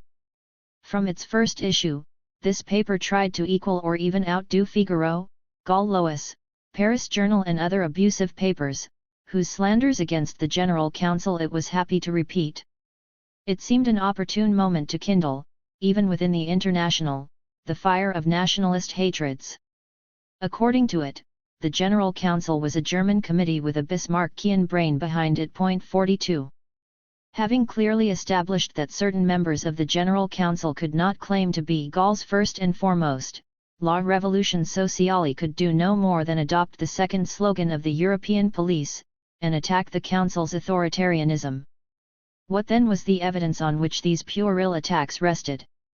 The General Council had let the alliance die a natural death, and in consort with the Geneva Federal Committee, had prevented its resurrection. In addition, it had asked that the Chausse de Fonds Committee take a title which would enable it to live in peace with the great majority of Swiss internationalists. Apart from these authoritarian acts, what other use had the General Council made, from October 1869 to October 1871, of the wide-ranging powers granted it by the Ball Congress? 1. On February 8, 1870, the Society of Positivist Proletarians in Paris asked the General Council for admission. The Council replied that the positivist principles enshrined in those rules of the Society that dealt with capital were in flagrant contradiction with the preamble to the general rules, that they must therefore strike them out, and join the International not as positivists but as proletarians, though they would still be perfectly free to reconcile their theories with the general principles of the association. The section, recognizing the justice of this ruling, joined the International. 2. In Lyons, there had been a split between the 1865 section and a section of recent origin in which, in addition to perfectly honest workers, the alliance was represented by Albert Richard and Gaspard Blanc. As so often happens in such cases, the judgment of an arbitration court set up in Switzerland was not recognized. On February 15, 1870, the recently formed section did not merely demand that the General Council should pronounce on the dispute in virtue of Regulation 2/7, but actually sent it a judgment to give expelling and slandering the members of the 1865 section to be signed and sent back by return of post. The Council deplored such an unheard-of proceeding, and demanded that some justification be given. To that demand, the 1865 section replied that the evidence for charges against Albert Richard had been laid before the arbitration court, but Bakunin had taken possession of it, and refused to return it, thus making it impossible to send it to the General Council. The Council's decision in this matter, dated March 8, aroused no objection from either side. 3. The French branch in London, having accepted members of a doubtful character, to say the least, had gradually developed into the fief of M. Félix Piat.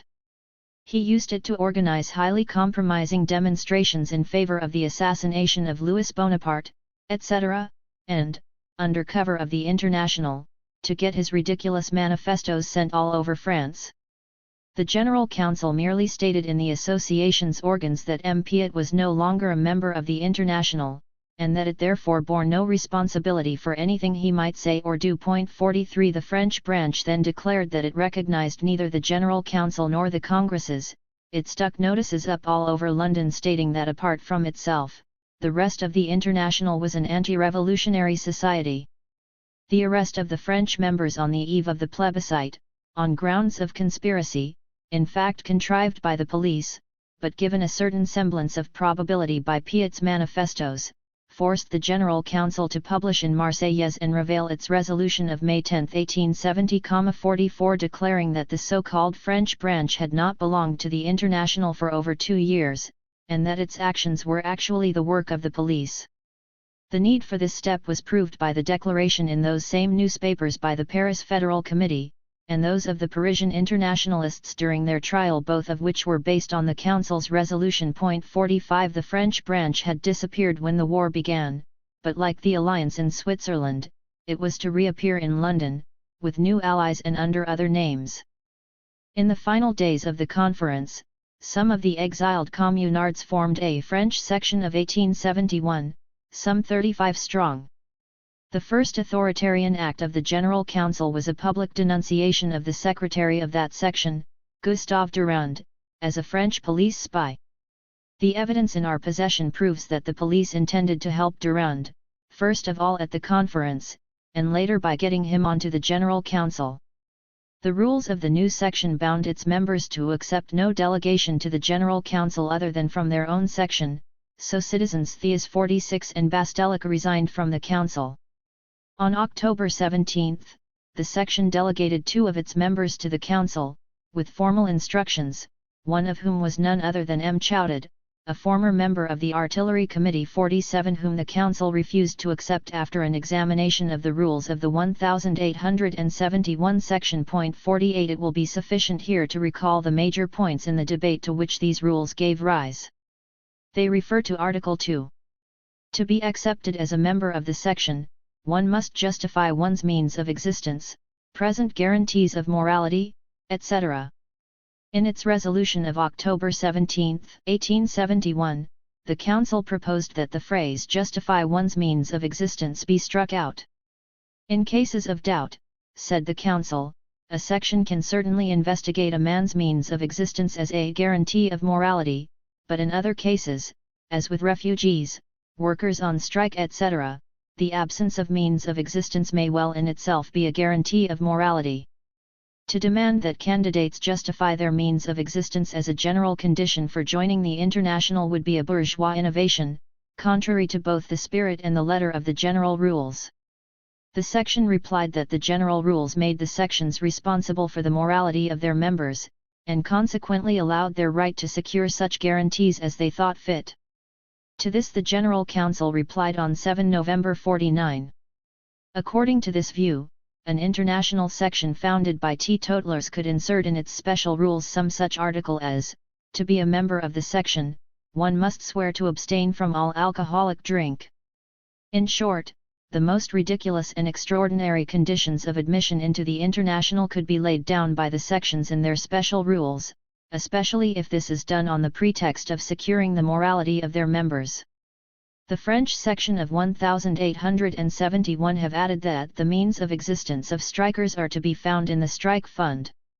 To this one must reply, first that there is often no such fund. Further, official English inquiries have proved that the majority of English working men are obliged, whether by strikes or lack of work, by inadequate wages or unfair terms of payment or a number of other possible causes, to have constant recourse to pawn shops and money lenders, means of existence of which one cannot demand justification without making quite unacceptable inquiries into the private lives of citizens. Now there can be one of two possibilities: either the section does not inquire into means of existence as guarantees of morality, in which case the General Council's proposition is quite apt, or the section, in Article 2 of its rules, has intentionally made the justification of one's means of existence a condition for admission in addition to guarantees of morality, in which case the Council declares that this is a bourgeois innovation contrary in letter and spirit to the General Rules. Article 11 of the section's rules reads, "One or several delegates shall be sent to the General Council." The Council asked that this article be struck out, because the General Rules of the International do not allow any sections the right to send delegates to the General Council. It added, "The General Rules only recognize two means of electing members to the General Council: either they are elected by the Congress, or they are co-opted by the General Council." It is quite true that the various sections existing in London were invited to send delegates to the General Council, but in order not to infringe the General Rules, they always did it as follows. The General Council first determined the number of delegates to be sent by each section, reserving to itself the right to accept or reject them in accordance with the Council's estimate of each one's ability to fulfill the general functions demanded of him. These delegates became members of the General Council not in virtue of being delegated by their sections, but in virtue of the Council's statutory right to co-opt new members.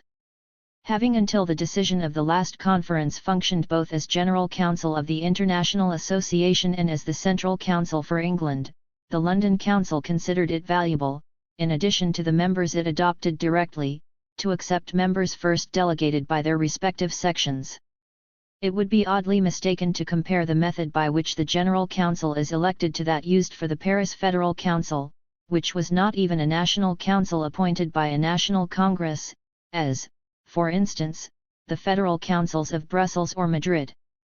The Paris Federal Council was entirely made up of delegates from the Paris sections. The way the General Council is elected is determined by the general rules, and its members can accept no overriding mandate other than that of the rules and administrative regulations. If one reads it in the light of the preceding paragraph, Article 11 can only mean a complete change in the makeup of the General Council whereby, contrary to Article 5 of the General Rules, it would consist only of delegates from the London sections, with the influence of local groups replacing that of the entire International Working Men's Association. In conclusion, the General Council, whose prime duty is to carry out the resolutions of the Congresses, see Administrative Regulation 2/2, adopted by the Geneva Congress, said that it considered as quite irrelevant to the question, the ideas put forward by the French section of 1871 concerning radical changes to be made in the articles of the General Rules bearing on its constitution. 50. The Council further declared that it would admit 2 delegates from the section on the same conditions as those it accepted from the other London sections. The 1871 section, far from finding this response satisfactory, put out a declaration on December 14, signed by all its members including the new secretary who was shortly afterwards expelled by the Refugee Society for unbefitting conduct. According to that declaration, the General Council, by refusing to usurp the functions of a legislative body, was guilty of a completely naturalistic distortion of the social idea. Here then are a few examples of the kind of good faith which characterizes the formulation of this document. The London Conference had approved the conduct of the German workers during the war. Obviously that resolution, proposed by a Swiss delegate, seconded by a Belgian, and accepted unanimously, referred only to those German members of the International who were or still are in prison for their anti-chauvinist activities during the war. In order further to avoid any possibility of its being interpreted pejoratively, the General Council's Secretary for France had made very clear the exact meaning of the resolution in a letter published in Qui Vive, La Constitution, Le Radical, L'Emancipation, L'Europe, and elsewhere. A week later, however, on November 20, 1871, 15 members of the 1871 French section sent to Qui Vive a protest filled with attacks on the German workers, and denouncing the resolution of the conference as irrefutable proof that the General Council was possessed by the pan-Germanic idea. The whole of the feudalist, liberal and police-controlled press of Germany was not slow to seize upon this incident to show the German workers how vain were their dreams of international unity. Finally, the protest of November 20 was endorsed by the entire 1871 section in its declaration of December 14. To indicate the general tendency to authoritarianism into which the General Council was slipping, it referred to the publication by that same General Council of an official edition of the General Rules revised by itself. A glance at the new edition of the rules is enough to establish that every paragraph has a reference in the appendix to the sources proving its authenticity. As for the phrase official edition, the First Congress of the International had decided that the official and obligatory text of the rules and regulations is to be published by the General Council. See Congrès ouvrier de l'Association Internationale des Travailleurs, tenu à Genève du 308 Septembre 1866, 51 p. 27, note. Needless to say, the 1871 section was in continuous contact with the dissidents of Geneva and Neuchâtel. One of its members, Calayan, who had used far more energy in attacking the General Council than he had ever used in defending the Commune, was suddenly rehabilitated by Malin, who had shortly beforehand made highly serious accusations against him in a letter to a member of the Council. In any case, the 1871 French section had barely put out its declaration when civil war broke out within its ranks. First Thiers, Avril, and Cameline at 5-2 resigned. It then went on to break up into several small groups, one of which was led by a certain gentleman, Pierre Vicinier, who had been expelled from the General Council for his slanders against Varlin and others, and then expelled from the International by the Belgian Commission appointed by the Brussels Congress in 1868.53. Another of these groups was founded by B. Landac, who was freed from his scrupulously regarded commitment to take no further part in political affairs or the international in France by the unexpected absconding of Prefect of Police Pietri on September 4. See Troisième procès de l'Association Internationale des Travailleurs de Paris, 1870, p. 4. On the other hand, the mass of French refugees in London established a section which was completely in harmony with the General Council. 4. The partisans of the alliance, in the guise of the Neuchâtel Federal Committee 54, trying yet another attempt to break up the International, this time on a far larger scale, summoned a congress of their sections to be held at Sunvalier on November 12, 1871.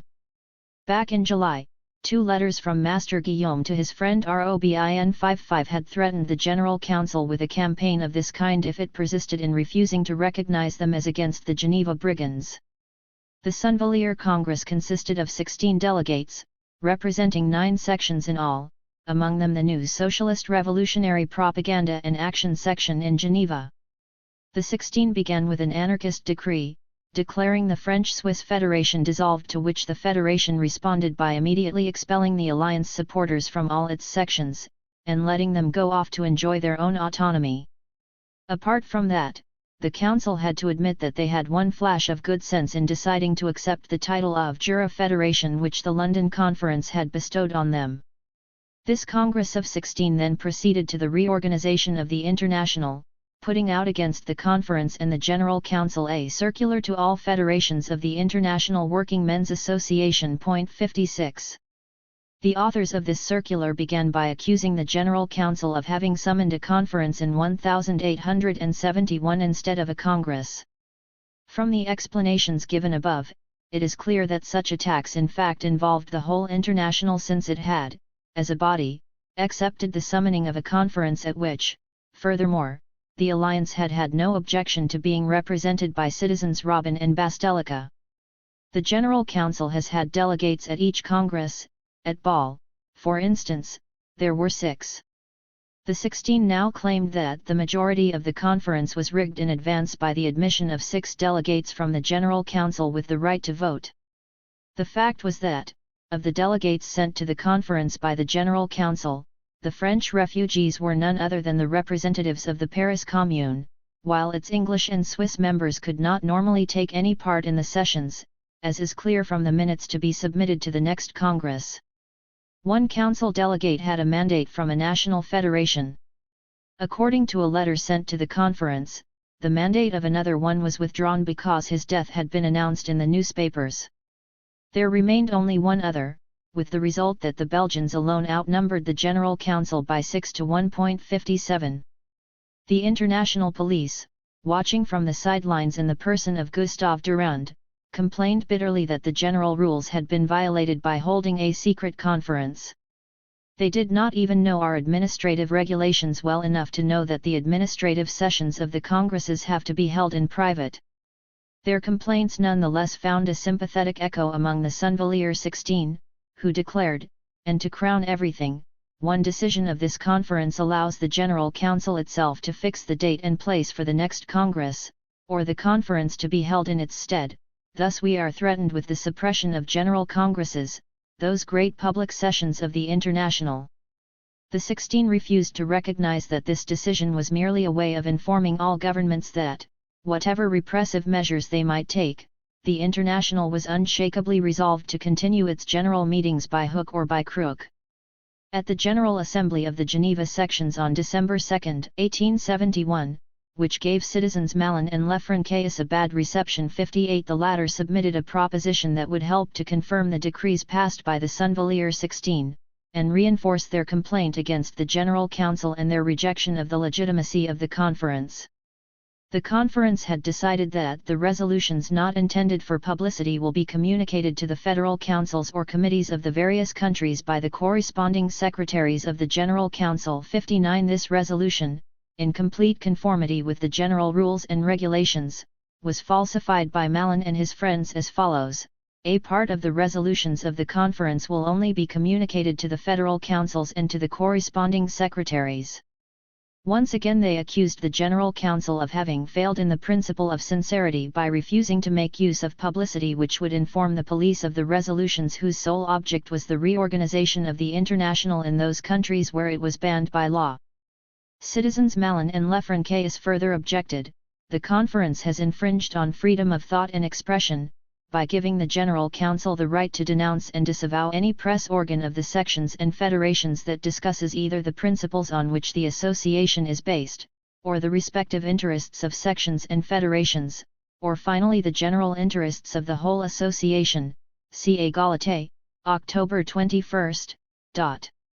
What do we find in Égalité?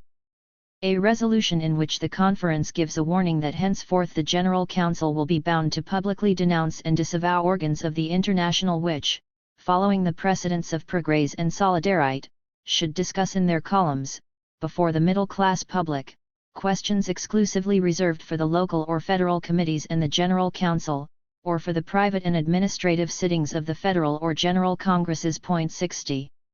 To get the full flavor of Malin's lament, one must remember that this resolution has put an end once and for all to the efforts of certain journalists whose aim is to replace the official committees of the International, and play the same part there as the journalistic bohemia plays in the bourgeois world. Following an attempt of that kind, the Geneva Federal Committee were faced with members of the Alliance editing the official journal of the French-Swiss Federation, Égalité, in a manner that was totally hostile to them. In any case, the General Council hardly needed the London Conference in order to publicly denounce and disavow such journalistic malpractice, for the Ball Congress had declared, wherever attacks against the International are published, the nearest branch or committee is held to send at once a copy of such publication to the General Council, Administrative Regulation V/7. It is obvious, said the French-Swiss Federal Committee in its statement of December 20, 1871, see Égalité, December 24. That this article did not imply that the General Council should simply file in its archives the newspapers which attack the association, but should reply, and if need be, undo the harmful effect of slanders and malicious attacks.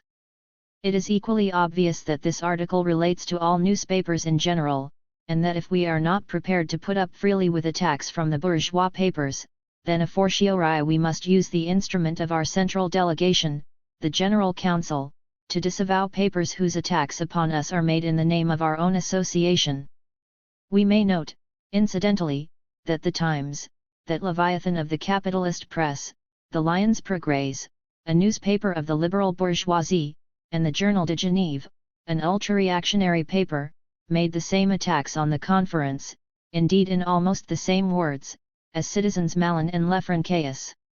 Having attacked first the calling of the conference, then its membership and so-called secret character, the circular from Sunvalier went on to attack the resolutions themselves. Declaring, first, that the Ball Congress had abdicated its authority by giving the General Council the right to refuse, to admit, or to suspend sections of the International, it goes on to impute this crime to the conference. This conference has taken resolutions, which are directed towards turning the International, a free federation of autonomous sections, into a hierarchical and authoritarian organization of disciplined sections, entirely under the control of a General Council which may at its own whim refuse to admit them or suspend their activity. Returning later to the Ball Congress, it describes it as having denatured the powers of the General Council. All the contradictions in the Sunvalier circular boil down to this: the 1871 conference is accountable for the voting at the Ball Congress of 1869, and the General Council is guilty of having obeyed the regulations which require it to carry out Congress resolutions. In point of fact, the true motive for all these attacks on the conference is something far less obvious than might seem at first. To start with, the conference had, by its resolutions, totally undermined the intrigues by the Alliance group in Switzerland. Then, the supporters of the Alliance, in Italy, in Spain, in part of Switzerland and in Belgium, had established and maintained with incredible persistence a calculated confusion between Bakunin's outworn program and the program of the International Working Men's Association. The conference brought into the open this intentional misunderstanding in its two resolutions on working-class political action and on sections with sectarian interests. The first, giving its due to the political abstention preached in Bakunin's program, was wholly justified by all that had gone before, and supported by the general rules, the resolution of the Lausanne Congress and other similar precedents. 61. Let us now consider the question of the sectarian sections. The first phase in the struggle of the proletariat against the bourgeoisie is marked by sectarianism. This is because the proletariat has not yet reached the stage of being sufficiently developed to act as a class. Individual thinkers provide a critique of social antagonisms, and put forward fantastic solutions which the mass of workers can only accept, pass on, and put into practice. By their very nature, the sects established by these initiators are abstentionist, strangers to all genuine action, to politics, to strikes, to coalitions, in brief, to any unified movement. The mass of the proletariat always remains unmoved by, if not hostile to, their propaganda. The workers of Paris and Lyons did not want the Saint-Simonians, Fourierists, or Icarians, any more than the Chartists and trade unionists of England wanted the Owenists. All these sects, though at first they provide an impetus to the movement, become an obstacle to it once it has moved further forward. They then become reactionary, as witness the sects in France and England, and more recently the Lassalleans in Germany who, having for years hampered the organization of the proletariat, have finally become nothing less than tools of the police. In fact, we have here the proletarian movement still in its infancy, comparable perhaps to the time when astrology and alchemy were the infancy of science. For the founding of the International to become a possibility, the proletariat had to develop further. 62. In comparison with the fantastic and mutually antagonistic organizations of the sects, the International is the real and militant organization of the proletarian class in every country, linked together in common struggle against the capitalists, the landowners, and their class power organized by the state. Thus the rules of the International only speak of workers' societies, all seeking the same object, and all accepting the same program, a program limited to outlining the major features of the proletarian movement, and leaving the details of theory to be worked out as inspired by the demands of the practical struggle, and as growing out of the exchange of ideas among the sections, with an equal hearing given to all socialist views in their journals and congresses. Just as in any other new stage of history, the old errors come to the surface for a time, only to disappear soon again, so the International has seen sectarian sections arise within it, though never in any very marked form. By considering the resurrection of the sects as a great advance, the Alliance has shown conclusively that its time is past. For, though it did at first represent certain elements of progress, the Alliance's program, like a kind of Muhammad without the Quran, amounts to no more than a collection of dead ideas, wrapped up in high-sounding phrases whose only function could be to frighten the more foolish of the bourgeois, or provide ammunition against the internationalists for Bonapartist or other prosecutors. 63.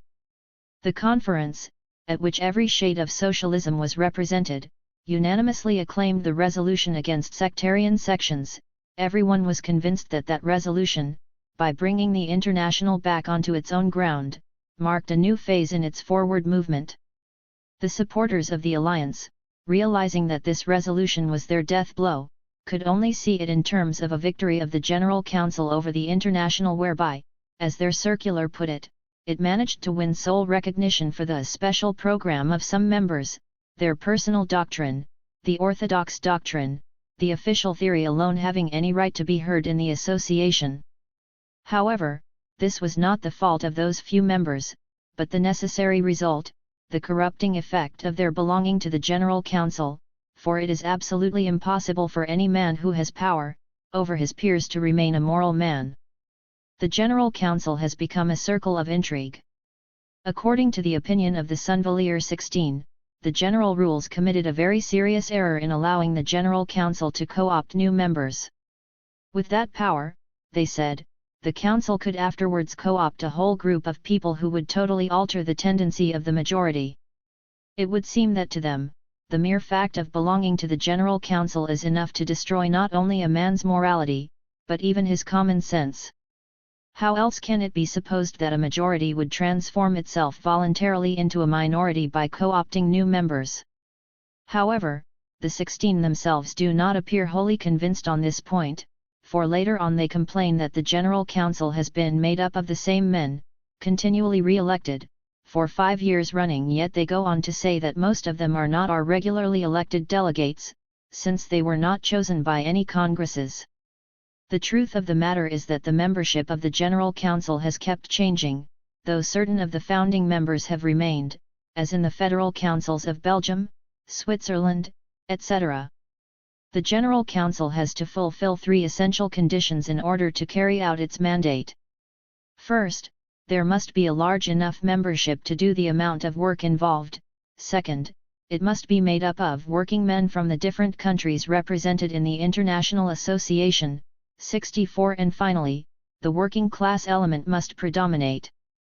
Since, for workers, the demands of their jobs mean that there is inevitably a continual change in the membership of the General Council, how could it fulfill these conditions without having the right to co-opt new members? However, more precise definition of that right seems needed, and this was raised at the recent conference.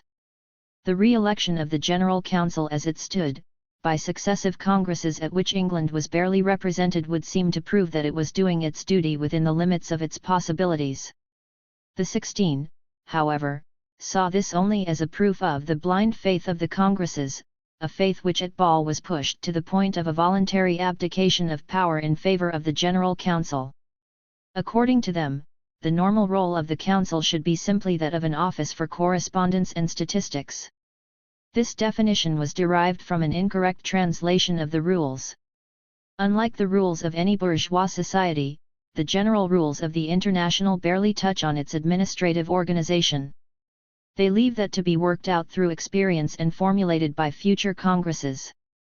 Nonetheless, since it is only unity and common action, among the sections in the various countries that can confer a distinctively international character, the rules are more concerned with the General Council than with any other element in the organization. Rule 6 states, the General Council shall form an international agency between the different national and local groups, and goes on to give examples of the way in which it is to act.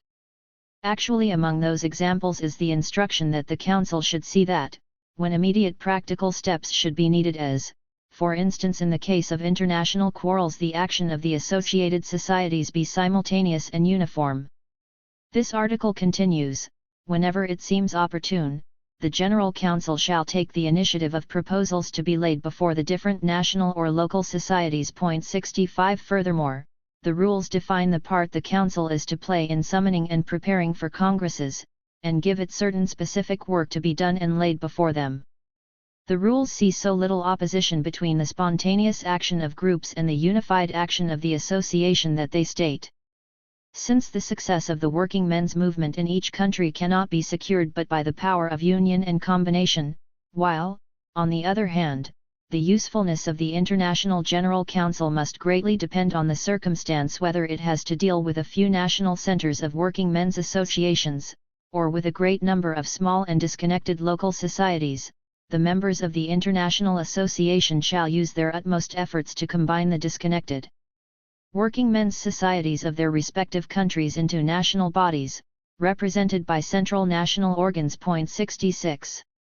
Administrative Regulation 2/2, adopted by the Geneva Congress, states, the General Council is bound to execute the Congress resolutions. 67. This regulation rendered official the position occupied by the General Council from the first of being the association's executive arm.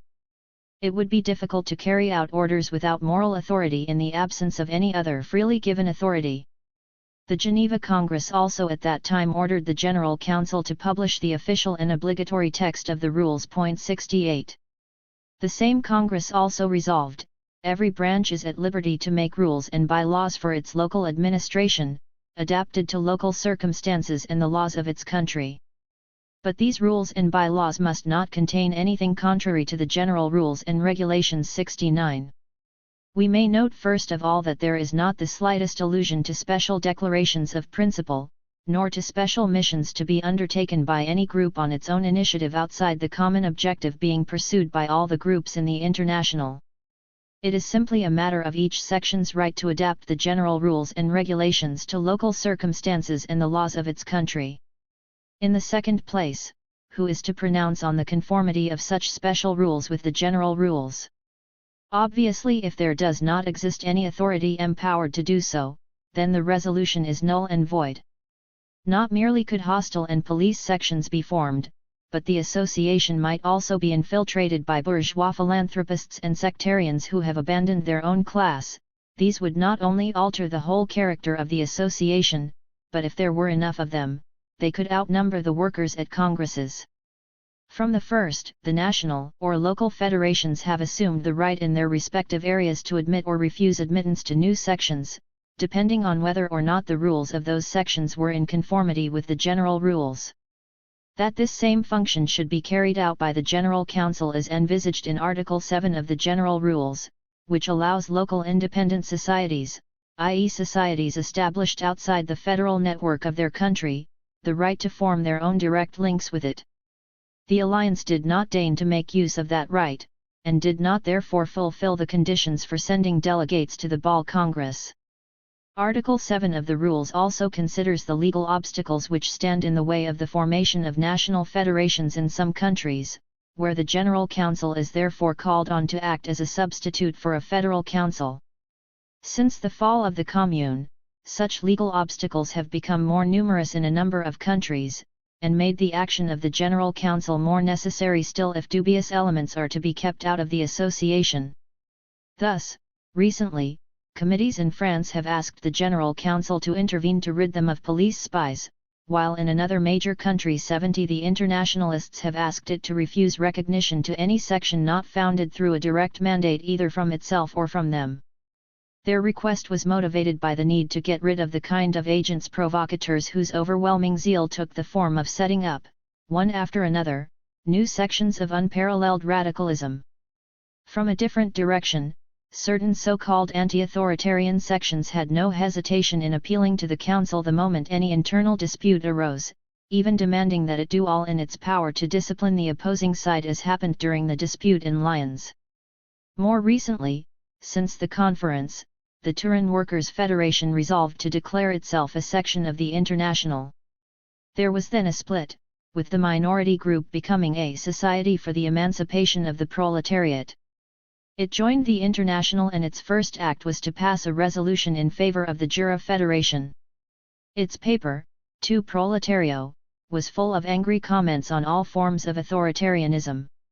On sending in the subscriptions from the Society, its secretary informed the General Council that the older federation would probably also be sending in subscriptions.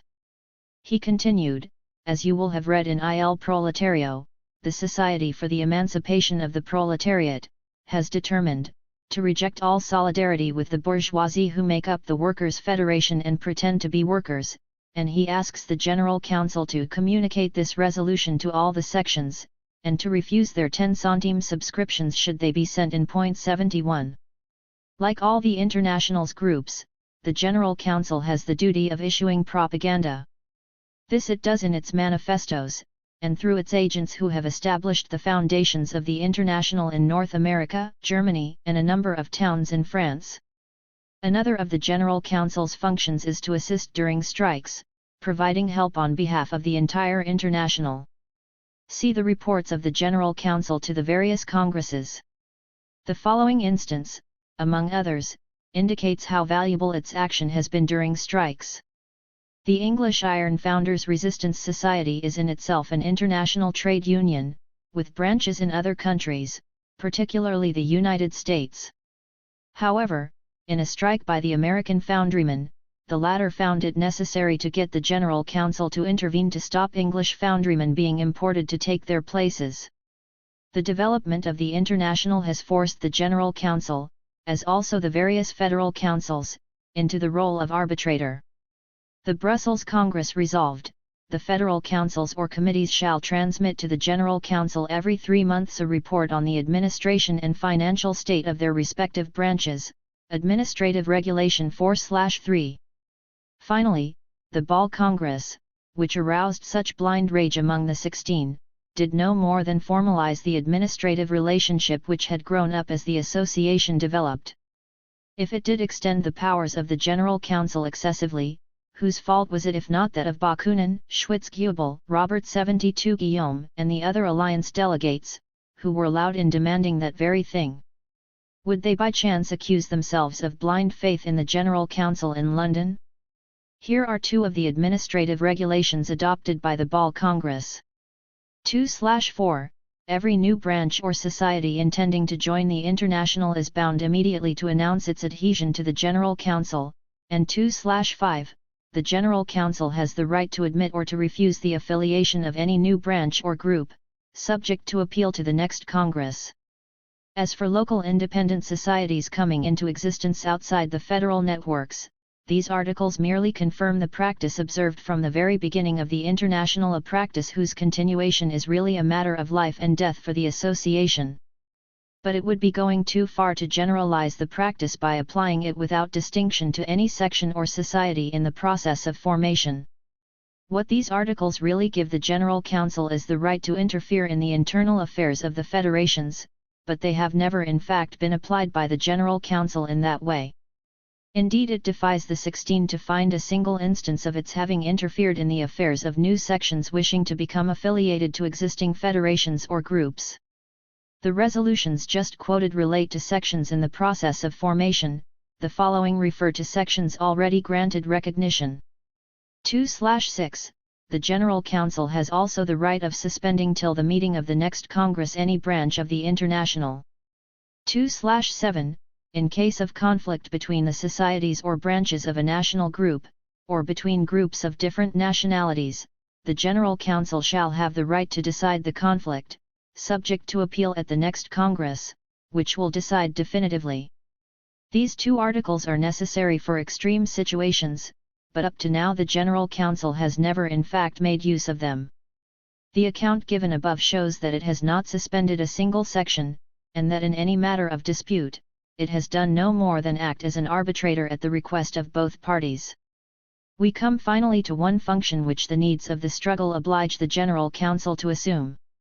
However it may distress the supporters of the alliance, the General Council, simply because of the persistence of the attacks made against it by all the enemies of the proletarian movement, stands in the forefront of those who must defend the International Working Men's Association. V. Having shown the International in its true colors, the 16 go on to tell us what it should be like. First, the General Council should officially be no more than an office for correspondence and providing statistics. Its administrative functions being abandoned, its correspondence would obviously be reduced simply to reproducing information already published in the association's various journals. The correspondence office would therefore barely exist. As for providing statistics, that is a job that cannot be done without a powerful organization, and even more, as expressly stated in the original rules, without a common objective. Now, since these things smack strongly of authoritarianism, while there should perhaps be an office, it should not be a statistical office. In brief, the General Council should go. The same logic would also disband federal councils, local committees, and all other centers of authority. All that would remain would be autonomous sections. And what would then be the mission of those autonomous sections, freely federated, and joyfully unshackled by any authority, even authority chosen and constituted by workers? At this point, one had to fill in the gaps in the circular from the report of the Jura Federal Committee submitted to the Congress of the 16. To make the working class the true representative of the new interests of mankind, their organization must be guided by the idea to which all else is subordinate. To formulate that idea out of the needs of our age, and the inner tendencies of human beings through a prolonged study of the phenomena of social life, and then to bring that idea home to our working men's organizations, such must be our object, etc. Finally, there must be established within our working population a truly revolutionary socialist school. So, all of a sudden, our autonomous working men's sections have become so many schools, with these gentlemen from the Alliance as their teachers. They formulate the idea through prolonged study. They then bring it home to our working men's associations. To them, the working class is so much raw material, a chaos which needs the breath of their Holy Spirit to give it form. All of this is simply a paraphrase of the Alliance's own old program 73, opening with the words, "The socialist minority in the League of Peace and Freedom, having left that league, proposes to found a new alliance of socialist democracy, taking as its special mission the study of political and philosophical questions." That is where their idea first came from. Such an undertaking will give the sincere socialist democrats of Europe and America the means of communicating with one another, and strengthening their ideas. 74. Thus, by their own admission, the minority group within a bourgeois society only wormed their way into the International shortly before the Ball Congress in order to use it as a means of presenting themselves to the mass of workers as the hieratic practitioners of a secret science, a science summed up in 4 sentences, culminating in the economic and social equality of the classes. Apart from this theoretical mission, there was also a practical side to the new organization being proposed for the International. The Society of the Future, says the Circular of the 16, must be nothing but the universalization of the organization adopted by the International. We must therefore hasten to make that organization as close as possible to our ideal. How can a free and egalitarian society emerge from an authoritarian organization? It is impossible. The International, the embryo of the future human society, must begin now to be the faithful reflection of our principles of liberty and federation. In other words, just as the monasteries of the Middle Ages were a reflection of the life of heaven, so the International must be a reflection of the New Jerusalem, whose embryo is born within the womb of the Alliance. Had the communards realized that the Commune was the embryo of the future human society, they would have thrown away all discipline and all weapons, things which must disappear as soon as there are no more wars, and they would not have been defeated. But to make it quite clear that, despite their prolonged study, the 16 were not hatching this charming plan for disorganizing and disarming the International at a time when it was fighting for its life, Bakunin has just published the original text in his Memorandum on the Organization of the International. 75, see Almanach du Peuple pour 1872, Geneva. 6. Now read the report presented by the Jura Committee to the Congress of the 16. To read this, says their official journal, La Révolution Sociale, November 16, will give the true measure of what may be expected in the way of dedication and practical intelligence from the members of the Jura Federation. It begins by attributing to those terrible events, the Franco-Prussian War and the Civil War in France, a somewhat demoralizing influence on the situation of sections of the International. Though in fact the Franco-Prussian War may have tended to disorganize the sections by taking away a large number of workers into both armies, it is equally true to say that the fall of the Empire and Bismarck's open declaration of a war of conquest, gave rise in Germany and England to an impassioned struggle between the bourgeoisie who sided with the Prussians, and the proletariat who affirmed their internationalism more strongly than ever. In this way the International was to gain ground in both countries. In America, its doing so created a split in the vast body of German proletarian immigrants. The internationalist group broke away completely from the chauvinist one. From yet another point of view, the advent of the Commune in Paris gave an unprecedented impulse to the external development of the International, and to the vigorous support for its principles by the sections in every country except however the Jura Federation, whose report continues thus: since the beginning of the Battle of the Giants, we have been forced to reflect, that some people are merely concealing their weakness. To many people this situation, in their ranks, is a sign of decrepitude, but, on the contrary, it is an ideal situation for a total transformation of the International according to their image. A closer look at this advantageous situation will make their modest wish clearer. Leaving aside the alliance, which had been dissolved and its place taken by the Malin section, the committee had to report on the situation in 20 sections.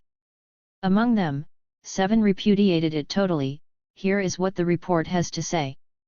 The Cabinet Makers section, and the engravers and engine turners section of Bien, have never replied to any of the communications we have sent them. The trades sections of New Chattel, consisting of carpenters, cabinet makers, engravers, and engine turners, have made no reply to the communications of the Federal Committee. We have not been able to hear any news from the Valderuz section. The LE local section of engravers and engine turners have given no reply to the communications of the Federal Committee. This is presumably what is meant by the free relationship between autonomous sections and their Federal Committee. Another section, that of the engravers and engine turners of the district of Court Larry, after 3 years of stubborn persistence, are now forming a resistance society outside the International, a fact which did not deter them from sending 2 delegates to represent them at the Congress of the 16. We then come to 4 sections that are well and truly dead. The Central Bien section has for the moment collapsed. One of its keenest members, however, wrote recently that all hope of seeing the International born again in Bien was not lost. The Saint Blaise section has fallen. The Catabat section, after a splendid career, was forced to yield in face of the intrigues of the lords of the district to dissolve this valiant section. Finally, the Courgemont section too fell victim to intrigues by the bosses. We then come to the central section of the Court Larry district, which took the wise step of suspending activities, though it still sent 2 delegates to the Congress of the 16. There are then 4 sections whose existence is doubtful to say the least. The Grange section has been reduced to a tiny kernel of socialist workers. Their local action is hampered by their small numbers. The central section of New Chattel has had a great deal to suffer from circumstances, and had it not been for the dedication and activity of certain of its members, it would certainly have collapsed. The central section of LE Local, having hung between life and death for several months, finally broke up. Quite recently it has been reconstituted. Clearly for the one object of sending 2 delegates to the Congress of the 16. The socialist propaganda section of La Chaux-de-Fonds is in a critical situation. Its position, far from improving, is in fact tending to grow worse. 2 sections then follow, the study circles of Saint-Imier and Sunvilliers, which are only mentioned by the way, with nothing said as to their condition. There remains one model section which, judging from its being called the central section, would seem to be no more than the remainder of all the sections that no longer exist. The central section of Moutier has certainly suffered least. Its committee has been in continuous contact with the Federal Committee. Although sections are not yet consolidated, the explanation for this is that the action of the Moutier section is especially facilitated by the excellent attitude of a working-class population, with plebeian ways of living. We should like to see the working class of this district become still more independent of political elements. It is quite clear that this report does give the precise measure of what can be expected from the dedication and practical intelligence of the members of the Jura Federation. They might have completed it by adding that the workers of La Chaux-de-Fonds, the original seat of their committee, have always refused to have any dealing with them. In fact, quite recently, at the General Assembly of January 18, 1872, they replied to the circular of the 16 with a unanimous vote confirming the resolution of the London Conference as well as that of the French-Swiss Congress of May 1871, to exclude permanently from the International Bakunin, Guillaume, and their disciples. Does there remain anything more to be said as to the value of this so-called Sunvilliers Congress, which, by its own admission, caused an outbreak of open war within the International? Undoubtedly these people, whose influence is out of all proportion to their numbers, have had considerable success. All the liberal and police press has openly supported them. They were echoed in their personal attacks on the General Council and their generalized attacks on the International by self-styled reformers from many countries. In England, by bourgeois republicans, whose intrigues had been unmasked by the General Council; in Italy, by dogmatic freethinkers who have just founded a universal society of rationalists under the banner of Stefanoni 76 to have its statutory headquarters in Rome; an authoritarian and hierarchical organization with its atheist monks and nuns, with statutes allowing for a marble bust to be placed in its Congress Hall of any bourgeois prepared to donate 10,000 francs or more; and finally in Germany, by Bismarckian socialists who not only run a police-backed paper, Neuer Social Democrat, but also sport the white shirts of the Prusso-German Empire. 77. In a touching appeal, the Sunvalier Conclave asks that all international sections stress the urgency of holding an immediate Congress in order, as citizens Malin and Lefrançais put it, to fight off the successive encroachments of the London Council, though what they really mean is to replace the International with the Alliance. This appeal received so encouraging a response that they were immediately reduced to falsifying one of the votes of the last Belgian Congress. They say in their official organ, La Révolution Sociale, January 4, 1872. Finally, more important still, the Belgian sections met in Congress in Brussels on 24 and December 25, and unanimously voted a resolution identical to that voted by the Sunvalier Congress, on the urgency of summoning a General Congress. It is worth noting that this Belgian Congress did nothing of the kind. It charged the Belgian Congress, which is not due to meet until June, to work out a set of projected new general rules to submit to the next Congress of the International. In accordance with the wish of the vast majority of the International, the General Council is only convening the annual Congress for September 1872. 7. A few weeks after the conference, Messrs. Albert Richard and Gaspard Blanc, the most influential and enthusiastic members of the Alliance, arrived in London with the task of recruiting from among the French refugees auxiliaries prepared to work for the restoration of the Empire, which seemed to them the only way of getting rid of Thiers without being reduced to penury. The General Council issued warnings to all whose interests might be at stake, including the Brussels Federal Council, of their Bonapartist maneuvers. In January 1872, they abandoned all pretense, and published a pamphlet, The Empire and the New France. An appeal to the French conscience from the people and youth. 78. With the usual modesty of Alliance charlatans, they are loud in their own praise. We who formed the great army of the French proletariat, we, the most influential leaders of the International in France 79, having had the good fortune to be spared death by shooting, we remain here to set up against ambitious parliamentarians, well-fed republicans, and self-styled democrats of every kind, the flag under which we fight and, despite all slanders, threats and attacks, we cry from the depths of our hearts to an astonished Europe the call soon to resound in the hearts of all Frenchmen, long live the Emperor! For Napoleon III, dishonored and scorned, there must be a magnificent rehabilitation. So Messrs. Albert Richard and Gaspard Blanc, paid out of the secret funds of Invasion 3,80 it appears, specially entrusted with that rehabilitation. Furthermore, they admit, we have become imperialists through the normal progression of our ideas. There is a confession to warm the hearts of their co-religionists in the Alliance. As in the good old days of Solidarite, Richard and Blanc retail their old tags about political abstentionism which, as is clear from their normal progression, only becomes a reality where there is absolute despotism, for then the workers abstain from all political activity in the same way as the prisoner abstains from going for walks in the sun. The age of the revolutionaries, they say, is over. Communism is limited to Germany and England, Germany especially.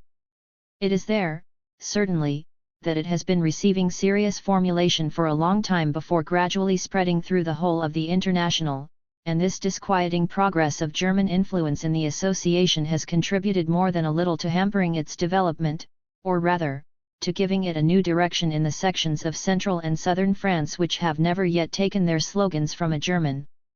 One might almost be listening to the great Hierophant himself 81 attributing to himself, as a Russian, a special mission to represent the Latin races, dating back to the foundation of the Alliance, or the genuine missionaries of La Révolution Sociale, November 2, 1871, denouncing the backward movement which German and Bismarckian thinkers are trying to impose on the International.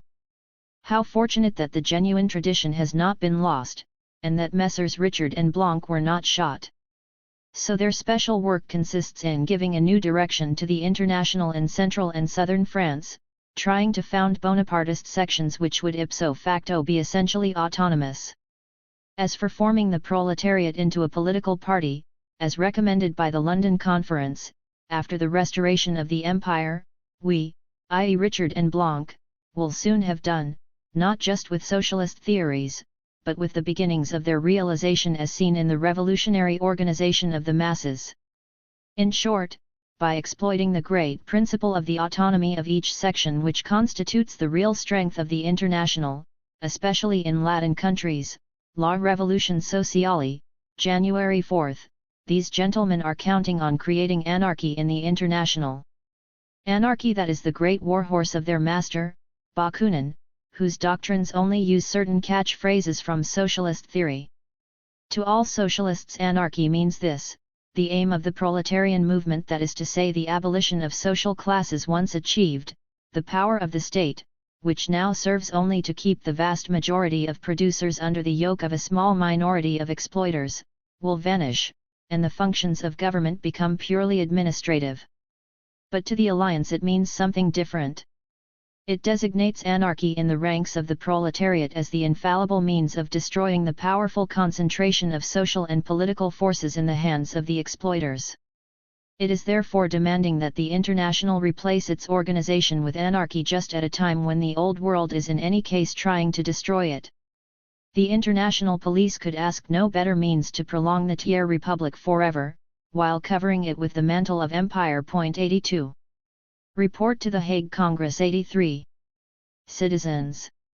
Since our last Congress at Bâle, two great wars have changed the face of Europe, the Franco-German War and the Civil War in France. Both of these wars were preceded, accompanied, and followed by a third war, the war against the International Working Men's Association. The Paris members of the International had told the French people, publicly and emphatically, that voting the plebiscite 84 was voting despotism at home and war abroad. Under the pretext of having participated in a plot for the assassination of Louis Bonaparte, they were arrested on the eve of the plebiscite, April 23, 1870. Simultaneous arrests of internationalists took place at Lyons, Rouen, Marseilles, Brest, and other towns. In its declaration of May 3, 1870, the General Council stated 85. This last plot will worthily range with its two predecessors of grotesque memory. The noisy and violent measures against our French sections are exclusively intended to serve one single purpose: the manipulation of the plebiscite. In point of fact, after the downfall of the December Empire, its governmental successors published documentary evidence to the effect that this last plot had been fabricated by the Bonapartist police itself. 86, and that on the eve of the plebiscite, Olivier 87 in a private circular, directly told his subordinates, the leaders of the International must be arrested or else the voting of the plebiscite cannot be satisfactorily proceeded with. The plebiscitary farce once over, the members of the Paris Federal Council were indeed condemned, on July 8, by Louis Bonaparte's own judges, but for the simple crime of belonging to the International and not for any participation in the sham plot. Thus the Bonapartist government considered it necessary to initiate the most ruinous war that was ever brought down upon France, by a preliminary campaign against the French sections of the International Working Men's Association. Let us not forget that the working class in France rose like one man to reject the plebiscite. Let us no more forget that the stock exchanges, the cabinets, the ruling classes and the press of Europe celebrated the plebiscite as a signal victory of the French Emperor over the French working class. 88. See First Address of the General Council on the Franco-Prussian War, July 23, 1870. A few weeks after the plebiscite, when the imperialist press commenced to fan the warlike passions amongst the French people, the Paris internationalists, nothing daunted by the government persecutions, issued their appeal of July 12, to the workmen of all nations, denounced the intended war as a criminal absurdity, telling their brothers of Germany that their division would only result in the complete triumph of despotism on both sides of the Rhine, and declaring, "We, the members of the International Association, know of no frontiers." 89. Their appeal met with an enthusiastic echo from Germany, so that the General Council was entitled to state: the very fact that while official France and Germany are rushing into a fratricidal feud, the workmen of France and Germany send each other messages of peace and goodwill, this great fact, unparalleled in the history of the past, opens the vista of a brighter future. It proves that in contrast to old society, with its economical miseries and its political delirium, a new society is springing up, whose international rule will be peace, because its national ruler will be everywhere the same labor. The pioneer of that new society is the International Working Men's Association.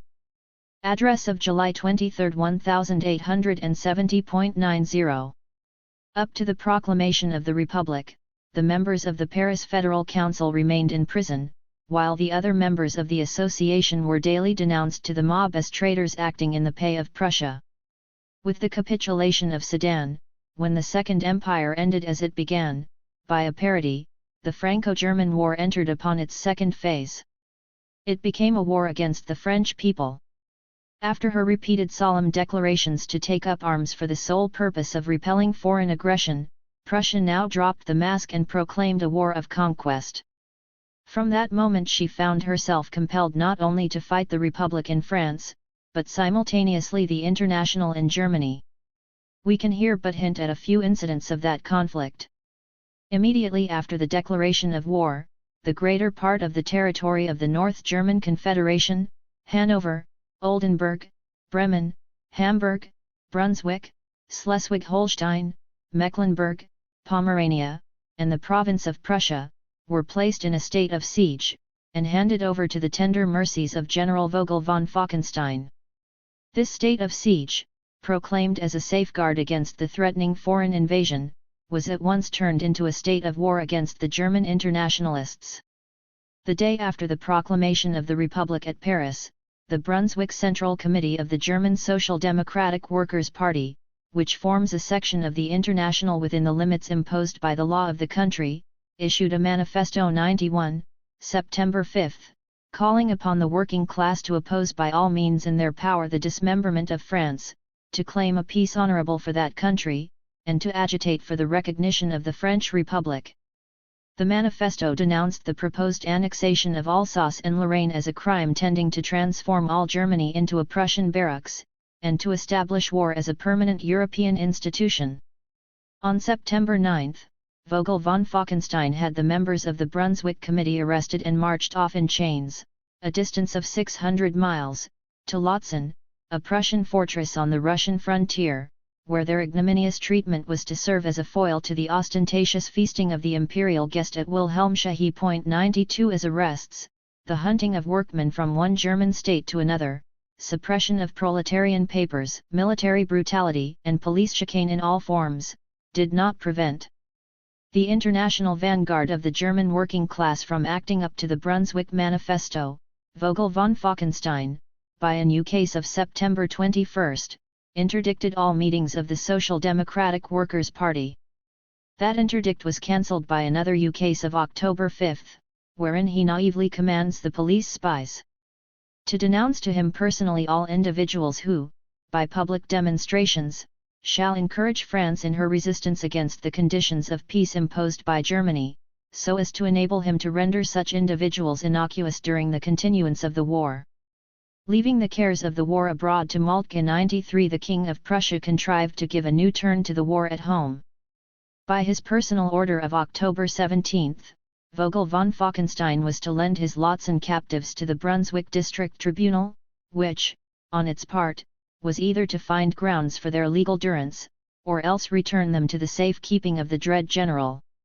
Vogel von Falkenstein's proceedings were, of course, imitated throughout Germany, while Bismarck, in a diplomatic circular, mocked Europe by standing forth as the indignant champion of the right of free utterance of opinion, free press and free meetings, on the part of the peace party in France. At the very same time that he demanded a freely elected National Assembly for France, in Germany he had Babel and Liebknecht imprisoned for having, in opposition to him, represented the International in the German Parliament, and in order to get them out of the way during the impending general elections. 94. His master, William the Conqueror, supported him by a decree from Versailles prolonging the state of siege, that is to say, the suspension of all civil law, for the whole period of the elections. In fact, the king did not allow the state of siege to be raised in Germany until 2 months after the conclusion of peace with France. The stubbornness with which he was insisting upon the state of war at home, and his repeated personal meddling with his own German captives, prove the awe in which he, amidst the din of victorious arms and the frantic cheers of the whole middle class, held the rising party of the proletariat. It was the involuntary homage paid by physical force to moral power. If the war against the International had been localized, first in France, from the days of the plebiscite to the downfall of the Empire, then in Germany, during the whole period of the resistance of the Republic against Prussia, it became general since the rise, and after the fall, of the Paris Commune. On June 6, 1871, Jules Favre issued his circular to the foreign powers demanding the extradition of the refugees of the Commune as common criminals, and a general crusade against the International as the enemy of family, religion, order, and property, so adequately represented in his own person. Austria and Hungary caught the cue at once. On June 13, a raid was made on the reputed leaders of the Pest Budapest Working Men's Union, their papers were seized, their persons sequestered, and proceedings were instituted against them for high treason. Several delegates of the Vienna section of the International, happening to be on a visit to Pest, were carried off to Vienna, there to undergo a similar treatment. Buste asked and received from his parliament a supplementary vote of £30,000, on behalf of expenses for political information that had become more than ever indispensable through the dangerous spread of the International all over Europe. Since that time a true reign of terror against the working class has set in Austria and Hungary. In its last agonies the Austrian government seems still anxiously to cling to its old privilege of playing the Don Quixote of European reaction.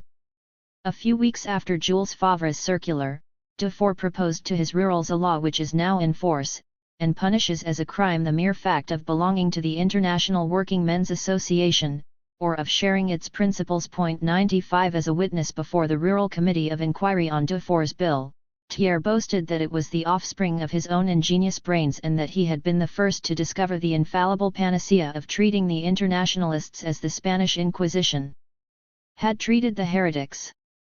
But even on this point he can lay no claim to originality. Long before his appointment as savior of society, the true law which the Internationalists deserve at the hands of the ruling classes had been laid down by the Vienna courts. On July 26, 1870, the most prominent men of the Austrian Proletarian Party were found guilty of high treason, and sentenced to years of penal servitude, with one fast day in every month. The law laid down was this: the prisoners, as they themselves confess, have accepted and acted according to the program of the German Working Men's Congress of Eisenach, 1869. This program embodies the program of the International. The International is established for the emancipation of the working class from the rule of the propertied class, and from political dependence. That emancipation is incompatible with the existing institutions of the Austrian state. Hence, whoever accepts and propagates the principles of the International program, commits preparatory acts for the overthrow of the Austrian government, and is consequently guilty of high treason. On November 27, 1871, judgment was passed upon the members of the Brunswick Committee. They were sentenced to various periods of imprisonment. The court expressly referred, as to a precedent, to the law laid down at Vienna. At Pest, the prisoners belonging to the Working Men's Union, after having undergone for nearly a year a treatment as infamous as that inflicted upon the Fenians by the British government, were brought up for judgment on April 22, 1872. The public prosecutor, here also, called upon the court to apply to them the law laid down at Vienna. They were, however, acquitted. At Leipzig, on March 27, 1872, Babel and Liebknecht were sentenced to 2 years' imprisonment in a fortress for attempted high treason upon the strength of the law as laid down at Vienna. The only distinctive feature of this case is that the law laid down by a Vienna judge was sanctioned by a Saxon jury. At Copenhagen, the 3 members of the Danish Central Committee of the International, Brix, Pio, and Galev, were thrown into prison on May 5, 1872 because they had declared their firm resolve to hold an open-air meeting in the teeth of a police order forbidding it. Once in prison they were told that the accusation against them was extended, that the socialist ideas in themselves were incompatible with the existence of the Danish state, and that consequently the mere act of propagating them constituted a crime against the Danish constitution. Again the law is laid down in Vienna. The accused are still in prison awaiting their trial. The Belgian government, distinguished by its sympathetic reply to Jules Favre's demand of extradition, made haste to propose, through Malou, a hypocritical counterfeit of Dufour's law. His Holiness Pope Pius IX gave vent to his feelings in an allocation to a deputation of Swiss Catholics. 96 Your government, said he, which is republican, thinks itself bound to make a heavy sacrifice for what is called liberty. It affords an asylum to a goodly number of individuals of the worst character. It tolerates that sect of the International which desires to treat all Europe as it has treated Paris. These gentlemen of the International, who are no gentlemen, are to be feared because they work for the account of the everlasting enemy of God and mankind. What is to be gained by protecting them? One must pray for them. Hang them first and pray for them afterwards.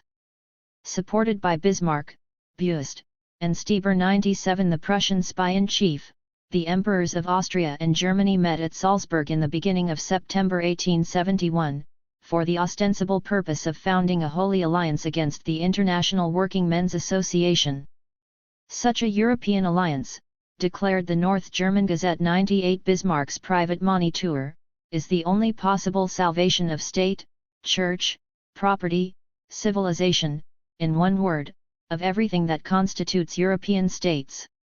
Bismarck's real object, of course, was to prepare alliances for an impending war with Russia, and the International was held up to Austria as a piece of red cloth is held up to a bull. Lanza suppressed the International in Italy by simple decree. 99 Sagasta declared it an outlaw in Spain, one probably with a view to curry favour with the English Stock Exchange. The Russian government, which, since the emancipation of the serfs, has been driven to the dangerous expedient of making timid concessions to popular claims today, and withdrawing them tomorrow, found in the general hue and cry against the International a pretext for a recrudescence of reaction at home. Abroad, with the intention of prying into the secrets of our association, it succeeded in inducing a Swiss judge to search, in presence of a Russian spy, the house of Udin to a Russian internationalist, and the editor of the Geneva Égalité, the organ of our French-Swiss Federation. The Republican government of Switzerland has only been prevented by the agitation of the Swiss internationalists from handing up to Thiers refugees of the Commune. Finally, the government of Mr. Gladstone, unable to act in Great Britain, at least set forth its good intentions by the police terrorism exercised in Ireland against our sections then in course of formation 3 and by ordering its representatives abroad to collect information with respect to the International Working Men's Association. But all the measures of repression which the combined government intellect of Europe was capable of devising, vanish into nothing before the war of calumny undertaken by the lying power of the civilized world. Apocryphal histories and mysteries of the International, shameless forgeries of public documents and private letters, sensational telegrams, followed each other in rapid succession. All the sluices of slander at the disposal of the venal respectable press were opened at once to set free a deluge of infamy in which to drown the execrated foe. This war of calumny finds no parallel in history for the truly international area over which it has spread, and for the complete accord in which it has been carried on by all shades of ruling class opinion. When the great conflagration took place at Chicago, the telegraph round the world announced it as the infernal deed of the International, and it is really wonderful that to its demoniacal agency has not been attributed the hurricane ravaging the West Indies. In its former annual reports, the General Council used to give a review of the progress of the association since the meeting of the preceding Congress. You will appreciate, citizens, the motives which induce us to abstain from that course upon this occasion. Moreover, the reports of the delegates from the various countries, who know best how far their discretion may extend, will in a measure make up for this deficiency. We confine ourselves to the statement that since the Congress at Ball, and chiefly since the London Conference of September 1871, the International has been extended to the Irish in England and to Ireland itself, to Holland, Denmark, and Portugal, that it has been firmly organized in the United States, and that it has established ramifications in Buenos Aires, Australia, and New Zealand. The difference between a working class without an international, and a working class with an international, becomes most evident if we look back to the period of 1848. Years were required for the working class itself to recognize the insurrection of June 1848 as the work of its own vanguard. The Paris Commune was at once acclaimed by the universal proletariat. You, the delegates of the working class, meet to strengthen the militant organization of a society aiming at the emancipation of labor and the extinction of national feuds. Almost at the same moment, there meet at Berlin the crowned dignitaries of the old world in order to forge new chains and to hatch new wars. 4. Long life to the International Working Men's Association. Speech on the Hague Congress 5. In the 18th century, it was the custom of kings and potentates to gather in the Hague to discuss the interests of their dynasties. Despite attempts to arouse our anxieties, we were determined to hold our workers' assembly in this self-same place. We wanted to appear in the midst of the most reactionary population in order to reinforce the existence and expansion of our great association and to fortify its hope in the future. When our decision became known, people talked of the emissaries we had sent out to prepare the ground. Yes, we do not deny that we have such emissaries everywhere, but they are for the most part unknown to us. Our emissaries in The Hague were those workers whose jobs are as hard as those of our emissaries in Amsterdam, and the latter are also workers who do a 16-hour working day. It is these men who are our emissaries, there are no others, and in all the countries where we show our face we find them prepared to give us a wholehearted reception, for they very soon realize that we are fighting to improve their lot. The Congress in The Hague produced 3 important results. It proclaimed the need for the working class to fight the old, crumbling society in the political as in the social sphere, and we congratulate ourselves on the fact that this resolution of the London Conference will henceforth be included in our rules. 6. A group had formed in our midst which commended the abstention of the workers from political activity. We saw it as our duty to point out how dangerous and fateful such principles seemed for the task in hand. The workers will have to seize political power one day in order to construct the new organization of labor. They will have to overthrow the old politics which bolster up the old institutions, unless they want to share the fate of the early Christians, who lost their chance of heaven on earth because they rejected and neglected such action.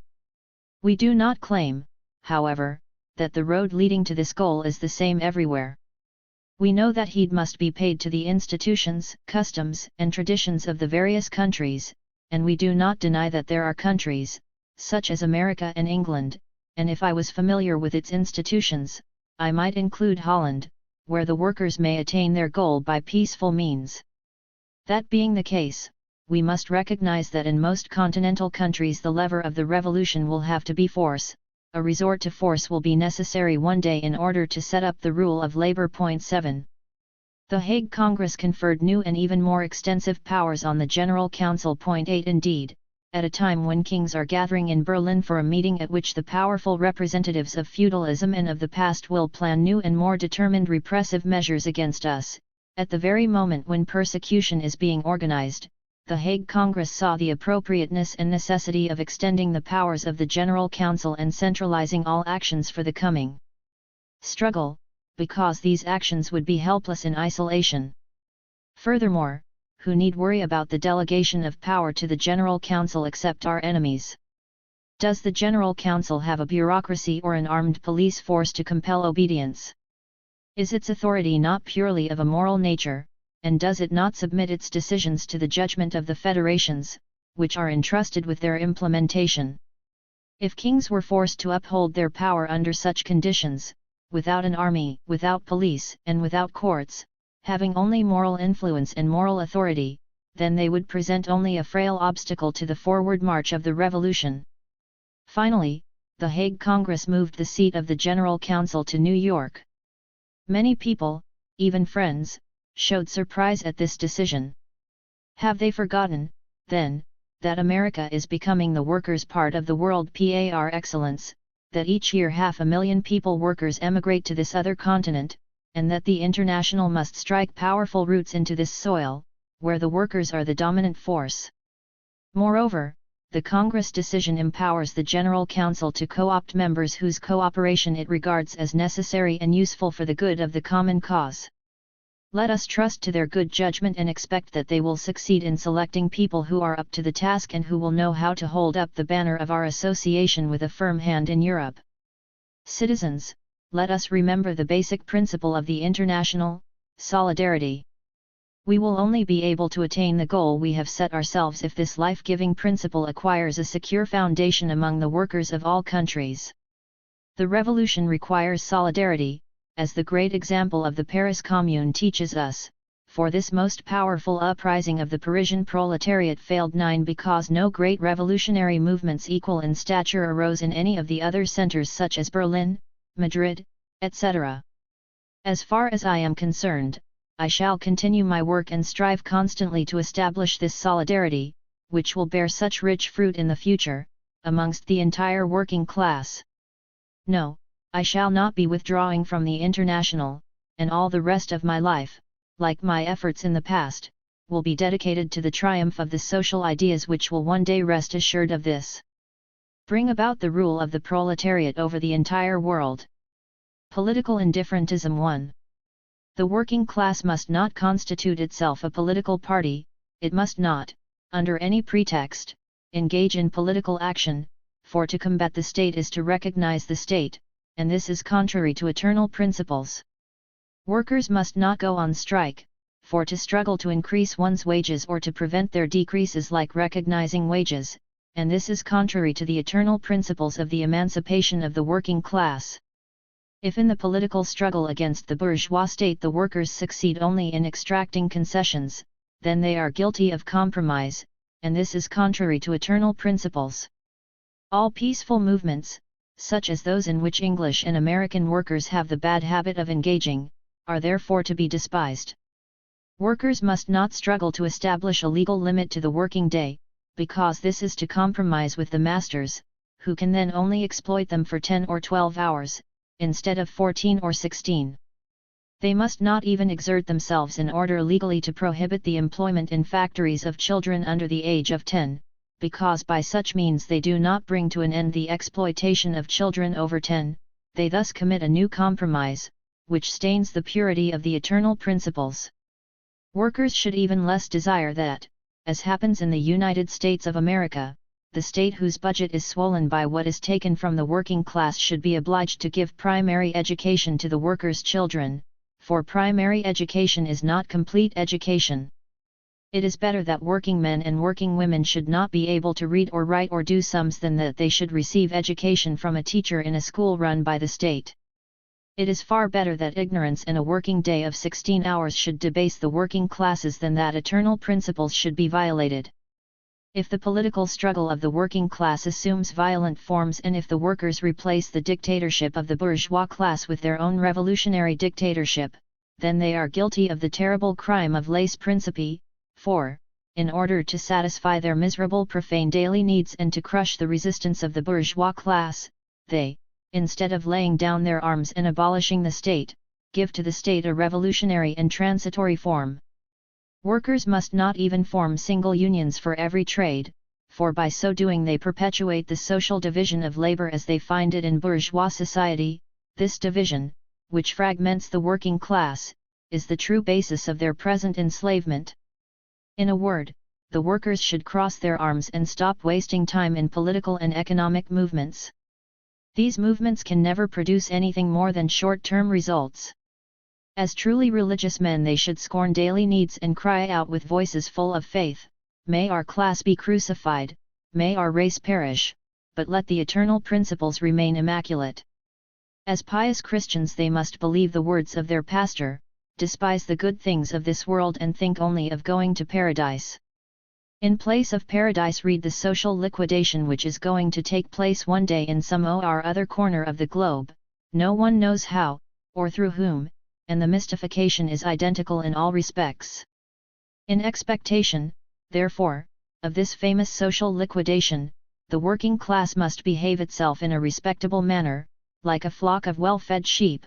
It must leave the government in peace, fear the police, respect the law and offer itself up uncomplaining as cannon fodder. In the practical life of every day, workers must be the most obedient servants of the state, but in their hearts they must protest energetically against its very existence, and give proof of their profound theoretical contempt for it by acquiring and reading literary treatises on its abolition, they must further scrupulously refrain from putting up any resistance to the capitalist regime apart from declamations on the society of the future, when this hated regime will have ceased to exist. It cannot be denied that if the apostles of political indifferentism were to express themselves with such clarity, the working class would make short shrift of them and would resent being insulted by these doctrinaire bourgeois and displaced gentlemen, who are so stupid or so naive as to attempt to deny to the working class any real means of struggle. For all arms with which to fight must be drawn from society as it is, and the fatal conditions of this struggle have the misfortune of not being easily adapted to the idealistic fantasies which these doctors in social science have exalted as divinities, under the names of freedom, autonomy, anarchy. However, the working class movement is today so powerful that these philanthropic sectarians dare not repeat for the economic struggle those great truths which they used incessantly to proclaim on the subject of the political struggle.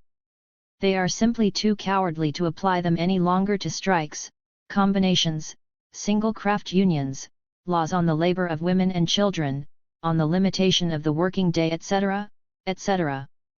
Now let us see whether they are still able to be brought back to the good old traditions, to modesty, good faith, and eternal principles. The first socialists, Fourier, Owen, Saint-Simon, etc., since social conditions were not sufficiently developed to allow the working class to constitute itself as a militant class, were necessarily obliged to limit themselves to dreams about the model society of the future, and were led thus to condemn all the attempts such as strikes, combinations, or political movements set in train by the workers to improve their lot. But while we cannot repudiate these patriarchs of socialism, just as chemists cannot repudiate their forebears the alchemists, we must at least avoid falling back into their mistakes, which, if we were to commit them, would be inexcusable. Later, however, in 1839, when the political and economic struggle of the working class in England had taken on a fairly marked character, Bray, one of Owen's disciples and one of the many who long before Proudhon hit upon the idea of mutualism, published a book entitled Labour's Wrongs and Labour's Remedy.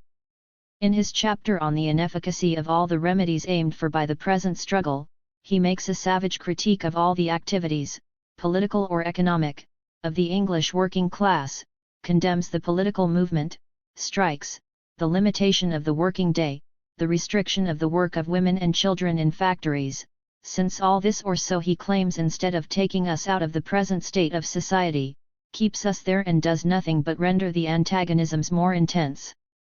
This brings us to the oracle of these doctors of social science, M. Proudhon. While the master had the courage to declare himself energetically opposed to all economic activities, combinations, strikes, etc., which contradicted his redemptive theories of mutualism, at the same time through his writings and personal participation, he encouraged the working class movement, and his disciples do not dare to declare themselves openly against it. As early as 1847, when the master's great work, The System of Economic Contradictions, had just appeared, I refuted his sophisms against the working class movement. 2 Nonetheless, in 1864, after the Loi Olivier, which granted the French workers, in a very restrictive fashion, a certain right of combination, Proudhon returned to the charge in a book, The Political Capacities of the Working Classes, published a few days after his death. The master's strictures were so much to the taste of the bourgeoisie that the Times, on the occasion of the great tailors' strike in London in 1866, did Proudhon the honour of translating him and of condemning the strikers with the master's very words. Here are some selections. The miners of Rive de Gier went on strike, the soldiers were called in to bring them back to reason. Proudhon cries, the authority which had the miners of Rive de Gier shot acted disgracefully. But it was acting like Brutus of old, caught between his paternal love and his consular duty. It was necessary to sacrifice his sons to save the Republic.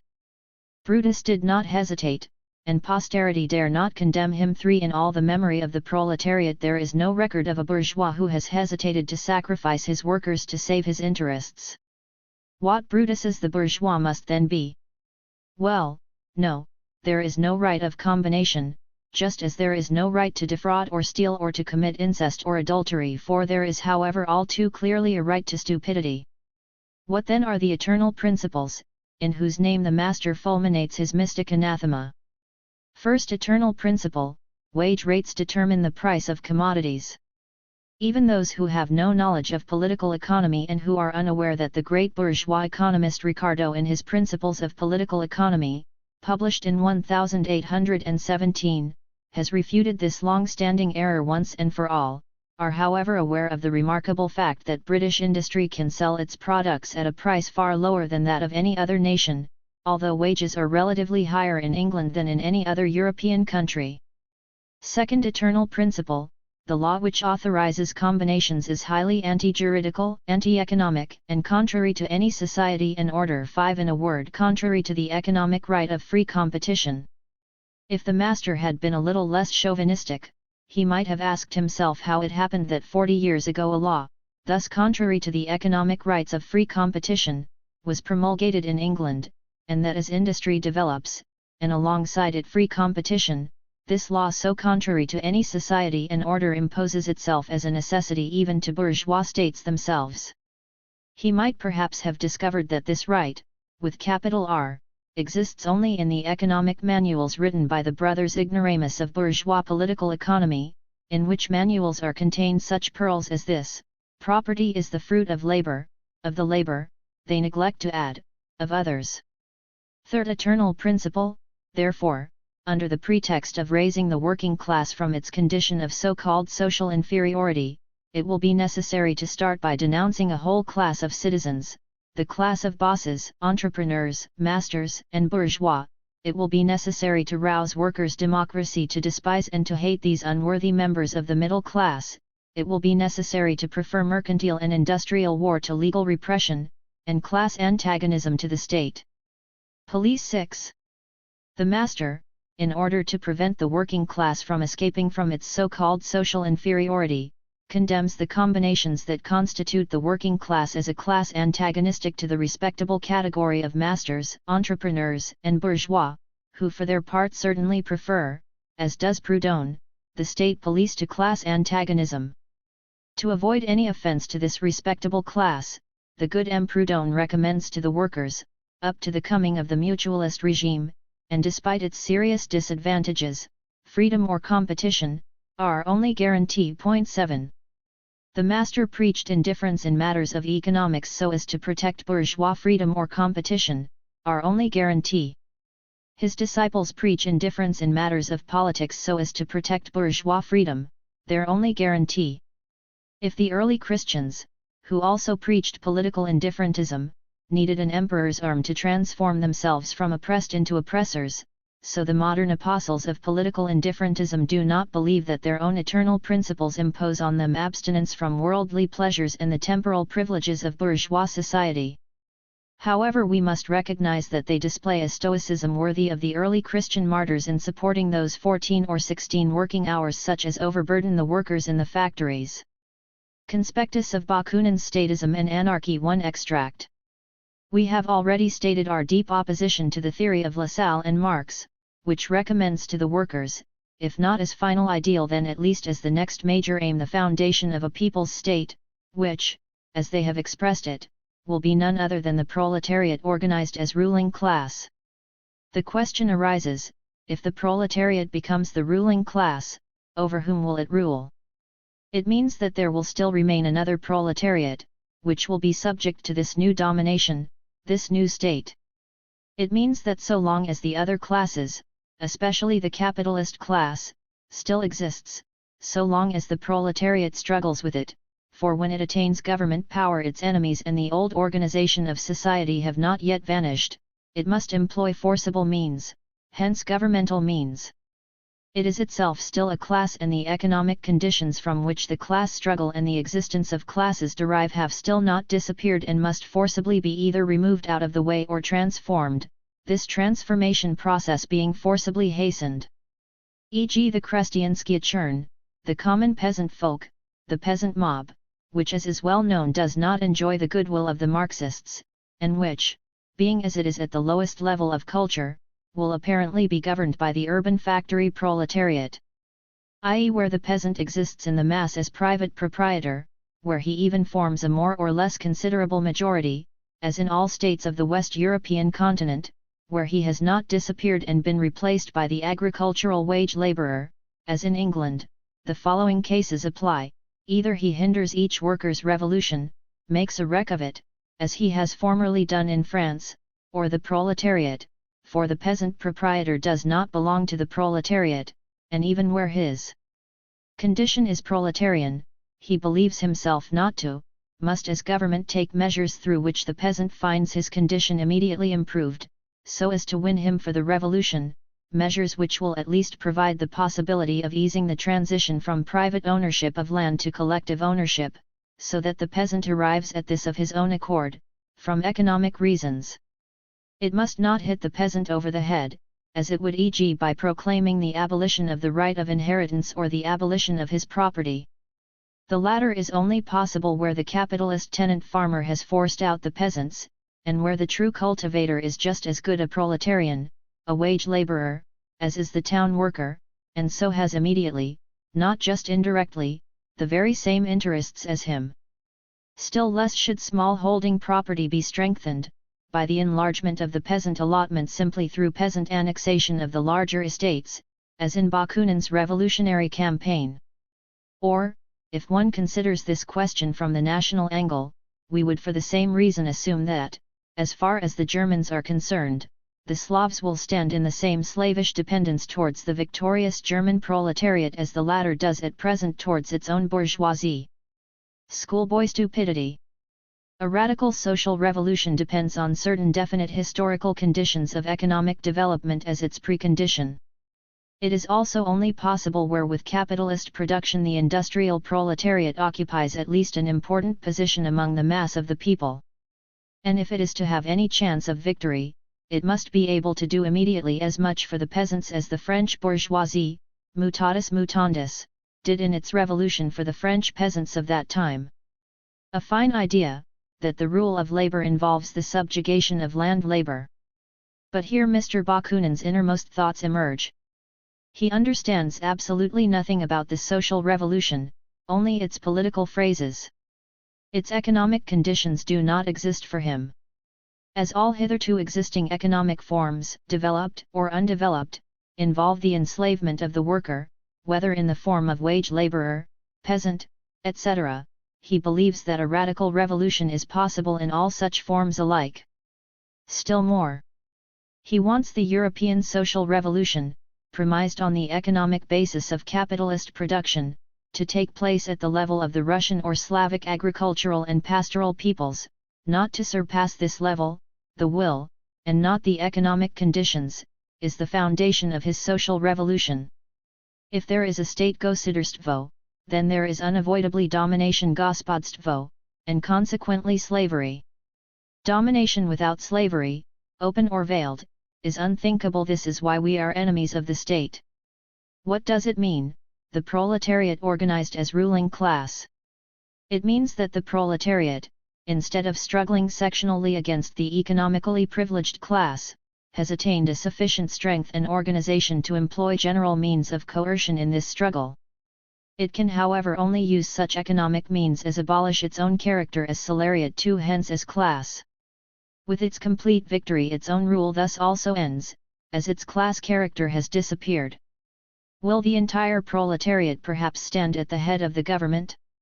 In a trade union 3, for example, does the whole union form its executive committee? Will all division of labor in the factory, and the various functions that correspond to this, cease? And in Bakunin's constitution, will all from bottom to top be at the top? Then there will certainly be no one at the bottom. Will all members of the commune simultaneously manage the interests of its territory? Then there will be no distinction between commune and territory. The Germans number around 40 million. Will, for example, all 40 million be members of the government? Certainly, for since the whole thing begins with the self-government of the commune, the whole people will govern, and there will be no governed. If a man rules himself, he does not do so on this principle, for he is after all himself and no other. Then there will be no government and no state, but if there is a state, there will be both governors and slaves. I.e. only if class rule has disappeared, and there is no state in the present political sense. This dilemma is simply solved in the Marxists' theory. By people's government they understand, i.e. Bakunin, the government of the people by means of a small number of leaders, chosen, elected, by the people. A scene, 5. This is democratic twaddle, political drivel. Election is a political form present in the smallest Russian commune and artel. The character of the election does not depend on this name, but on the economic foundation, the economic situation of the voters, and as soon as the functions have ceased to be political ones, there exists 1. No government function, 2. The distribution of the general functions has become a business matter, that gives no one domination, 3. Election has nothing of its present political character. The universal suffrage of the whole people. Such a thing as the whole people in today's sense is a chimera. In the election of people's representatives and rulers of the state that is the last word of the Marxists, as also of the democratic school is a lie, behind which is concealed the despotism of the governing minority, and only the more dangerously in so far as it appears as expression of the so-called people's will. With collective ownership the so-called people's will vanishes, to make way for the real will of the cooperative. So the result is, guidance of the great majority of the people by a privileged minority. But this minority, say the Marxists, where? Will consist of workers. Certainly, with your permission, of former workers, who however, as soon as they have become representatives or governors of the people, cease to be workers. As little as a factory owner today ceases to be a capitalist if he becomes a municipal councillor. And look down on the whole common workers' world from the height of the state. They will no longer represent the people, but themselves and their pretensions to people's government. Anyone who can doubt this knows nothing of the nature of men. If Mr. Bakunin only knew something about the position of a manager in a workers' cooperative factory, all his dreams of domination would go to the devil. He should have asked himself what form the administrative function can take on the basis of this workers' state, if he wants to call it that. But those elected will be fervently convinced and therefore educated socialists. The phrase educated socialism never was used. Scientific socialism was only used in opposition to utopian socialism, which wants to attach the people to new delusions, instead of limiting its science to the knowledge of the social movement made by the people itself. See my text against Proudhon, which is unceasingly found in the works and speeches of the Lazarines and Marxists, itself indicates that the so-called people's state will be nothing else than the very despotic guidance of the mass of the people by a new and numerically very small aristocracy of the genuine or supposedly educated. The people are not scientific, which means that they will be entirely freed from the cares of government, they will be entirely shut up in the stable of the governed. A fine liberation. The Marxists sense this contradiction and, knowing that the government of the educated, Karl Reverie, 6 will be the most oppressive, most detestable, most despised in the world, a real dictatorship despite all democratic forms, console themselves with the thought that this dictatorship will only be transitional and short. Non, Monday share, 7 that the class rule of the workers over the strata of the old world whom they have been fighting can only exist as long as the economic basis of class existence is not destroyed. They say that their only concern and aim is to educate and uplift the people, saloon bar politicians, both economically and politically, to such a level that all government will be quite useless and the state will lose all political character, i.e. character of domination, and will change by itself into a free organization of economic interests and communes. An obvious contradiction.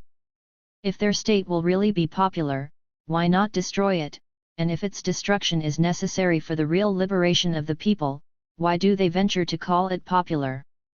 Aside from the harping of Liebknecht's Volksstaat 8 which is nonsense, counter to the Communist Manifesto etc., it only means that, as the proletariat still acts, during the period of struggle for the overthrow of the old society, on the basis of that old society, and hence also still moves within political forms which more or less belong to it, it has not yet, during this period of struggle, attained its final constitution, and employs means for its liberation which after this liberation fall aside.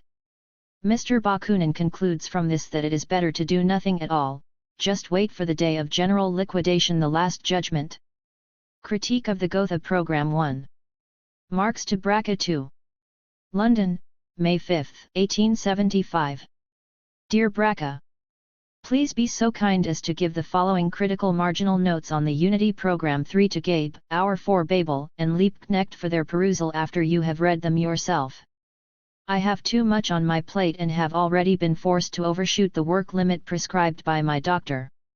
It was therefore not a pleasure by any means to write this long screed. It was necessary, however, so that friends in the party, for whom it is meant, will not misunderstand the steps I shall later have to take.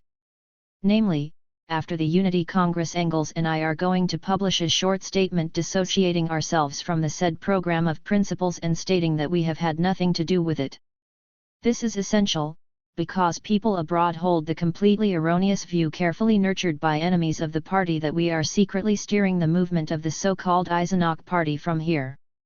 In a very recent Russian publication 5 Bakunin still makes me responsible, for example, not only for all the programs, etc. of that party, but even for every step that Liebknecht has taken since the first day of his cooperation with the People's Party. 6. Apart from that, it is my duty not to approve, even by diplomatic silence, a program which in my opinion is thoroughly reprehensible and demoralizing for the party. Every step of a real movement is more important than a dozen programs. If it was not possible, therefore, to go further than the Eisenach program and, in the present conditions, it is not then they should simply have concluded an agreement for action against the common enemy. Drawing up a program of principle, however, instead of postponing this until such time as it has been prepared for by a considerable period of common activity, means erecting a milestone for all the world to see, by which the progress of the party will be measured. Conditions forced the Lassaline leaders to come. If they had been told from the start that no haggling over principles would be tolerated, then they would have had to be satisfied with a program of action or with an organizational plan for common action. Instead, they are being allowed to appear wielding mandates, and these mandates are being recognized as binding. This constitutes a surrender to the favor or disfavor of the people who are themselves most in need of help. To crown the matter, they turn around and hold a Congress before the Compromise Congress, while our own party holds its Congress post festum. Obviously the idea was to make all criticism ineffective, and to prevent our party from having second thoughts. It is clear that the mere fact of unification will satisfy the workers, but it is a mistake to believe that this momentary success has not been bought dearly. Furthermore, the program is no good, even when one disregards the hallowing of Lassalle's Articles of Faith. In the near future, I shall be sending you the final installment of the French edition of Capital. The rest of the printing was held up for a long while by the French government's ban. It should all be settled by this week or the beginning of next. Did you get the earlier 6 installments? Please also send me Bernhard Becker's address, for I have to send him the final installment as well. The Volksstadt bookshop has its own peculiar manners. Up to this moment, for example, they have not sent me a single copy of their edition of the Cologne Communist Trial. With best wishes. Yours, Karl Marx. Marginal notes on the program of the German Workers' Party. 1. Labor is the source of all wealth and culture, and since useful labor can only be performed in and through society, all members of society have an equal right to the undiminished proceeds of labor. First part of the paragraph, labor is the source of all wealth and culture. Labor is not the source of all wealth. Nature is just as much the source of use values, and surely these are what make up material wealth, as labor. Labor is itself only the manifestation of a force of nature, human labor power. This phrase can be found in any children's primer. It is correct in so far as it is assumed that labor is performed with the objects and instruments necessary to it. A socialist program, however, cannot allow such bourgeois formulations to silence the conditions which give them the only meaning they possess. Man's labor only becomes a source of use values, and hence also of wealth, if his relation to nature, the primary source of all instruments and objects of labor, is one of ownership from the start, and if he treats it as belonging to him. There is every good reason for the bourgeoisie to ascribe supernatural creative power to labor, for when a man has no property other than his labor power, it is precisely labor's dependence on nature that forces him, in all social and cultural conditions, to be the slave of other men who have taken the objective conditions of labor into their own possession. He needs their permission to work, and hence their permission to live. Let us now leave this sentence as it stands, or rather hobbles. What sort of conclusion would one have expected? Obviously the following: since labor is the source of all wealth, it follows that no one in society can appropriate wealth except as the product of labor. Thus, if a person does not work himself, he must live off the labor of others, and his culture, too, must be acquired at the cost of other people's labor. Instead of this, the words and since are used to tack on a second proposition so that a conclusion can be drawn from this one rather than the first. Second part of the paragraph: useful labor can only be performed in and through society. According to the first proposition, labor was the source of all wealth and culture, so that a society could not exist without labor. Now we are told the opposite: useful labor cannot exist without society. One could just as well have said that it is only in society that useless labor, or even labor harmful to the community, can become a line of business, and that only in society is it possible to live from idleness, etc., etc. In short, one could have copied down the whole of Rousseau. And what is useful labor? Surely simply labor which brings the desired useful result. A savage and man was a savage after he ceased to be an ape who kills an animal with a stone, gathers fruit, etc., is performing useful labor. Thirdly, the conclusion: and since useful labor can only be performed in and through society, all members of society have an equal right to the undiminished proceeds of labor. A beautiful conclusion. If useful labor can only be performed in and through society, then the proceeds of labor belong to society, even if the individual worker only receives as much of them as is not required for the maintenance of the condition of labor, society. In fact, this sentence is not new, it has been used in all periods by the champions of the existing state of society. First come the claims of the government and all that goes with it, since it is the social organ for the maintenance of social order. Then come the claims of the various kinds of private property, since the various kinds of private property form the foundations of society, etc. Hollow phrases such as these can clearly be twisted and turned at will. The first and second parts of the paragraph would have some intelligible connection only if worded as follows: labor becomes the source of all wealth and culture only when it is social labor, or, which comes to the same thing, only in and through society. This proposition is indisputably correct, for although isolated labor, given its material conditions, can also create use values, it cannot create either wealth or culture. But this other proposition is equally indisputable: the social development of labor, and thus its development as a source of wealth and culture, proceeds in equal proportion to the development of poverty and destitution among the workers and of wealth and culture among the non-workers. Up to the present day all history has been governed by this law. What was needed here, therefore, was not generalizations about labor and society but concrete proof that in present capitalist society the material etc. conditions have finally been created which enable and compel the worker to break this historical curse. In fact, however, the sole purpose of this paragraph, a mess both in style and content, is to inscribe the Lassaline catchword of the undiminished proceeds of labor as a slogan at the top of the party banner. I shall return to the proceeds of labor, equal right, etc. below, where the same things reappear in a somewhat different form. 2. In present society the capitalist class has a monopoly of the instruments of labor, the resultant dependence of the working class is the cause of misery and servitude in all its forms. This sentence has been lifted from the rules of the International but is incorrect in this improved version. In present society the instruments of labor are the monopoly of the landowners, the monopoly of landed property is even the basis of the monopoly of capital, and of the capitalists. Neither class of monopolists is mentioned by name in the relevant passage of the Rules of the International. This text speaks of the monopolizer of the means of labor, that is, the sources of life. The addition of the sources of life is adequate indication that land and soil are included under the instruments of labor. The amendment was made because Lassalle, for reasons now generally known, only attacked the capitalist class and not the landowners. In England, the capitalist generally does not even own the land and soil on which his factory stands. 3. For the emancipation of labor, the instruments of labor must be elevated to the common property of society, and the whole of labor must be regulated on a cooperative basis, with a just distribution of the proceeds of labor. The instruments of labor must be elevated to common property. This is probably meant to mean converted into common property. But this just incidentally.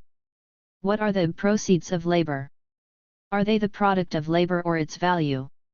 And in the latter case, is it the total value of the product or only that part of its value which labor has created over and above the value of the means of production consumed?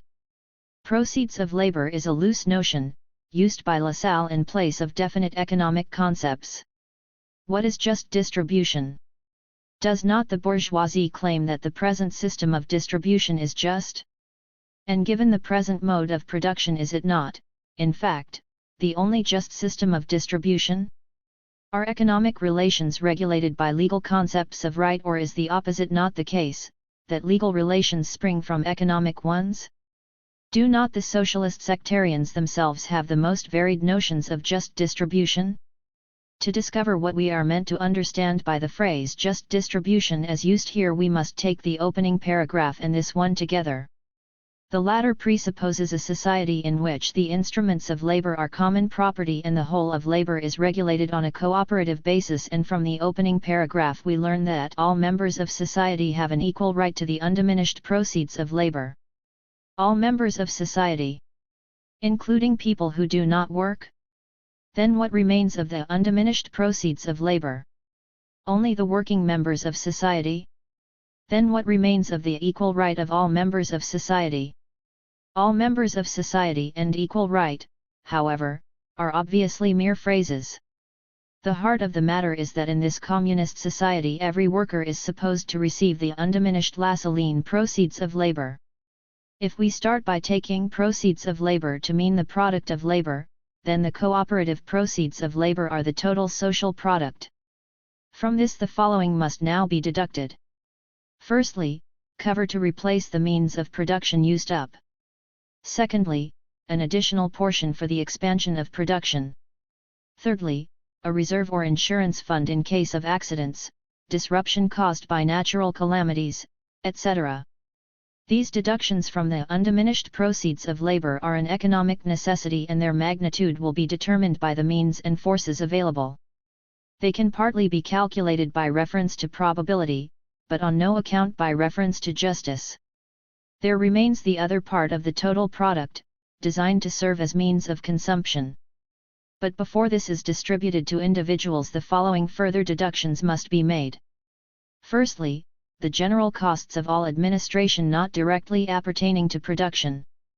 This part will, from the outset, be very significantly limited in comparison with the present society. It will diminish commensurately with the development of the new society. Secondly, the amount set aside for needs communally satisfied, such as schools, health services, etc. This part will, from the outset, be significantly greater than in the present society. It will grow commensurately with the development of the new society.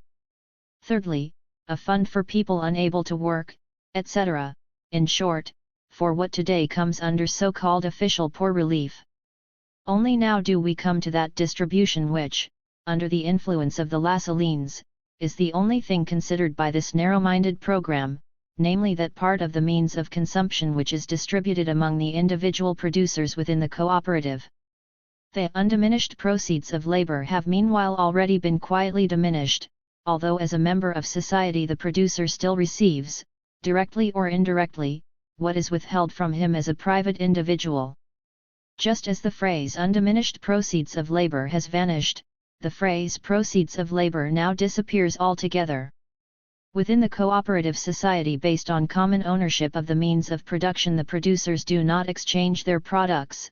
Similarly, the labor spent on the products no longer appears as the value of these products, possessed by them as a material characteristic, for now, in contrast to capitalist society, individual pieces of labor are no longer merely indirectly, but directly, a component part of the total labor. The phrase proceeds of labor, which even today is too ambiguous to be of any value, thus loses any meaning whatsoever. We are dealing here with a communist society, not as it has developed on its own foundations, but on the contrary, just as it emerges from capitalist society. In every respect, economically, morally, intellectually, it is thus still stamped with the birthmarks of the old society from whose womb it has emerged. Accordingly, the individual producer gets back from society after the deductions exactly what he has given it. What he has given it is his individual quantum of labor. For instance, the social working day consists of the sum of the individual hours of work. The individual labor time of the individual producer thus constitutes his contribution to the social working day, his share of it. Society gives him a certificate stating that he has done such and such an amount of work, after the labor done for the communal fund has been deducted, and with this certificate he can withdraw from the social supply of means of consumption as much as costs an equivalent amount of labor. The same amount of labor he has given to society in one form, he receives back in another. Clearly, the same principle is at work here as that which regulates the exchange of commodities as far as this is an exchange of equal values. Content and form have changed because under the new conditions no one can contribute anything except his labor, and conversely nothing can pass into the ownership of individuals except individual means of consumption. The latter's distribution among individual producers, however, is governed by the same principle as the exchange of commodity equivalents. A given amount of labor in one form is exchanged for the same amount in another. Hence equal right is here still in principle a bourgeois right, although principle and practice are no longer at loggerheads, while the exchange of equivalents in commodity exchange only exists on the average and not in the individual case. In spite of such progress, this equal right still constantly suffers a bourgeois limitation. The right of the producers is proportional to the labor they do. The equality consists in the fact that measurement is by the same standard, labor. One person, however, may be physically and intellectually superior to another and thus be able to do more labor in the same space of time or work for a longer period. To serve as a measure, labor must therefore be determined by duration or intensity, otherwise it ceases to be a standard. This equal right is an unequal right for unequal labor. It does not acknowledge any class distinctions, because everyone is just a worker like everyone else, but it gives tacit recognition to a worker's individual endowment and hence productive capacity as natural privileges. This right is thus in its content one of inequality, just like any other right. A right can by its nature only consist in the application of an equal standard, but unequal individuals, and they would not be different individuals if they were not unequal, can only be measured by the same standard if they are looked at from the same aspect, if they are grasped from one particular side, e.g., if in the present case they are regarded only as workers and nothing else is seen in them, everything else is ignored. Further, one worker is married, another is not, one has more children than another, etc., etc. Thus, with the same work performance and hence the same share of the social consumption fund, one will in fact be receiving more than another, one will be richer than another, etc. If all these defects were to be avoided, rights would have to be unequal rather than equal. Such defects, however, are inevitable in the first phase of communist society, given the specific form in which it has emerged after prolonged birth pangs from capitalist society. Right can never rise above the economic structure of a society and its contingent cultural development. In a more advanced phase of communist society, when the enslaving subjugation of individuals to the division of labor, and thereby the antithesis between intellectual and physical labor, have disappeared, when labor is no longer just a means of keeping alive but has itself become a vital need, when the all-round development of individuals has also increased their productive powers and all the springs of cooperative wealth flow more abundantly, only then can society wholly cross the narrow horizon of bourgeois right and inscribe on its banner, from each according to his abilities, to each according to his needs. If I have dealt at some length with the undiminished proceeds of labor on the one hand, and equal right and just distribution on the other, it is in order to show the criminal nature of what is being attempted. On the one hand, our party is to be forced to re-accept as dogmas ideas which may have made some sense at a particular time but which are now only a load of obsolete verbal rubbish. On the other hand, the realistic outlook instilled in our party at the cost of immense effort, but now firmly rooted in it, is to be perverted by means of ideological, legal, and other humbugs so common among the Democrats and the French Socialists. Quite apart from the points made so far, it was a mistake anyway to lay the main stress on so-called distribution and to make it into the central point. The distribution of the means of consumption at any given time is merely a consequence of the distribution of the conditions of production themselves. The distribution of the latter, however, is a feature of the mode of production itself. The capitalist mode of production, for example, rests on the fact that the material conditions of production are in the hands of non-workers in the form of property in capital and land, while the masses are only in possession of their personal condition of production, labor power. If the elements of production are distributed in this way, the present distribution of the means of consumption follows automatically. If the material conditions of production were the cooperative property of the workers themselves, a different distribution of the means of consumption from that of today would follow of its own accord. Vulgar socialists, and from them, in turn, a section of the Democrats, have followed the bourgeois economists in their consideration and treatment of distribution as something independent of the mode of production, and hence in the presentation of socialism as primarily revolving around the question of distribution. Why go back a step when the real state of affairs has been laid bare? For the emancipation of labor must be the work of the working class, in relation to which all other classes are a single reactionary mass. The first strophe is an improved version of the preamble to the rules of the International. There it is said, the emancipation of the working classes must be conquered by the working classes themselves. 7 Here, in contrast, the working class has to emancipate what? Labor. Understand who may. In compensation, however, the anti-strophe is a Lassaline quote of the purest ilk, in relation to which, the working class, all other classes are a single reactionary mass. In the Communist Manifesto it is said, of all the classes that stand face to face with the bourgeoisie today, the proletariat alone is a really revolutionary class. The other classes decay and finally disappear in the face of modern industry. The proletariat is its special and essential product. 8. The bourgeoisie is here conceived of as a revolutionary class, as the bringer of large-scale industry in relation to the feudal lords and the lower middle class, who want to retain all the social positions created by obsolete modes of production. These do not, therefore, form a single reactionary mass together with the bourgeoisie. On the other hand, the proletariat is revolutionary in relation to the bourgeoisie because it has itself sprung up on the ground of large-scale industry. It is struggling to divest production of its capitalist character, which the bourgeoisie seeks to perpetuate. The manifesto adds, however, that the lower middle class is becoming revolutionary in view of its impending transfer into the proletariat. From this point of view, therefore, it is once again nonsense to say that in relation to the working class it forms a single reactionary mass, together with the bourgeoisie and with the feudal lords to boot. At the last elections, did we proclaim to the artisans, small manufacturers, etc., and peasants, in relation to us you, together with the bourgeoisie and the feudal lords, form a single reactionary mass? Lassalle knew the Communist Manifesto by heart, just as his faithful followers know his own Gospels.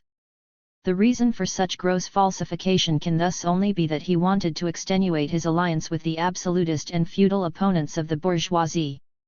In the above paragraph, moreover, this oracular utterance is dragged in by the scruff of its neck, without any connection to the Baudelaireized quote from the rules of the International. It is therefore simply an impertinence to include it here, and one that will by no means displease Herr Bismarck, a cheap swipe typical of Berlin's would-be Marat. 9. 5. The working class must initially work for its emancipation within the framework of the present-day national state, conscious that the necessary result of its efforts, common to the workers of all civilized countries, will be the international brotherhood of peoples. In contrast to the Communist Manifesto and all earlier forms of socialism, Lassalle approached the workers' movement from the narrowest national point of view. His approach is followed here and this after the work of the International. It is perfectly self-evident that in order to be at all capable of struggle, the working class must organize itself as a class at home, and that the domestic sphere must be the immediate arena for its struggle. To this extent its class struggle is national, not in content, but as the Communist Manifesto says, in form.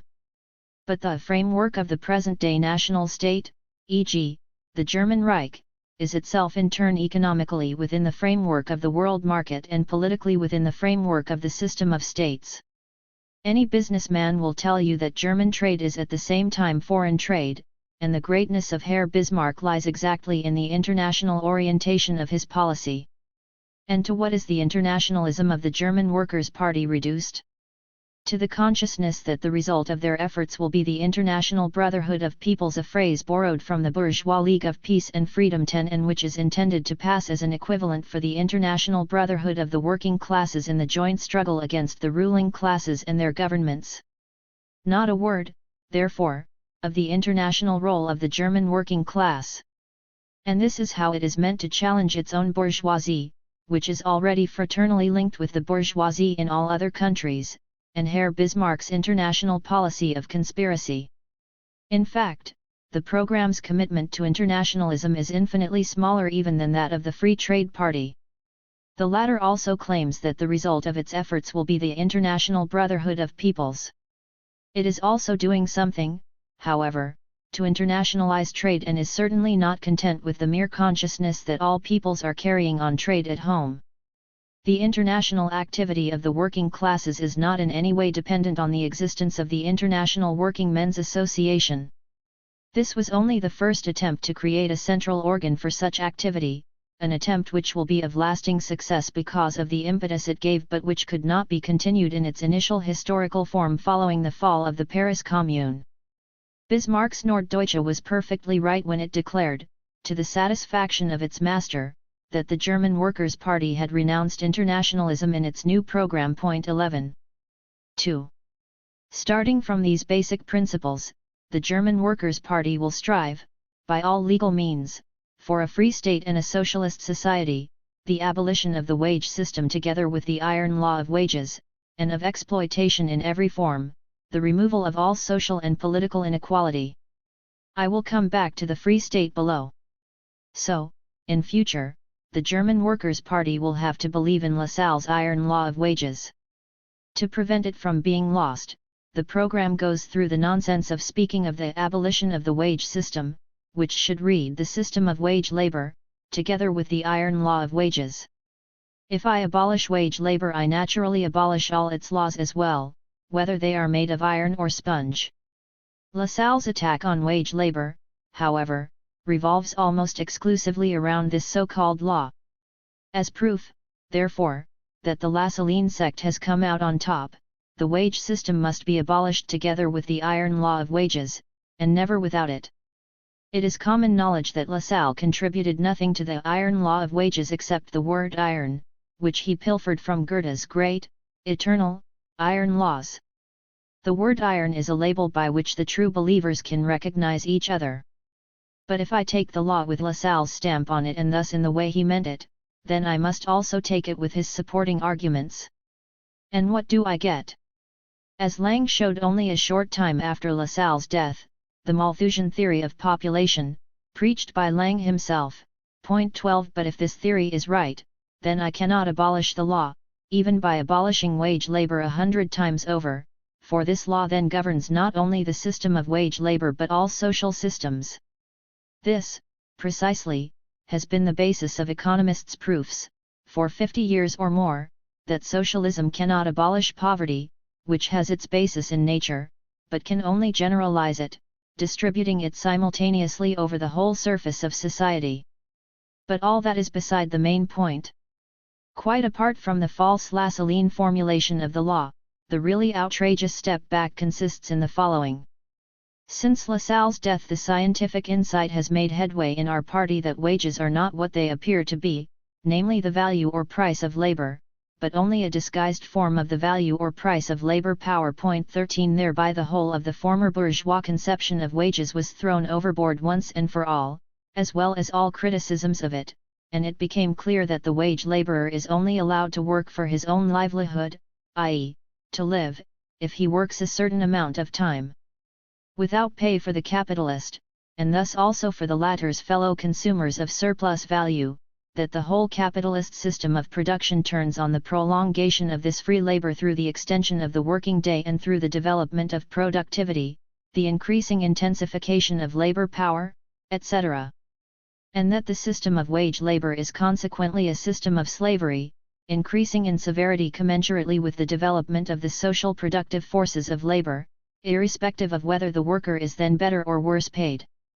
And now, after this insight has gained more and more ground in our party, there comes this return to the dogmas of Lassalle, even though people must be aware that Lassalle knew nothing of the true nature of wages and that he followed the bourgeois economists in mistaking the appearance of the matter for its essence. It is as if, among slaves who have finally got behind the secret of slavery and broken out in rebellion, one slave, still the prisoner of obsolete ideas, were to write in the program of the rebellion, slavery must be abolished because the provisioning of slaves in the slave system cannot exceed a certain low maximum. The mere fact that the representatives of our party were capable of making such a monstrous attack on an insight which has gained wide acceptance among the mass of the party is surely sufficient proof of the criminal levity and complete lack of conscience with which they set to work on the formulation of the compromise program. Instead of the unspecific closing phrase of the paragraph, the removal of all social and political inequality, it should have been said that with the abolition of class distinctions all forms of social and political inequality will disappear of their own accord. 3. The German Workers' Party, in order to pave the way for the solution of the social question, demands the creation of producers' cooperatives with state aid under the democratic control of the working people. These producers' cooperatives are to be called into being for industry and agriculture to such an extent that the socialist organization of the whole of labor will arise out of them. After Lassalle's iron law of wages, the profits remedy. The way is paved for it in a suitably dignified manner. The existing class struggle is discarded in favor of the hack phrase of a newspaper scribbler, the social question, for the solution of which one paves the way. Instead of being the result of the revolutionary process of social transformation in society, the socialist organization of the whole of labor arises from state aid to producers' cooperatives which the state, not the workers, is to call into being. The notion that state loans can be used for the construction of a new society as easily as they can for the construction of a new railway is worthy of Lassalle's imagination. A last remnant of shame induces them to put state aid under the democratic control of the working people. Firstly, the working people in Germany are mainly peasants, and not proletarians. Secondly, democratic translates as by the rule of the people. But what does control by the rule of the working people mean? Particularly in the case of a working people which in presenting the state with demands such as these is expressing its full awareness of the fact that it neither rules nor is mature enough to rule. It would be superfluous to begin to criticize here a recipe which Butches concocted under Louis Philippe in opposition to the French socialists and which was accepted by the reactionary workers of the Atelier. 14. The most offensive fact is not that this wonder cure has been included in the program but that there has been a general retreat from the standpoint of a class movement to that of a sectarian one. The workers' desire to create the conditions for cooperative production on a social end, by beginning at home, at first on a national scale, means nothing beyond that they are working to revolutionize the present conditions of production. It has nothing in common with the creation of cooperative societies with state aid. As far as the present cooperative societies are concerned, they are only valuable if they are independent creations of the workers, and not the protégés either of governments or of the bourgeoisie. 4. I come now to the democratic section. A. The free basis of the state. According to Section 2, the first thing that the German Workers' Party strives for is a free state. A free state, what does that mean? It is by no means the goal of workers who have discarded the narrow mentality of humble subjects to make the state free. In the German Reich the state has almost as much freedom as in Russia. Freedom consists in converting the state from an organ superimposed on society into one thoroughly subordinate to it, and even today state forms are more or less free depending on the degree to which they restrict the freedom of the state. The German Workers' Party, at least if it adopts this program, thus shows that its socialist values do not even go skin deep, for instead of treating existing society, and the same holds good for any future one, as the basis of the existing state, or future state in the case of future society, it treats the state as an independent entity with its own intellectual, ethical, and liberal foundations. And what of the wild misuse made in the program of the words present state and present society, or the even more riotous misconception of the state to which it addresses its demands? The present society is capitalist society, which exists in all civilized countries, freed in varying degrees from the admixture of medievalism, modified in varying degrees by the particular historical development of each country, and developed to a varying degree. In contrast to this, the present state changes with each country's border. It differs between the Prusso-German Empire and Switzerland, between England and the United States. The present state is thus a fiction. Nevertheless, the various states of the various civilized countries, despite their motley diversity of form, do have this in common: they all stand on the ground of modern bourgeois society, although the degree of capitalist development varies. They thus also share certain essential characteristics. In this sense one can speak of present states in contrast to the future, when their present root, bourgeois society, will have died off. The question then arises, what transformation will the state undergo in a communist society? In other words, what social functions will remain that are analogous to the present functions of the state? This question can only be answered scientifically, and even a thousand-fold combination of the word state and the word people will not bring us a flea-hop nearer the problem. Between capitalist and communist society lies a period of revolutionary transformation from one to the other.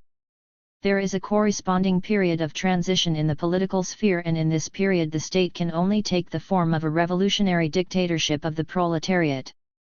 The program, however, does not deal either with this or with the future public affairs of communist society.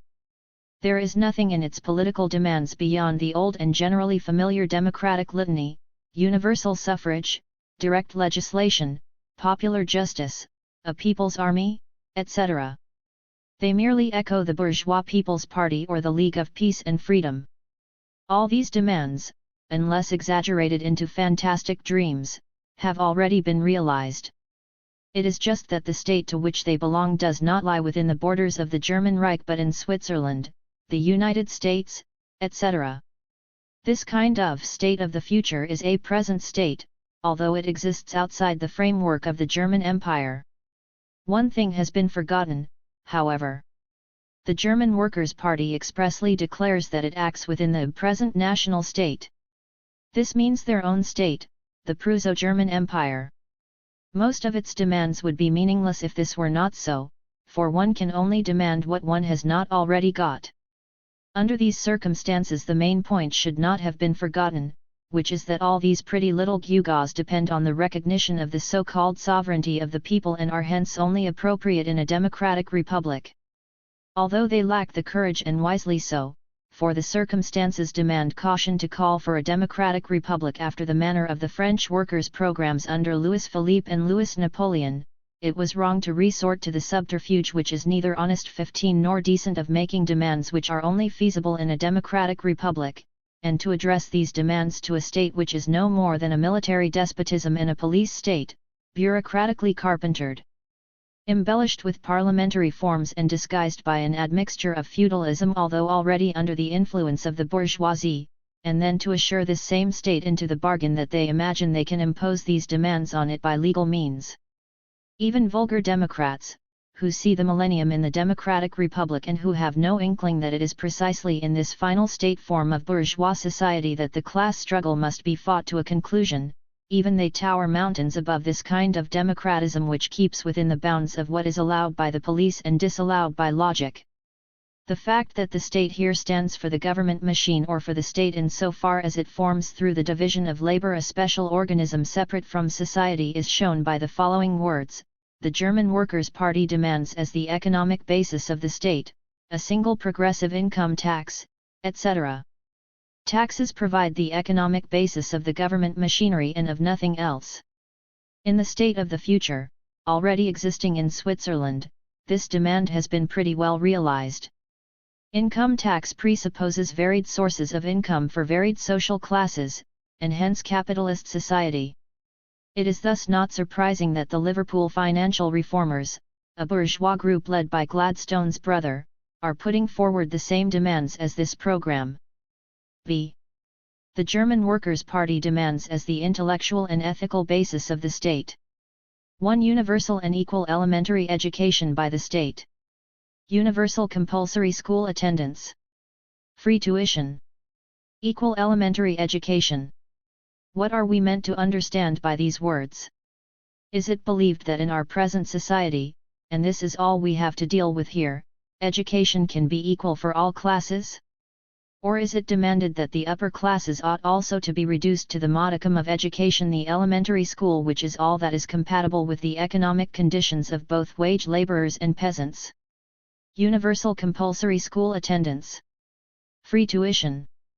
The first of these exists even in Germany, and the second, in the case of elementary schools, in Switzerland and the United States.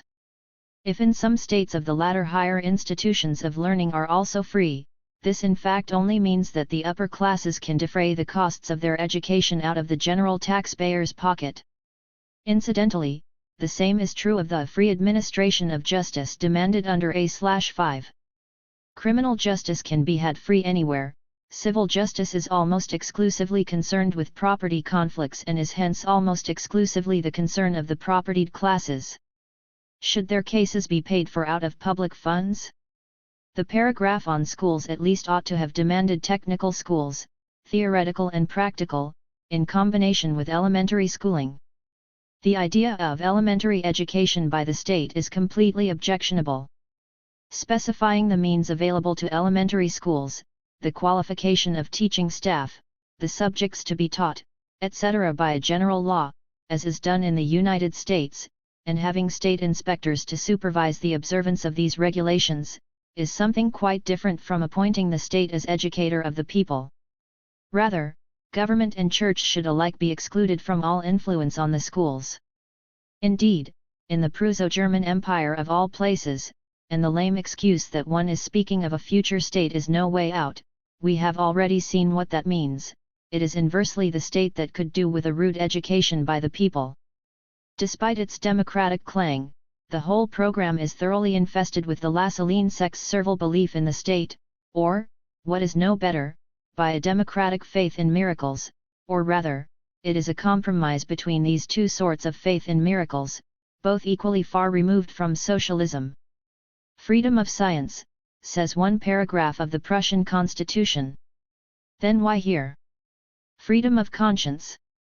If one should want, in this era of the Kulturkampf 16 to remind the liberals of their old catchwords, then surely it should only have been done in this form: everyone should be free to relieve himself religiously as well as physically without the police sticking their noses in. But at this point the Workers' Party ought to have expressed its awareness that bourgeois freedom of conscience only means the toleration of every possible kind of religious freedom of conscience, while its own goal is rather the liberation of the conscience from all religious spookery. But it chooses not to go further than the bourgeois level. I have now come to the end, for the appendix which now follows is not a characteristic part of the program. I can thus be very brief here. 2. Normal working day.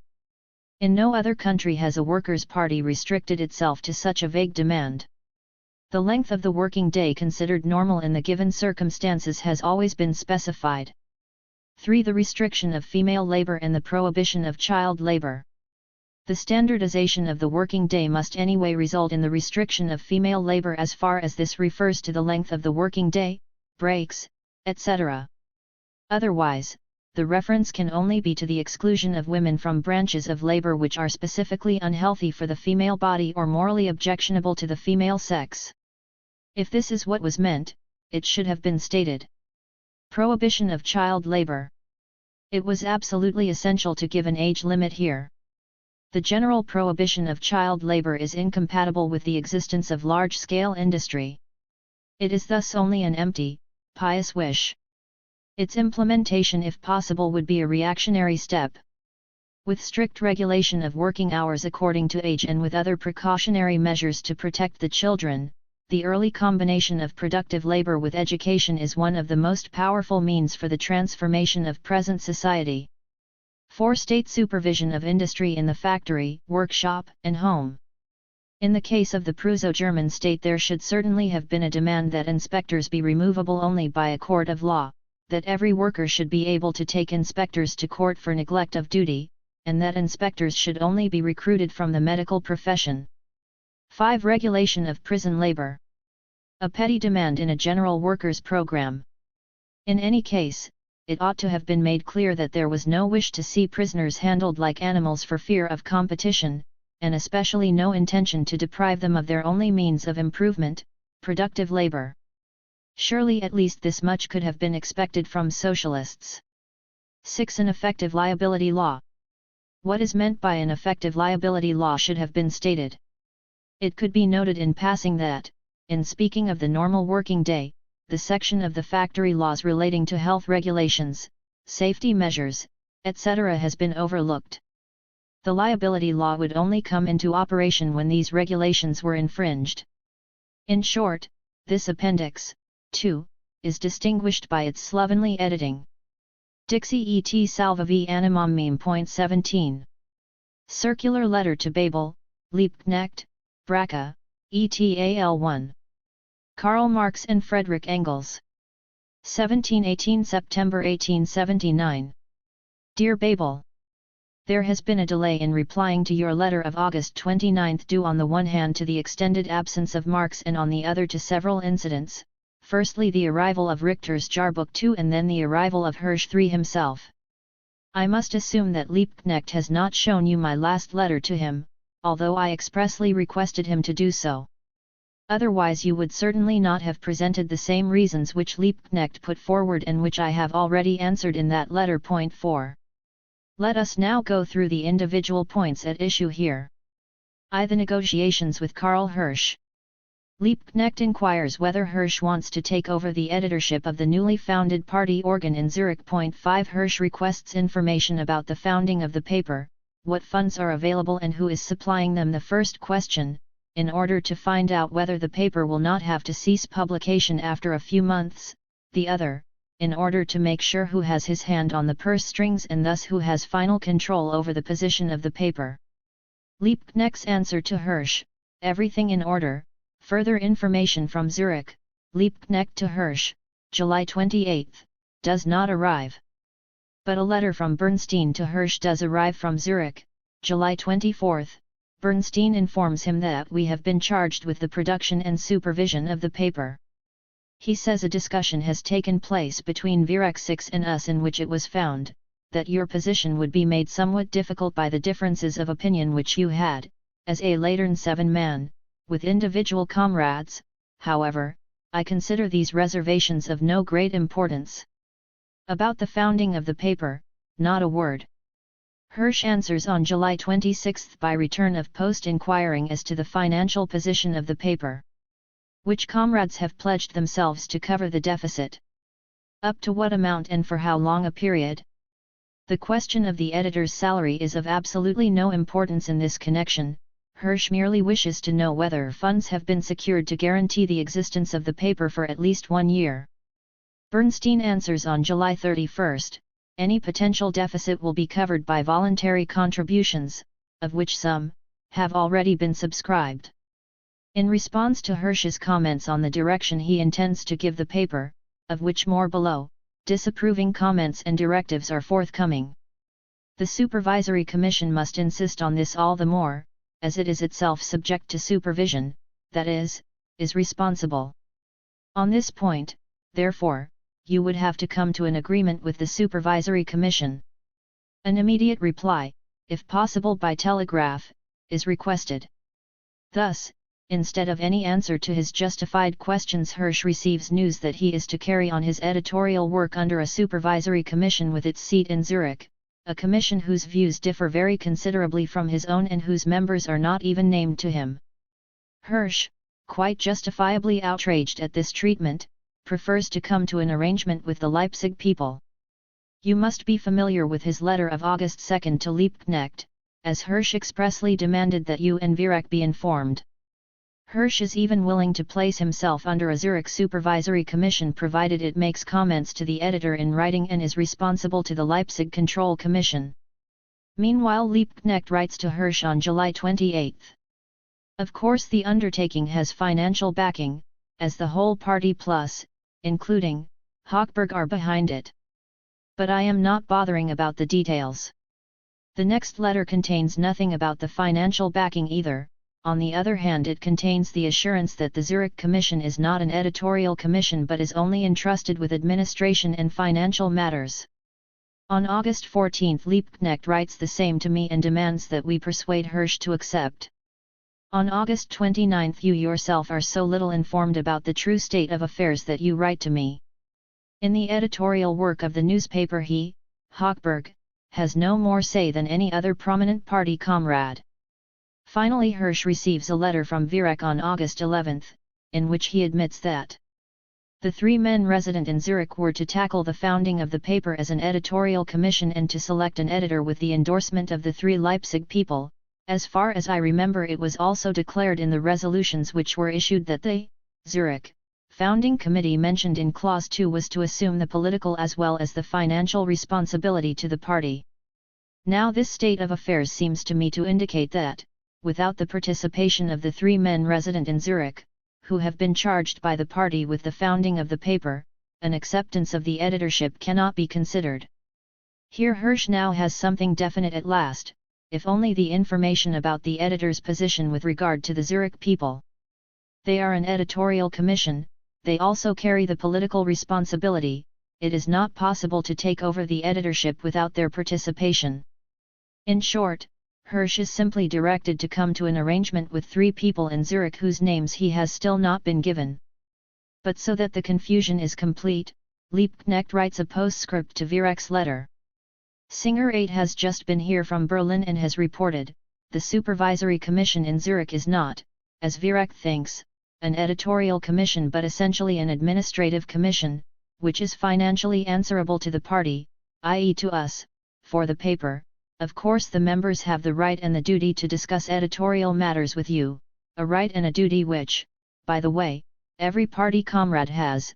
They are not empowered to place you under committee supervision. The three Zurich people and a member of the Leipzig executive, the only one who was present at the negotiations, insist that Hirsch is to be placed under the official direction of the Zurich Commission. A second Leipzig member flatly denies this.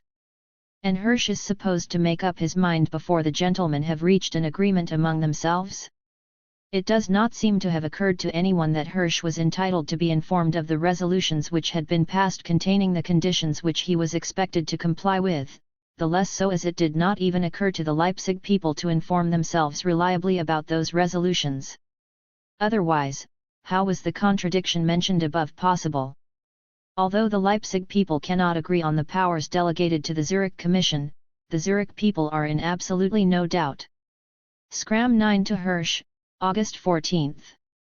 If at that time you had not written that in the same case as that of Kaiser 10 you would proceed in a similar fashion again, and if you had not thus held out the prospect of writing in the same manner, we would not consider the matter worth mentioning. But in view of your statement, we must reserve the right to cast a deciding vote on the acceptance of articles in the new journal. The letter to Bernstein in which Hirsch is supposed to have said this is dated July 26, long after the conference in Zurich in which the powers of the three Zurich people had been fixed. But in Zurich they are already reveling so much in the feeling of bureaucratic omnipotence that in reply to this later letter from Hirsch they are already laying claim to the new power to decide on the acceptance of articles. The editorial commission has already become a commission of censorship. Not until Hochberg came to Paris did Hirsch learn from him the names of the members of the two commissions. What were the reasons that the negotiations with Hirsch came to nothing? 1. The obstinate refusal not only of the Leipzigers but also of the Zurichers to give him any substantive information about the financial basis and thus about the possibility of keeping the paper alive, if only for a year. He only learned of the amount subscribed from me here, after your communication to me. Thus it was scarcely possible to draw any other conclusion from the earlier information, the party and Hochberg, than that the paper either is already predominantly financed by Hochberg or will soon be completely dependent upon his contributions. And this latter possibility is even now still far from excluded. The sum of, if I read it correctly, 800 marks is exactly the same, £40, which the Freiheit 11 Association here lost in the first half-year. 2. The repeated assurance by Liebknecht, which has since been proved to be totally inaccurate, that the Zurich people were not to exercise official supervision over the editor and the resultant comedy of errors. 3. Finally, the certainty that the Zurich Commission was not only to supervise but actually to censor the editor, and that all that fell to Hirsch was the role of a figurehead. We can only agree with his decision thereupon to refuse. The Leipzig executive, as we have heard from Hochberg, has been augmented by 2 members who do not live in Leipzig, and therefore it can only intervene when the 3 Leipzig members are in agreement. As a result, the real center of gravity is transferred completely to Zurich, and Hirsch would not have been able to work with them in the long run any more than would any other real revolutionary editor with proletarian loyalties. More of that later. 2. The intended position of the paper. Straight away, on July 24, Bernstein informs Hirsch that the problems which he, as a Ladern man, has had with individual comrades, would make his position difficult. Hirsch answers that in his judgment the attitude of the paper will have to be the same, in general, as that of the Ladern, i.e. such as to avoid legal proceedings in Switzerland and not to cause too much alarm in Germany. He asks who the comrades are and continues, I know only one, and I promise you that in a similar case involving a violation of discipline I shall treat him again in just the same way. Bernstein replies in the dignified spirit befitting his new office of censor. As far as the attitude of the paper is concerned, however, it is the view of the Supervisory Commission that it should not take the Ladern as its model. The paper is, in our opinion, to be less totally taken up with political radicalism and to be kept fundamentally socialist. Cases such as the attack on Kaiser, which was disapproved of by all comrades without exception, must be avoided at all costs. Etc., etc. Liebknecht calls the attack on Kaiser a blunder, and Schramm considers it so dangerous that he proceeds to impose censorship on Hirsch.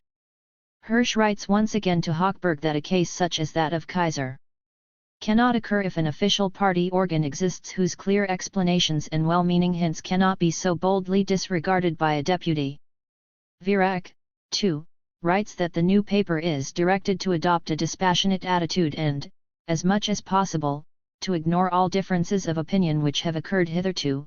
It is not to be an expanded Ladern, and Bernstein could be reproached at most with having too moderate a position, if that is a reproach at a time when, of course, we cannot proceed under full sail. Now, what is this Kaiser affair, this unforgivable crime which Hirsch is supposed to have committed?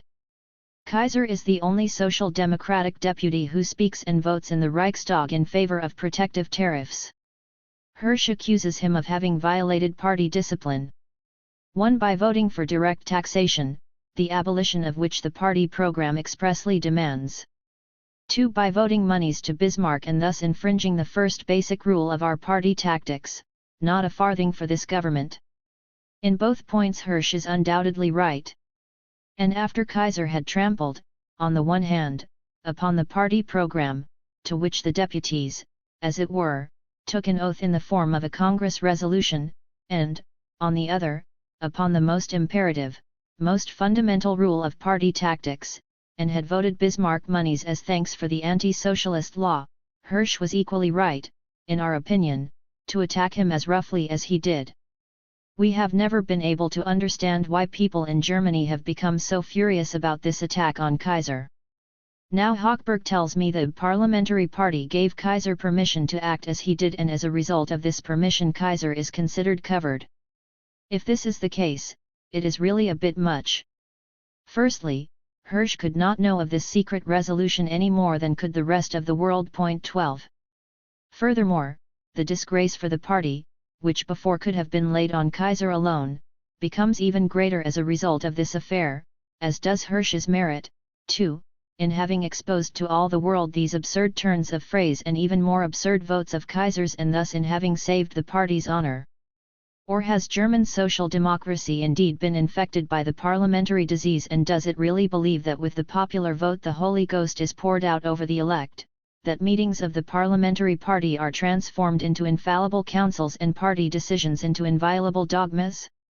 A blunder has indeed been committed, but however not by Hirsch but by the deputies who covered Kaiser with their decision. And if those whose task it is above all others to attend to party discipline, violate this party discipline themselves so outrageously, so much the worse. But it is worse still to go so far as to believe that it was not Kaiser, with his speech and vote, and the other deputies, with their resolution, who have violated party discipline, but Hirsch, with his attack on Kaiser despite this resolution, which was still unknown to him anyway. By the way, it is certain that the party has adopted the same unclear and indecisive attitude on the protective tariff system as it has done hitherto on almost all economic questions which have assumed practical importance, e.g. the question of the state railways. This happens because the party organs, in particular Vorwärts 13, instead of discussing this question thoroughly, have preferred to apply themselves to the construction of a social order for the future. When the protective tariff question suddenly became a practical problem after the anti-socialist law, the views expressed diverged in the most various ways, and not one was to be found which possessed the prerequisites for the formation of a clear and correct judgment, knowledge of the condition of German industry and its position on the world market. Groups in favor of protective tariffs could not, then, be avoided here and there among the voters, and the party wanted, of course, to make allowance for these people. They failed to act decisively and take the only way out of this confusion by reaching a purely political understanding of the question, such was offered in the Latern. It was inevitable, therefore, that in this debate the party appeared for the first time hesitant, uncertain, and confused, and that it finally thoroughly disgraced itself in the person and in the case of Kaiser. The attack on Kaiser is now taken as an excuse to preach to Hirsch in all tones of voice that the new paper is under no circumstances to imitate the excesses of the Latern, it is to be less taken up with political radicalism and rather to be kept fundamentally socialist and dispassionate by Viereck no less than by Bernstein, who seems to Viereck to be the right man precisely because he is too moderate, because it is not possible to proceed under full sail at the present time. But why does one go abroad at all if not to proceed under full sail? Abroad nothing stands in the way. In Switzerland the German press laws, laws of association and penal laws do not apply. It is not only possible, therefore, to say the things there that it was not possible to say at home even before the anti-socialist law, on account of the ordinary German laws, one has a duty to do so. For one stands here not only before Germany but before Europe. One has the duty, so far as the Swiss laws allow it, to demonstrate to Europe with all frankness the tendencies and aims of the German party. Anyone who wants to bind himself to German laws in Switzerland merely proves that he is worthy of these German laws and in fact has nothing to say other than what was allowed in Germany before the emergency law. 14 No regard must be paid either to the possibility of temporarily cutting off the return of the editor to Germany. Anyone who is not prepared to take this risk is not suitable for an honorary office which is so exposed. Furthermore, the emergency law has outlawed the German party precisely because it was the only serious opposition party in Germany. If in a foreign journal it renders thanks to Bismarck by giving up this role of the only serious opposition party, by behaving nice and tamely, and if it puts up with the kick and shows no passion, it only proves that it has deserved the kick. Of all the German emigrant newspapers which have appeared abroad since 1830, the Latern is certainly one of the most moderate. But if even the Latern was too impudent, then the new organ can only compromise the party in the eyes of the supporters in non-German countries. 3. The Manifesto of the Three Zurichers. In the meantime, Hochberg's Jahrbuch has reached us, and it contains an article, The Socialist Movement in Germany in Retrospect 15, which, as Hochberg has told me himself, has been written by the 3 members of this same Zurich Commission. We have here their authentic criticism of the movement so far, and hence their authentic program for the position of the new organ in so far as this attitude depends on them. At the very beginning they say, the movement, which Lassalle regarded as an eminently political one, to which he summoned not only workers but all honorable democrats, and at whose head the independent representatives of science and all men filled with true love of humanity were to march, was reduced under the presidency of J.B. von Schweitzer to a one-sided struggle for the interests of the industrial workers. I will not investigate whether and to what extent this is historically the case. The special reproach which is directed at Schweitzer here consists in Schweitzer's having reduced Lassalleanism, which is understood here as a bourgeois democratic philanthropic movement, to a one-sided struggle for the interests of the workers, whereas he deepened its character by making it a class struggle of the industrial workers against the bourgeoisie. He is further reproached with having rejected bourgeois democracy. But what place has bourgeois democracy within the Social Democratic Party?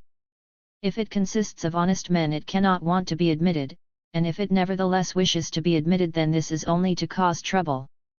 The Lassalle Party preferred to conduct itself in a most one-sided fashion as a workers' party. The gentlemen who wrote this are themselves members of a party which conducts itself in a most one-sided fashion as a workers' party. They now hold office and honor in it. This is an absolute incompatibility. If they mean what they write, then they must leave the party, or at least resign from office and dignities. If they do not, then they admit that they intend to use their official position to combat the proletarian character of the party. The party, therefore, will betray itself if it leaves them their office and dignities. In the view of these gentlemen, then, the Social Democratic Party is not to be a one-sided workers' party but a party open on all sides for all men filled with true love of humanity.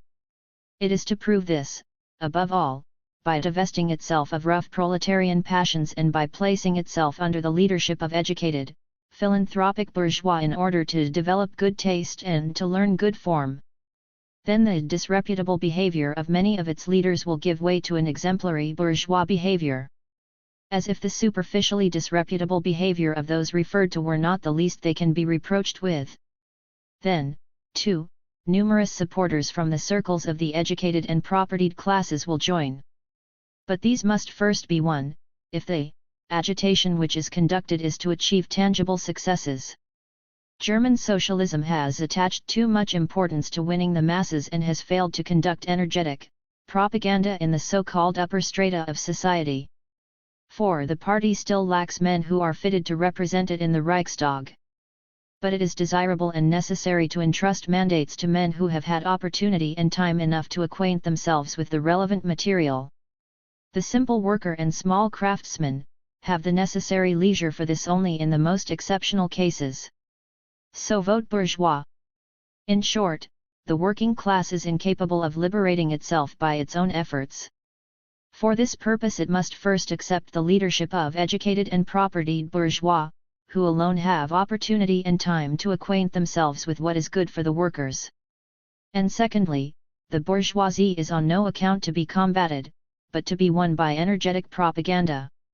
But if the upper strata of society, or even only their well-meaning elements are to be won, they must on no account be alarmed. And here the 3 Zurich people believe they have made a reassuring discovery. The party is showing precisely at the present time, under the pressure of the anti-socialist law, that it does not desire to follow the path of violent, bloody revolution, but is determined to pursue the path of legality, i.e. of reform. Thus, if 500,000,600,000 Social Democratic voters, 1/10 to 1/8 of the whole electorate, dispersed, furthermore, far and wide across the whole country, are sensible enough not to run their heads against a wall and to attempt a bloody revolution, 1 against 10, this proves that they forever exclude the possibility of making use of a tremendous external event, of a sudden revolutionary upsurge which might result from it, indeed of a victory gained by the people in a conflict arising from it. If Berlin should be again so uneducated as to have another 18 March 16, the Social Democrats, instead of taking part in the struggle as rabble with a mania for barricades, must rather pursue the path of legality, curb the movement, clear away the barricades and, if necessary, march with the splendid army against the rough, one-sided, uneducated masses. If the gentlemen maintain that this is not what they meant, then what did they mean? It becomes even better. Hence, the more calm, objective and deliberate the party is in its criticism of existing conditions and in its proposals for changing them, the less it will be possible to repeat the present successful move, at the time of the introduction of the anti-socialist law, with which the conscious forces of reaction have intimidated the bourgeoisie with their fear of the red bogey, p. 88. In order to dissolve the last trace of fear on the part of the bourgeoisie, it must be shown clearly and convincingly that the red bogey is really only a phantom and does not exist. But what is the secret of the red bogey if not the fear felt by the bourgeoisie of the inevitable life and death struggle between itself and the proletariat? The fear of the inevitable decision in the modern class struggle? Abolish the class struggle, and the bourgeoisie and all independent men will not hesitate to go hand in hand with the proletarians. And who would then be cheated if not precisely the proletarians? Let the party demonstrate, therefore, by its humble and sorrowful demeanor that it has once and for all laid aside the improprieties and excesses which gave rise to the anti-socialist law. If it promises voluntarily that it intends only to operate within the limits of the anti-socialist law, Bismarck and the bourgeoisie will then surely have the goodness to repeal this law, which will then be superfluous. Let no one misunderstand us. We do not want to give up our party and our program, but we are of the opinion that we have enough to do for years to come if we direct our whole strength, our whole energy to the achievement of certain immediate goals, which must be achieved in any case before there can be any thought of fulfilling the more far-reaching aspirations. Bourgeois, petty bourgeois, and workers who are now deterred by the far-reaching demands, will then join us in masses too. The program is not to be abandoned but only postponed for an indefinite period. It is accepted, but not actually for oneself and for one's own lifetime, but posthumously, as an heirloom for one's children and one's children's children. In the meantime one applies all one's strength and energy to all sorts of petty trifles and to patching up the capitalist social order, so that at least it looks as if something is happening and so that at the same time the bourgeoisie is not alarmed. Compared with that, I would much prefer the communist Miguel, who proves his unshakable belief in the inevitable overthrow of capitalist society in a few hundred years by indulging in swindles for all he is worth, making an honest contribution to the crash of 1873 and thus really doing something to bring about the collapse of the existing order. Another offense against form was evident in the exaggerated attacks on the founders 17 who, of course, were only children of the age. It would have been better to abstain from the abuse of Strasbourg and such people. Unfortunately, all people are only children of the age, and if this is an adequate excuse, nobody may be attacked any more, and all polemics and all struggle on our part must come to an end. We simply put up with all the kicks from our opponents because we, in our wisdom, know of course that they are only children of the age and cannot act any other way. Instead of repaying their kicks with interest, we should rather feel pity for the poor souls. Similarly, the support for the Commune, of course, had the disadvantage that people otherwise well disposed towards us were repelled, and in general the hatred felt by the bourgeoisie towards us became greater. And, furthermore, the party is not wholly blameless as far as the passing of the October LAW18 was concerned, for it increased the hatred of the bourgeoisie unnecessarily. There you have the program of the three Zurich censors. In clarity, it leaves nothing to be desired. Least of all for us, as we know all these phrases very well from 1848. They are the representatives of the petty bourgeoisie who are making their presence felt, full of fear that the proletariat, under the pressure of its revolutionary position, may go too far. Instead of a determined political opposition, general mediation, instead of the struggle against government and bourgeoisie, the attempt to win them over and persuade them, instead of defiant resistance to mistreatment from above, humble submissiveness and the admission that the punishment is deserved. All historically necessary conflicts are reinterpreted as misunderstandings, and all discussions are brought to an end with the protestation that ultimately we are all agreed on the main points. The people who appeared as bourgeois democrats in 1848 can now just as well call themselves social democrats. Just as for the former the democratic republic was unattainably remote, so, too, is the overthrow of the capitalist order for the latter, and it has therefore absolutely no significance for the political practice of the present day. One can mediate, compromise and philanthropize to one's heart's content. And it is just the same with the class struggle between the proletariat and the bourgeoisie. On paper it is acknowledged because its existence can no longer be denied, but in practice it is hushed up, watered down, attenuated. The Social Democratic Party is not to be a workers' party, it is not to incur the hatred of the bourgeoisie or of anyone. Above all, it should conduct energetic propaganda among the bourgeoisie, instead of stressing far-reaching goals which deter the bourgeoisie and are unattainable in our generation anyway. It should rather devote its whole strength and energy to those petty bourgeois patchwork reforms which could provide the old social order with new supports and hence perhaps transform the final catastrophe into a gradual, piecemeal and, as far as possible, peaceful process of dissolution. These are the same people who, under the guise of unflagging activity, not only do nothing but also try to prevent anything happening at all, except chatter, the same people whose fear of every action in 1848 and 1849 obstructed the movement at every step and finally caused its downfall, the same people who never see reaction and are then quite amazed to find themselves in a blind alley, where neither resistance nor flight is possible, the same people who want to banish history to the confines of their own narrow Philistine horizon and over whose heads history always proceeds to the real business on the agenda. As far as their socialist substance is concerned, this has already been adequately criticized in the manifesto, in the section on German or True Socialism. Point 19. When the class struggle is rejected as a disagreeable coarse phenomenon, nothing remains as the basis of socialism other than true love of humanity and empty phrases about justice. It is an inevitable phenomenon which is rooted in the course of the development that people from the hitherto ruling class join the struggling proletariat and supply it with educative elements. We have already stated this clearly in the manifesto. But 2 points must be noted here. Firstly, in order to be of use to the proletarian movement, these people must bring real educative elements with them. But this is not the case with the great majority of the German bourgeois converts. Neither the Zuckenfeet nor the Neue Gesellschaft 20 have contributed anything which has advanced the movement one step. Here there is an absolute lack of real educative material, factual or theoretical. Instead, attempts to harmonize superficially acquired socialist thoughts with the most varying theoretical standpoints which the gentlemen have brought with them from the university or elsewhere, and of which each is more confused than the one before, thanks to the process of decomposition which the remnants of German philosophy are undergoing today. Instead of first thoroughly studying the new science himself, each of them preferred to trim it according to the standpoint which he had brought with him, made forthwith his own private science, and came forward with the pretension of wanting to teach it. That is why among these gentlemen there are almost as many standpoints as heads. Instead of bringing clarity anywhere, they have only created dire confusion, fortunately almost exclusively among themselves.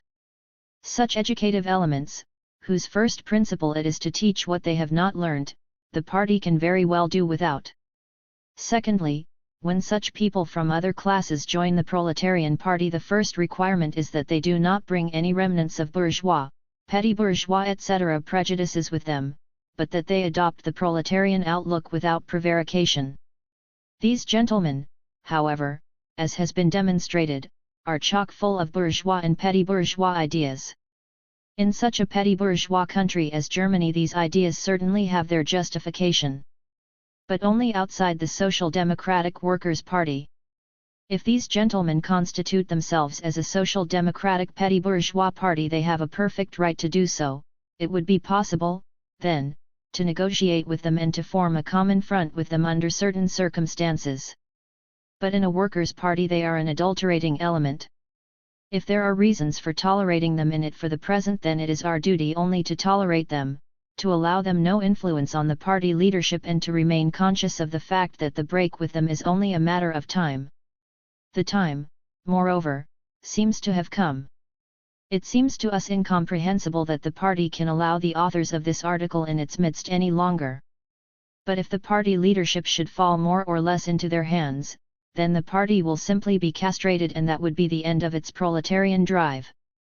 As far as we are concerned, after our whole past only one way is open to us. For almost 40 years we have stressed the class struggle as the most immediate driving power in history and, in particular, the class struggle between the bourgeoisie and the proletariat as the great lever of the modern social upheaval. Therefore it is impossible for us to ally ourselves with people who want to eliminate this class struggle from the movement. When the International was formed, we expressly formulated the battle cry: the emancipation of the working class must be the work of the working class itself. We cannot ally ourselves, therefore, with people who openly declare that the workers are too uneducated to free themselves and must first be liberated from above by philanthropic big bourgeois and petty bourgeois. If the new party organ assumes a position which corresponds to the opinions of those gentlemen, which is bourgeois and not proletarian, then nothing remains, much though we should regret it, but to declare publicly our opposition to it and to abandon the solidarity with which we have hitherto represented the German party abroad. We hope, however, that it will not come to this. This letter is intended for communication to all 5 members of the executive in Germany and to Braca. As far as we are concerned, nothing stands in the way of its communication to the members of the Zurich Commission. Introduction to the Program of the French Workers Party 1. Considering that the emancipation of the class of producers is that of all human beings, without distinction of sex or race. That the producers can only be free when they are in possession of the means of production. That there are only 2 forms in which the means of production can belong to them. 1. The individual form, which was never a universal phenomenon and is being ever more superseded by the progress of industry. 2. The collective form, the material and mental elements for which are created by the very development of capitalist society. Considering that collective appropriation can only proceed from the revolutionary action of the class of producers, the proletariat organized in an independent political party. That such an organization must be pursued by all means that are available to the proletariat, especially including universal suffrage, which will thus be transformed from the instrument of fraud that it has been up till now into an instrument of emancipation. The French socialist workers, who have set themselves in the economic arena the goal of the return of all means of production to collective ownership, have decided, as the means of organization and struggle, to enter the elections with the following minimum program. Point 2. On Poland and Russia. What have the working classes to do with Poland? 1. Friedrich Engels. I Commonwealth, March 24, 1866. Wherever the working classes have taken a part of their own in political movements, there, from the very beginning, their foreign policy was expressed in the few words "restoration of Poland." This was the case with the Chartist movement so long as it existed.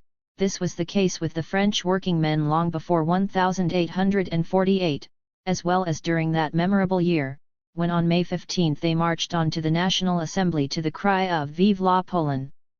Poland forever!" 2. This was the case in Germany, when, in 1848 and 1849, the organs of the working class demanded war with Russia for the restoration of Poland. 3. It is the case even now, with one exception of which more anon. The working men of Europe unanimously proclaim the restoration of Poland as a part and parcel of their political program, as the most comprehensive expression of their foreign policy.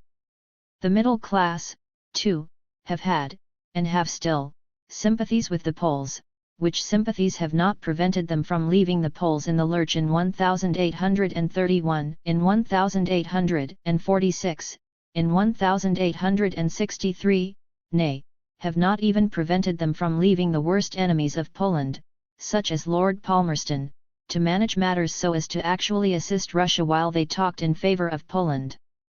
But with the working classes it is different. They mean intervention, not non-intervention. They mean war with Russia while Russia meddles with Poland, and they have proved it every time the Poles rose against their oppressors.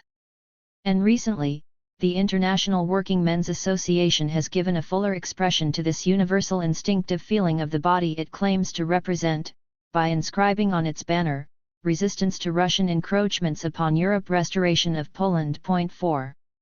This program of the foreign policy of the working men of Western and Central Europe has found a unanimous consent among the class to whom it was addressed, with one exception, as we said before. There are among the working men of France a small minority who belong to the school of the late P.J. Proudhon. This school differs in toto from the generality of the advanced and thinking working men. It declares them to be ignorant fools, and maintains on most points opinions quite contrary to theirs. This holds good in their foreign policy also. The Proudhonists, sitting in judgment on oppressed Poland, find the verdict of the Stalybridge jury serves her right. They admire Russia as the great land of the future, as the most progressive nation upon the face of the earth, at the sight of which such a paltry country as the United States is not worthy of being named. They have charged the General Council of the International Association with setting up the Bonapartist principle of nationalities, and with declaring that magnanimous Russian people without the pale of civilized Europe, such being a grievous sin against the principles of universal democracy and the fraternity of all nations. These are the charges. Barring the democratic phraseology at the wind-up, they coincide, it will be seen at once, verbally and literally, with what the extreme Tories of all countries have to say about Poland and Russia. Such charges are not worth refuting, but, as they come from a fraction of the working classes, be it ever so small a one, they may render it desirable to state again the case of Poland and Russia, and to vindicate what we may henceforth call the foreign policy of the united working men of Europe. But why do we always name Russia alone in connection with Poland? Have not two German powers, Austria and Prussia, shared in the plunder? Do not they, too, hold parts of Poland in bondage, and, in connection with Russia, do they not work to keep down every national Polish movement? It is well known how hard Austria has struggled to keep out of the Polish business, how long she resisted the plans of Russia and Prussia for partition.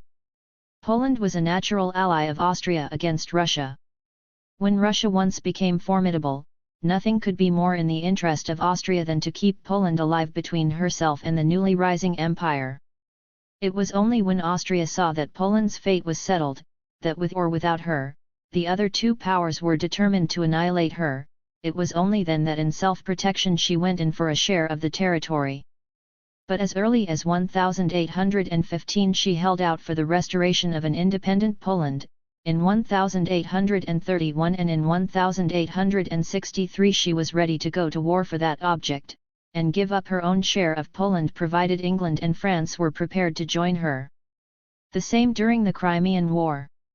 This is not said in justification of the general policy of the Austrian government. Austria has shown often enough that to oppress a weaker nation is congenial work to her rulers. But in the case of Poland the instinct of self-preservation was stronger than the desire for new territory or the habits of government. And this puts Austria out of court for the present. As to Prussia, her share of Poland is too trifling to weigh much on the scale. Her friend and ally, Russia, has managed to ease her of 9/10 of what she got during the three partitions. 5 But what little is left to her weighs as an incubus upon her. It has chained her to the triumphal car of Russia.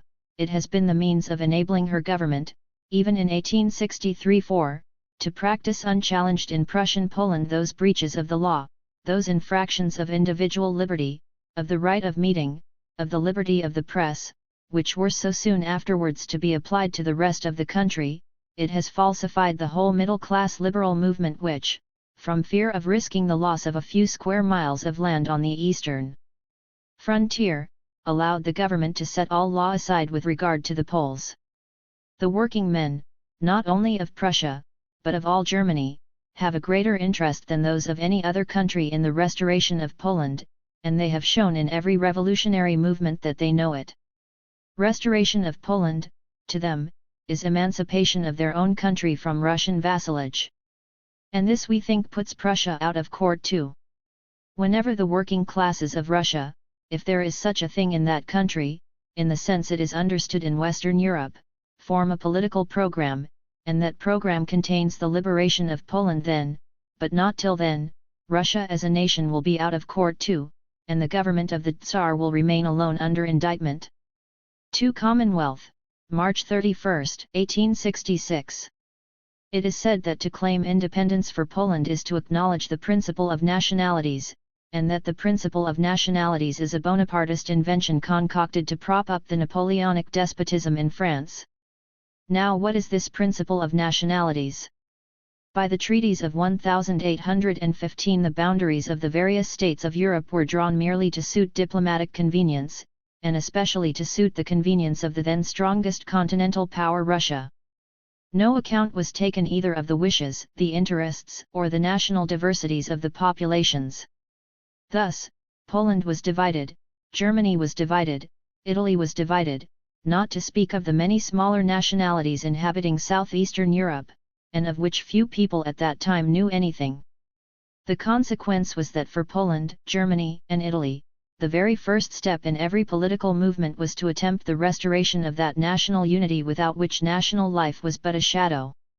And when, after the suppression of the revolutionary attempts in Italy and Spain, 1821 3,6 and again, after the Revolution of July 1830 in France, the extreme politicians of the greater part of civilized Europe came into contact with each other and attempted to mark out a kind of common program, the liberation and unification of the oppressed and subdivided nations became a watchword common to all of them. So it was again in 1848, when the number of oppressed nations was increased by a fresh one, viz., Hungary. There could, indeed, be no two opinions as to the right of every one of the great national subdivisions of Europe to dispose of itself, independently of its neighbors, in all internal matters, so long as it did not encroach upon the liberty of the others. This right was, in fact, one of the fundamental conditions of the internal liberty of all. How could, for instance, Germany aspire to liberty and unity, if at the same time she assisted Austria to keep Italy in bondage, either directly or by her vassals? Why, the total breaking up of the Austrian monarchy is the very first condition of the unification of Germany. This right of the great national subdivisions of Europe to political independence, acknowledged as it was by the European democracy, could not but find the same acknowledgement with the working classes especially. It was, in fact, nothing more than to recognize in other large national bodies of undoubted vitality the same right of individual national existence which the working men of each separate country claimed for themselves. But this recognition, and the sympathy with these national aspirations, were restricted to the large and well-defined historical nations of Europe. There was Italy, Poland, Germany, Hungary. France, Spain, England, Scandinavia were neither subdivided nor under foreign control, and therefore but indirectly interested in the matter, and as to Russia, she could only be mentioned as the detainer of an immense amount of stolen property, which would have to be disgorged on the day of reckoning. After the coup d'état of 1851, Louis Napoleon, the emperor by the grace of God and the national will had to find a democratized and popular-sounding name for his foreign policy. What could be better than to inscribe upon his banners the principle of nationalities? Every nationality to be the arbiter of its own fate, every detached fraction of any nationality to be allowed to annex itself to its great mother country. What could be more liberal? Only, mark, there was not, now, any more question of nations, but of nationalities. There is no country in Europe where there are not different nationalities under the same government. The Highland Gaels and the Welsh are undoubtedly of different nationalities to what the English are, although nobody will give to these remnants of peoples long gone by the title of nations, any more than to the Celtic inhabitants of Brittany in France. Moreover, no state boundary coincides with the natural boundary of nationality, that of language. There are plenty of people out of France whose mother tongue is French, same as there are plenty of people of German language out of Germany, and in all probability it will ever remain so. It is a natural consequence of the confused and slow-working historical development through which Europe has passed during the last 1,000 years, that almost every great nation has parted with some outlying portions of its own body, which have become separated from the national life, and in most cases participated in the national life of some other people, so much so, that they do not wish to rejoin their own main stock.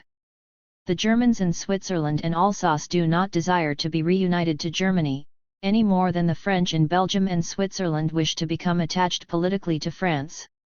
And after all, it is no slight advantage that various nations, as politically constituted, have most of them some foreign elements within themselves, which form connecting links with their neighbors, and vary the otherwise too monotonous uniformity of the national character.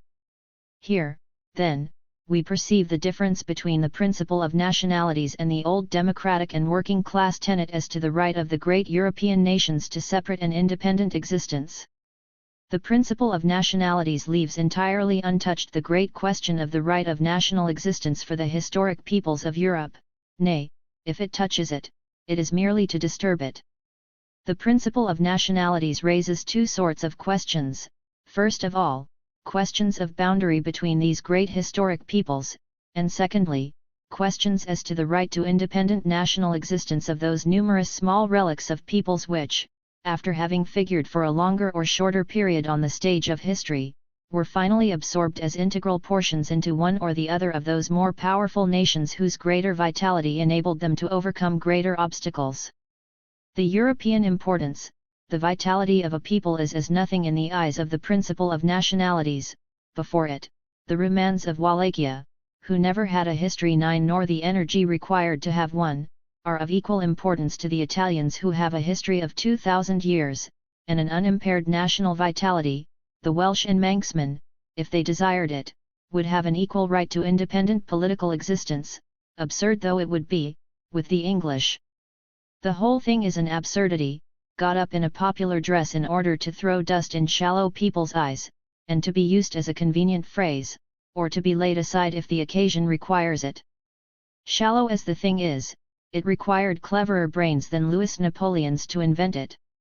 The principle of nationalities, so far from being a Bonapartist invention to favor a resurrection of Poland, is nothing but a Russian invention concocted to destroy Poland. Russia has absorbed the greater part of ancient Poland on the plea of the principle of nationalities, as we shall see hereafter. The idea is more than 100 years old, and Russia uses it now every day.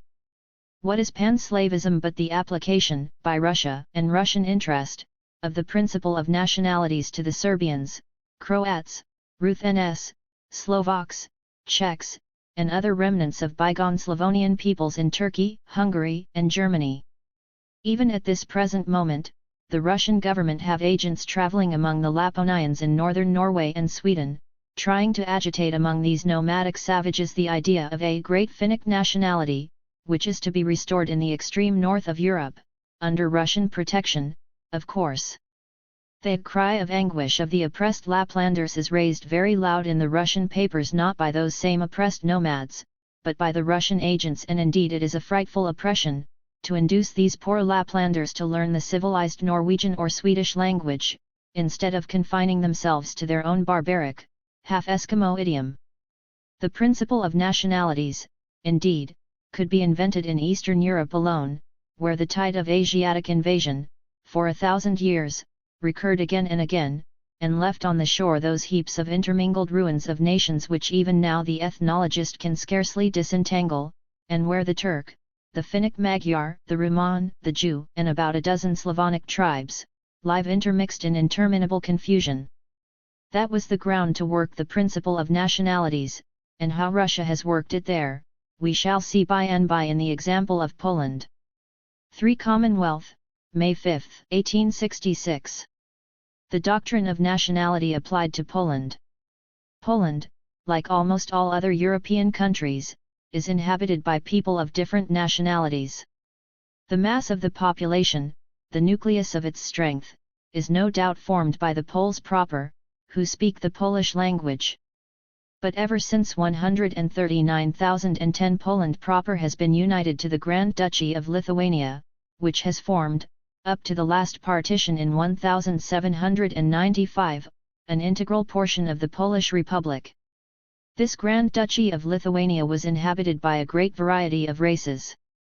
The northern provinces, on the Baltic, were in possession of Lithuanians proper, people speaking a language distinct from that of their Slavonic neighbors, these Lithuanians had been, to a great extent, conquered by German immigrants, who again found it hard to hold their own against the Lithuanian Grand Dukes. Further south, and east of the present Kingdom of Poland, were the White Russians, speaking a language betwixt Polish and Russian, but nearer the latter, and finally the southern provinces were inhabited by the so-called Little Russians, whose language is now by best authorities considered as perfectly distinct from the Great Russian, the language we commonly call Russian. Therefore, if people say that to demand the restoration of Poland is to appeal to the principle of nationalities, they merely prove that they do not know what they are talking about, for the restoration of Poland means the re-establishment of a state composed of at least 4 different nationalities. When the old Polish state was thus being formed by the union with Lithuania, where was then Russia? Under the heel of the Mongolian conqueror, whom the Poles and Germans combined, 150 years before, had driven back east of the Dnieper. It took a long struggle until the Grand Dukes of Moscow finally shook off the Mongol yoke, and set about combining the many different principalities of Great Russia into one state. But this success seems only to have increased their ambition. No sooner had Constantinople fallen to the Turks, than the Muscovite Grand Duke placed in his coat of arms the double-headed eagle of the Byzantine emperors, thereby setting up his claim as successor and future avenger, and ever since, it is well known, the Russians worked to conquer Tsarograd, the town of the Tsar, as they call Constantinople in their language. Then, the rich plains of Little Russia excited their lust of annexation, but the Poles were then a strong, and always a brave people, and not only knew how to fight for their own, but also how to retaliate. In the beginning of the 17th century they even held Moscow for a few years. 11. The gradual demoralization of the ruling aristocracy, the want of power to develop a middle class, and the constant wars devastating the country, at last broke the strength of Poland. A country which persisted in maintaining unimpaired the feudal system of society, while all its neighbors progressed, formed a middle class, developed commerce and industry, and created large towns. Such a country was doomed to ruin. No doubt the aristocracy did ruin Poland, and ruin her thoroughly, and after ruining her, they upbraided each other for having done so, and sold themselves and their country to the foreigner. Polish history, from 1700 to 1772, is nothing but a record of Russian usurpation of dominion in Poland, rendered possible by the corrupt ability of the nobles. Russian soldiers were almost constantly occupying the country, and the kings of Poland, if not willing traitors themselves, were placed more and more under the thumb of the Russian ambassador. So well had this game succeeded, and so long had it been played, that, when Poland at last was annihilated, there was no outcry at all in Europe, and, indeed, people were astonished at this only, that Russia should have the generosity of giving such a large slice of the territory to Austria and Prussia.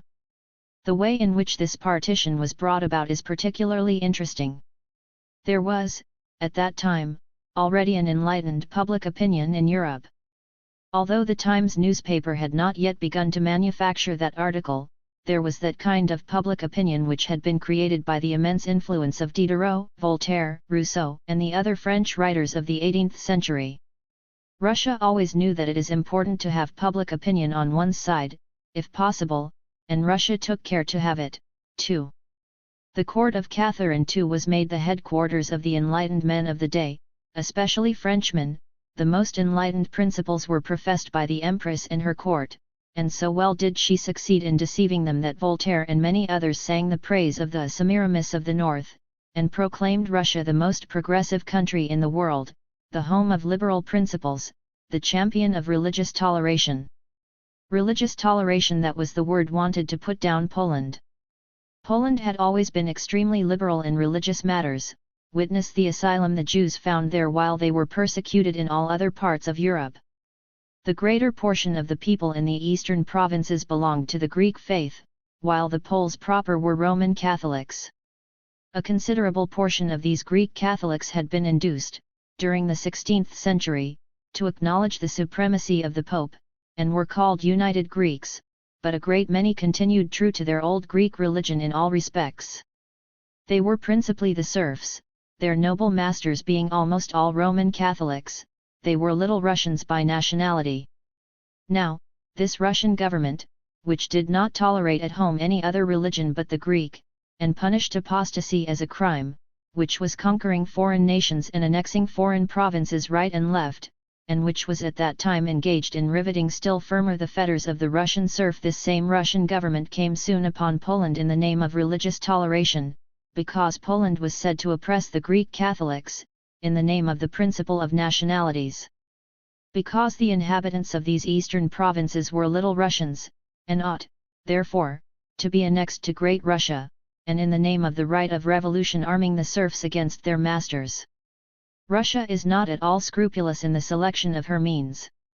Talk about a war of class against class as something extremely revolutionary? Why, Russia set such a war on foot in Poland nearly 100 years ago, and a fine specimen of a class war it was, when Russian soldiers and Little Russian serfs went in company to burn down the castles of Polish lords, merely to prepare Russian annexation, which being once accomplished, the same Russian soldiers put the serfs back again under the yoke of their lords. All this was done in the cause of religious toleration, because the principle of nationalities was not then fashionable in Western Europe. But it was held up before the eyes of the Little Russian peasants at the time, and has played an important part since in Polish affairs. The first and foremost ambition of Russia is the union of all Russian tribes under the Tsar, who calls himself the autocrat of all Russias, and among these she includes White and Little Russia. And in order to prove that her ambition went no further, she took very good care, during the 3 partitions, to annex none but White and Little Russian provinces, leaving the country inhabited by Poles, and even a portion of Little Russia, Eastern Galicia, to her accomplices.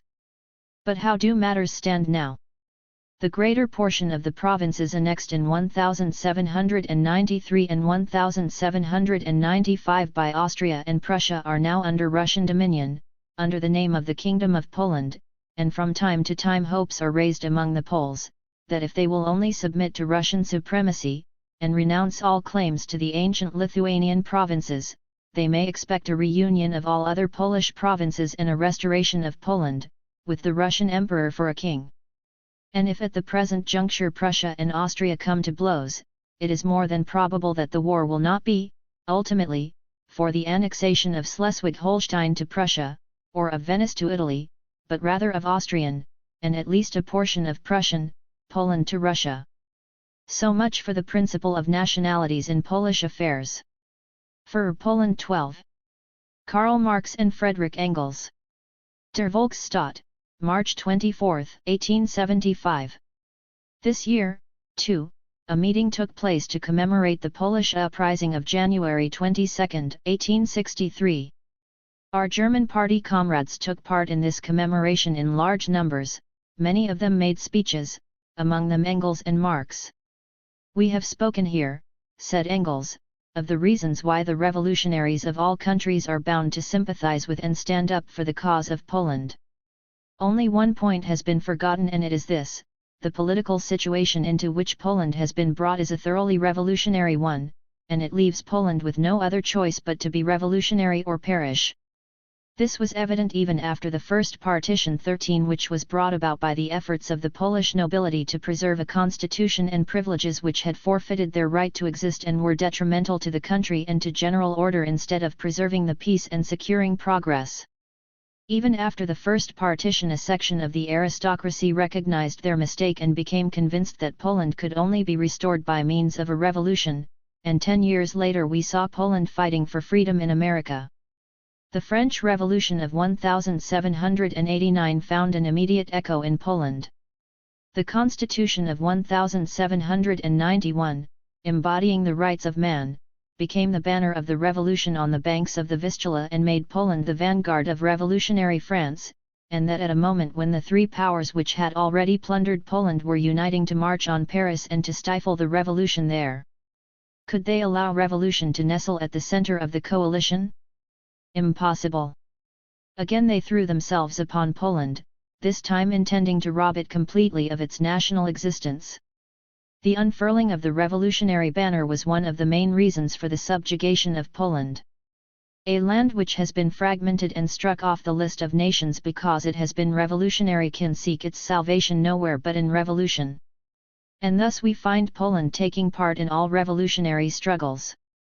Poland understood this in 1863, and during the uprising whose anniversary we are celebrating today it published the most radical revolutionary program which has ever been laid down in Eastern Europe.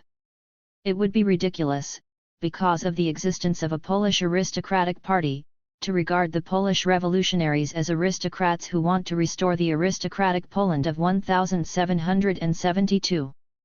The Poland of 1772 is lost forever. No power on earth will be able to raise it up from the grave. The new Poland to which the revolution will give birth differs, from a social and political point of view, just as fundamentally from the Poland of 1772 as does the new society which we are rapidly approaching from present society. Another word. No one can enslave a nation with impunity. The three powers which murdered Poland have been severely punished.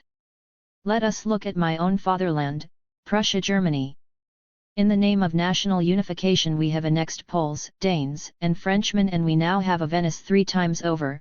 14 We have enemies everywhere, we burden ourselves with debts and taxes in order to pay for countless masses of soldiers, who, at the same time, are used to oppress German workers. Austria, even official Austria, knows all too well what a burden its bit of Poland is. At the time of the Crimean War Austria was ready to march against Prussia on condition that Russian Poland was occupied and liberated. This, however, did not enter into the plans of Louis Napoleon and even less into the plans of Palmerston. And as far as Russia is concerned, we can see that in 1861 the first significant movement broke out among the students, which was all the more dangerous because the people everywhere were in a state of great agitation following the emancipation of the serfs. And what did the Russian government do, seeing, as it did, the danger? It provoked the uprising of 1863 in Poland, for it has been proved that this uprising was its work. The movement among the students, the deep agitation among the people disappeared immediately, and their place was taken by Russian chauvinism, which poured over Poland once the preservation of Russian rule in Poland was at stake. Thus, the first significant movement in Russia came to an end as a result of the pernicious struggle against Poland. Indeed, the reunification of Poland lies in the interests of revolutionary Russia, and it is with pleasure that I learn this evening that this view corresponds with the convictions of the Russian revolutionaries, who had expressed a similar view at the meeting. Point 15. Marx spoke to this effect. The Workers' Party of Europe takes the most decisive interest in the emancipation of Poland, and the original program of the International Working Men's Association expresses the reunification of Poland as a working-class political aim. Point 16. What are the reasons for this special interest of the Workers' Party in the fate of Poland? First of all, of course, sympathy for a subjugated people which, with its incessant and heroic struggle against its oppressors, has proven its historic right to national autonomy and self-determination. It is not in the least a contradiction that the International Workers' Party strives for the creation of the Polish nation. On the contrary, only after Poland has won its independence again, only after it is able to govern itself again as a free people, only then can its inner development begin again, and can it cooperate as an independent force in the social transformation of Europe. As long as the independent life of a nation is suppressed by a foreign conqueror, it inevitably directs all its strength, all its efforts and all its energy against the external enemy. During this time, therefore, its inner life remains paralyzed, it is incapable of working for social emancipation. Ireland, and Russia under Mongol rule, provide striking proof of this.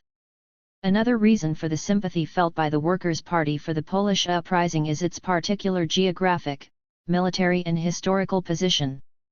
The partition of Poland is the cement which holds together the three great military despots, Russia, Prussia, and Austria. Only the rebirth of Poland can tear these bonds apart and thereby remove the greatest obstacle in the way to the social emancipation of the European peoples. The main reason for the sympathy felt by the working class for Poland is, however, this: Poland is not only the only Slav race which has fought and is fighting as a cosmopolitan soldier of the revolution. Poland spilt its blood in the American War of Independence, its legions fought under the banner of the First French Republic. With its revolution of 1830 it prevented the invasion of France, which had been decided upon by the partitioners of Poland. In 1846 in Krakow it was the first to plant the banner of revolution in Europe. In 1848 it had a glorious share in the revolutionary struggles in Hungary, Germany, and Italy. Finally, in 1871 it provided the Paris Commune with the best generals and the most heroic soldiers. In the brief moments when the popular masses in Europe have been able to move freely, they have remembered what they owe to Poland.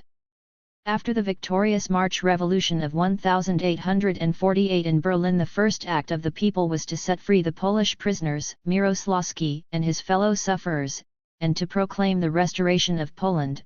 17 In Paris in May 1848 Blanqui marched at the head of the workers against the reactionary National Assembly to force it into armed intervention on behalf of Poland.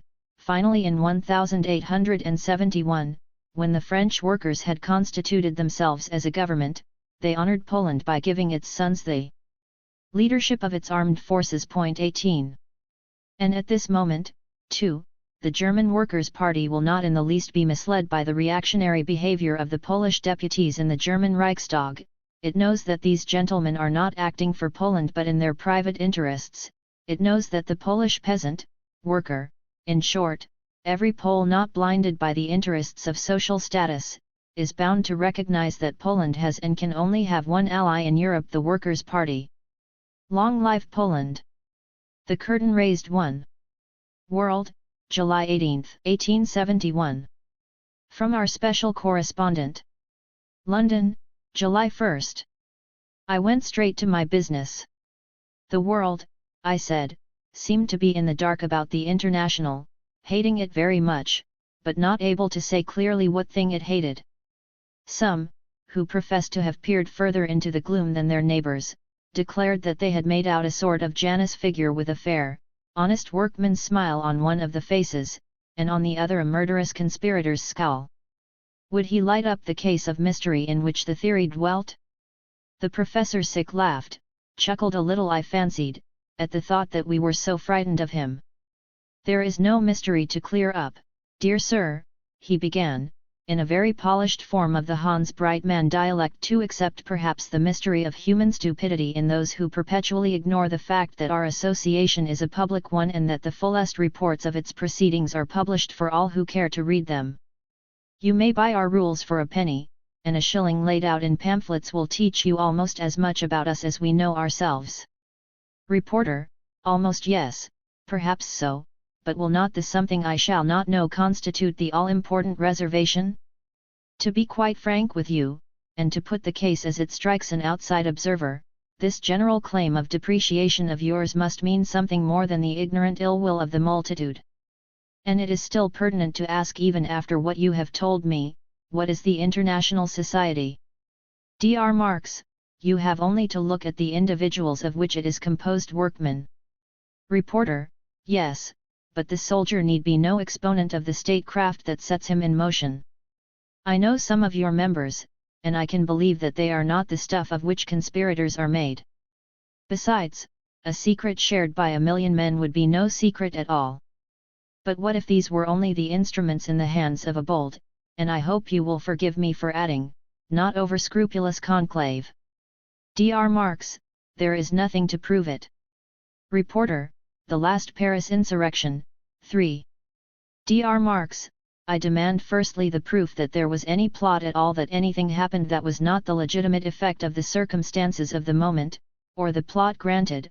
I demand the proofs of the participation in it of the International Association. Reporter: the presence in the communal body of so many members of the association. Dr. Marx, then it was a plot of the Freemasons, too, for their share in the work as individuals was by no means a slight one. I should not be surprised, indeed, to find the Pope setting down the whole insurrection to their account. But try another explanation. The insurrection in Paris was made by the workmen of Paris. The ablest of the workmen must necessarily have been its leaders and administrators, but the ablest of the workmen happen also to be members of the International Association. Yet the association as such may be in no way responsible for their action. Reporter: it will still seem otherwise to the world. People talk of secret instructions from London, and even grants of money. Can it be affirmed that the alleged openness of the association's proceedings precludes all secrecy of communication? Dr. Marx: what association ever formed carried on its work without private as well as public agencies? But to talk of secret instructions from London, as of decrees in the matter of faith and morals from some centre of papal domination and intrigue, is wholly to misconceive the nature of the International. This would imply a centralized form of government for the International, whereas the real form is designedly that which gives the greatest play to local energy and independence. In fact, the International is not properly a government for the working class at all. It is a bond of union rather than a controlling force. Reporter: and of union to what end? Dr. Marx: the economical emancipation of the working class by the conquest of political power. The use of that political power to the attainment of social ends. It is necessary that our aims should be thus comprehensive to include every form of working class activity. To have made them of a special character would have been to adapt them to the needs of one section, one nation of workmen alone. To have done that, the association must have forfeited its title of international. The association does not dictate the form of political movements, it only requires a pledge as to their end. It is a network of affiliated societies spreading all over the world of labor. In each part of the world some special aspect of the problem presents itself, and the workmen there address themselves to its consideration in their own way. Combinations among workmen cannot be absolutely identical in Newcastle and in Barcelona, in London and in Berlin. In England, for instance, the way to show political power lies open to the working class. Insurrection would be madness where peaceful agitation would more swiftly and surely do the work. In France 100 laws of repression and a mortal antagonism between classes seem to necessitate the violent solution of social war. The choice of that solution is the affair of the working classes of that country. The International does not presume to dictate in the matter and hardly to advise. But to every movement it accords its sympathy and its aid within the limits assigned by its own laws. Reporter: and what is the nature of that aid? Dr. Marx: to give an example, one of the commonest forms of the movement for emancipation is that of strikes. Formerly, when a strike took place in one country, it was defeated by the importation of workers from another. The International has nearly stopped all that. It receives information of the intended strike, it spreads that information among its members, who at once see that for them the seat of the struggle must be forbidden ground. The masters are thus left alone to reckon with their men. In most cases the men require no other aid than that. Their own subscriptions or those of the societies to which they are more immediately affiliated supply them with funds, but should the pressure upon them become too heavy and the strike be one of which the association approves, their necessities are supplied out of the common purse. By these means a strike of the cigar makers of Barcelona was brought to a victorious issue the other day. 4 But the society has no interest in strikes, though it supports them under certain conditions. It cannot possibly gain by them in a pecuniary point of view, but it may easily lose. Let us sum it all up in a word. The working classes remain poor amid the increase of wealth, wretched amid the increase of luxury. Their material privation dwarfs their moral as well as their physical stature. They cannot rely on others for a remedy. It has become then with them an imperative necessity to take their own case in hand. They must revise the relations between themselves and the capitalists and landlords, and that means they must transform society. This is the general end of every known workmen's organization, land and labor leagues, 5 trade and friendly societies, cooperative stores and cooperative production are but means towards it. To establish a perfect solidarity between these organizations is the business of the International Association. Its influence is beginning to be felt everywhere. 2 papers spread its views in Spain, 3 in Germany, the same number in Austria and in Holland, 6 in Belgium, and 6 in Switzerland. And now that I have told you what the International is, you may, perhaps, be in a position to form your own opinion as to its pretended plots. Reporter: I do not quite understand you.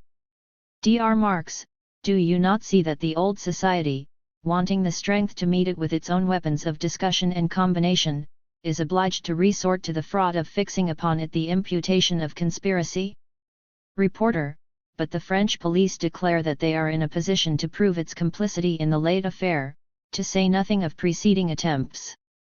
Dr. Marx: but we will say something of those attempts, if you please, because they best serve to test the gravity of all the charges of conspiracy brought against the International. You remember the last plot, but 1.6 plebiscite had been announced.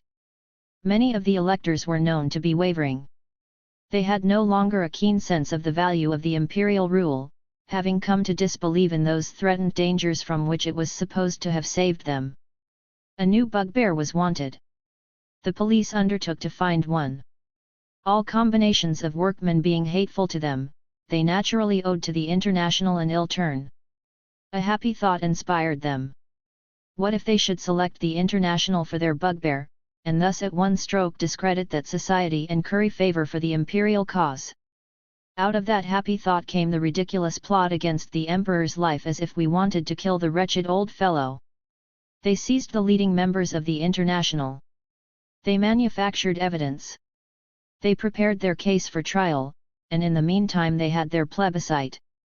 But the intended comedy was too obviously but a broad, coarse farce. Intelligent Europe, which witnessed the spectacle, was not deceived for a moment as to its character, and only the French peasant elector was befooled. Your English papers reported the beginnings of the miserable affair, they forgot to notice the end. The French judges, admitting the existence of the plot by official courtesy, were obliged to declare that there was nothing to show the complicity of the International. Believe me, the second plot is like the first. The French functionary is again in business. He is called in to account for the biggest civil movement the world has ever seen. 100 signs of the times ought to suggest the right explanation: the growth of intelligence among the workmen, of luxury and incompetence among their rulers, the historical process now going on of that final transfer of power from a class to the people, the apparent fitness of time, place, and circumstance for the great movement of emancipation. But to have seen these, the functionary must have been a philosopher, and he is only a mushard. 7 By the law of his being, therefore, he has fallen back upon the mushard's explanation: a conspiracy. His old portfolio of forged documents will supply him with the proofs, and this time Europe in its scare will believe the tale. Reporter: Europe can scarcely help itself, seeing that every French newspaper spreads the report. Dr. Marx: every French newspaper. See, here is one of them taking up law situation, and judge for yourself of the value of its evidence as to a matter of fact. Reads: Dr. Karl Marx, of the International, has been arrested in Belgium, trying to make his way to France. The police of London have long had their eye on the society with which he is connected, and are now taking active measures for its suppression. 2 sentences and 2 lies. You can test the truth of one story by the evidence of your own senses. You see that instead of being in prison in Belgium, I am at home in England. You must also know that the police in England are as powerless to interfere with the international society as the society with them. Yet what is most regular in all this is that the report will go the round of the continental press without a contradiction, and could continue to do so if I were to circularize every journal in Europe from this place. Reporter: have you attempted to contradict many of these false reports? Dr. Marx: I have done so till I have grown weary of the labor. To show the gross curiousness with which they are concocted, I may mention that in one of them I saw Felix Piat set down as a member of the International. Reporter: and he is not so? Dr. Marx: the association could hardly have room for such a wild man. He was once presumptuous enough to issue a rash proclamation in our name, but it was instantly disavowed, though to do them justice, the press of course ignored the disavowal. 8. Reporter: and Mazzini, is he a member of your body? Dr. Marx laughing: ah, no. We should have made but little progress if we had not got beyond the range of his ideas. Reporter: you surprise me. I should certainly have thought that he represented the most advanced views. Dr. Marx, he represents nothing better than the old idea of a middle-class republic. We seek no part with the middle class. He has fallen as far to the rear of the modern movement as the German professors, who, nevertheless, are still considered in Europe as the apostles of the cultured democratism of the future. They were so at one time before 48, perhaps, when the German middle class, in the English sense, had scarcely attained its proper development. But now they have gone over bodily to the reaction, and the proletariat knows them no more. Reporter, some people have thought they saw signs of a positivist nine element in your organization. Dr. Marx, no such thing. We have positivists among us, and others not of our body who work as well. But this is not by virtue of their philosophy, which will have nothing to do with popular government, as we understand it, and which seeks only to put a new hierarchy in place of the old one. Reporter, it seems to me, then, that the leaders of the new international movement have had to form a philosophy as well as an association for themselves. Dr. Marx, precisely. It is hardly likely, for instance, that we could hope to prosper in our way against capital if we derived our tactics, say, from the political economy of Mill. He has traced one kind of relationship between labor and capital. We hope to show that it is possible to establish another. Reporter, and as to religion? Dr. Marx, on that point I cannot speak in the name of the society. I myself am an atheist. It is startling, no doubt, to hear such an avowal in England, but there is some comfort in the thought that it need not be made in a whisper in either Germany or France. Reporter, and yet you make your headquarters in this country? Dr. Marx, for obvious reasons, the right of association is here an established thing. It exists, indeed, in Germany, but it is beset with innumerable difficulties.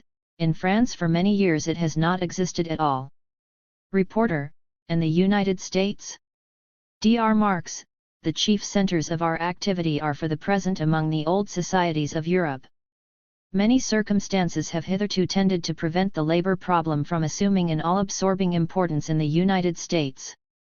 But they are rapidly disappearing, and it is rapidly coming to the front there with the growth as in Europe of a laboring class distinct from the rest of the community and divorced from capital. Reporter, it would seem that in this country the hoped-for solution, whatever it may be, will be attained without the violent means of revolution. The English system of agitating by platform and press until minorities become converted into majorities is a hopeful sign. Dr. Marx, I am not so sanguine on that point as you. The English middle class has always shown itself willing enough to accept the verdict of the majority so long as it enjoyed the monopoly of the voting power. But mark me, as soon as it finds itself outvoted on what it considers vital questions we shall see here a new slave owners' war. 10. R. Landor.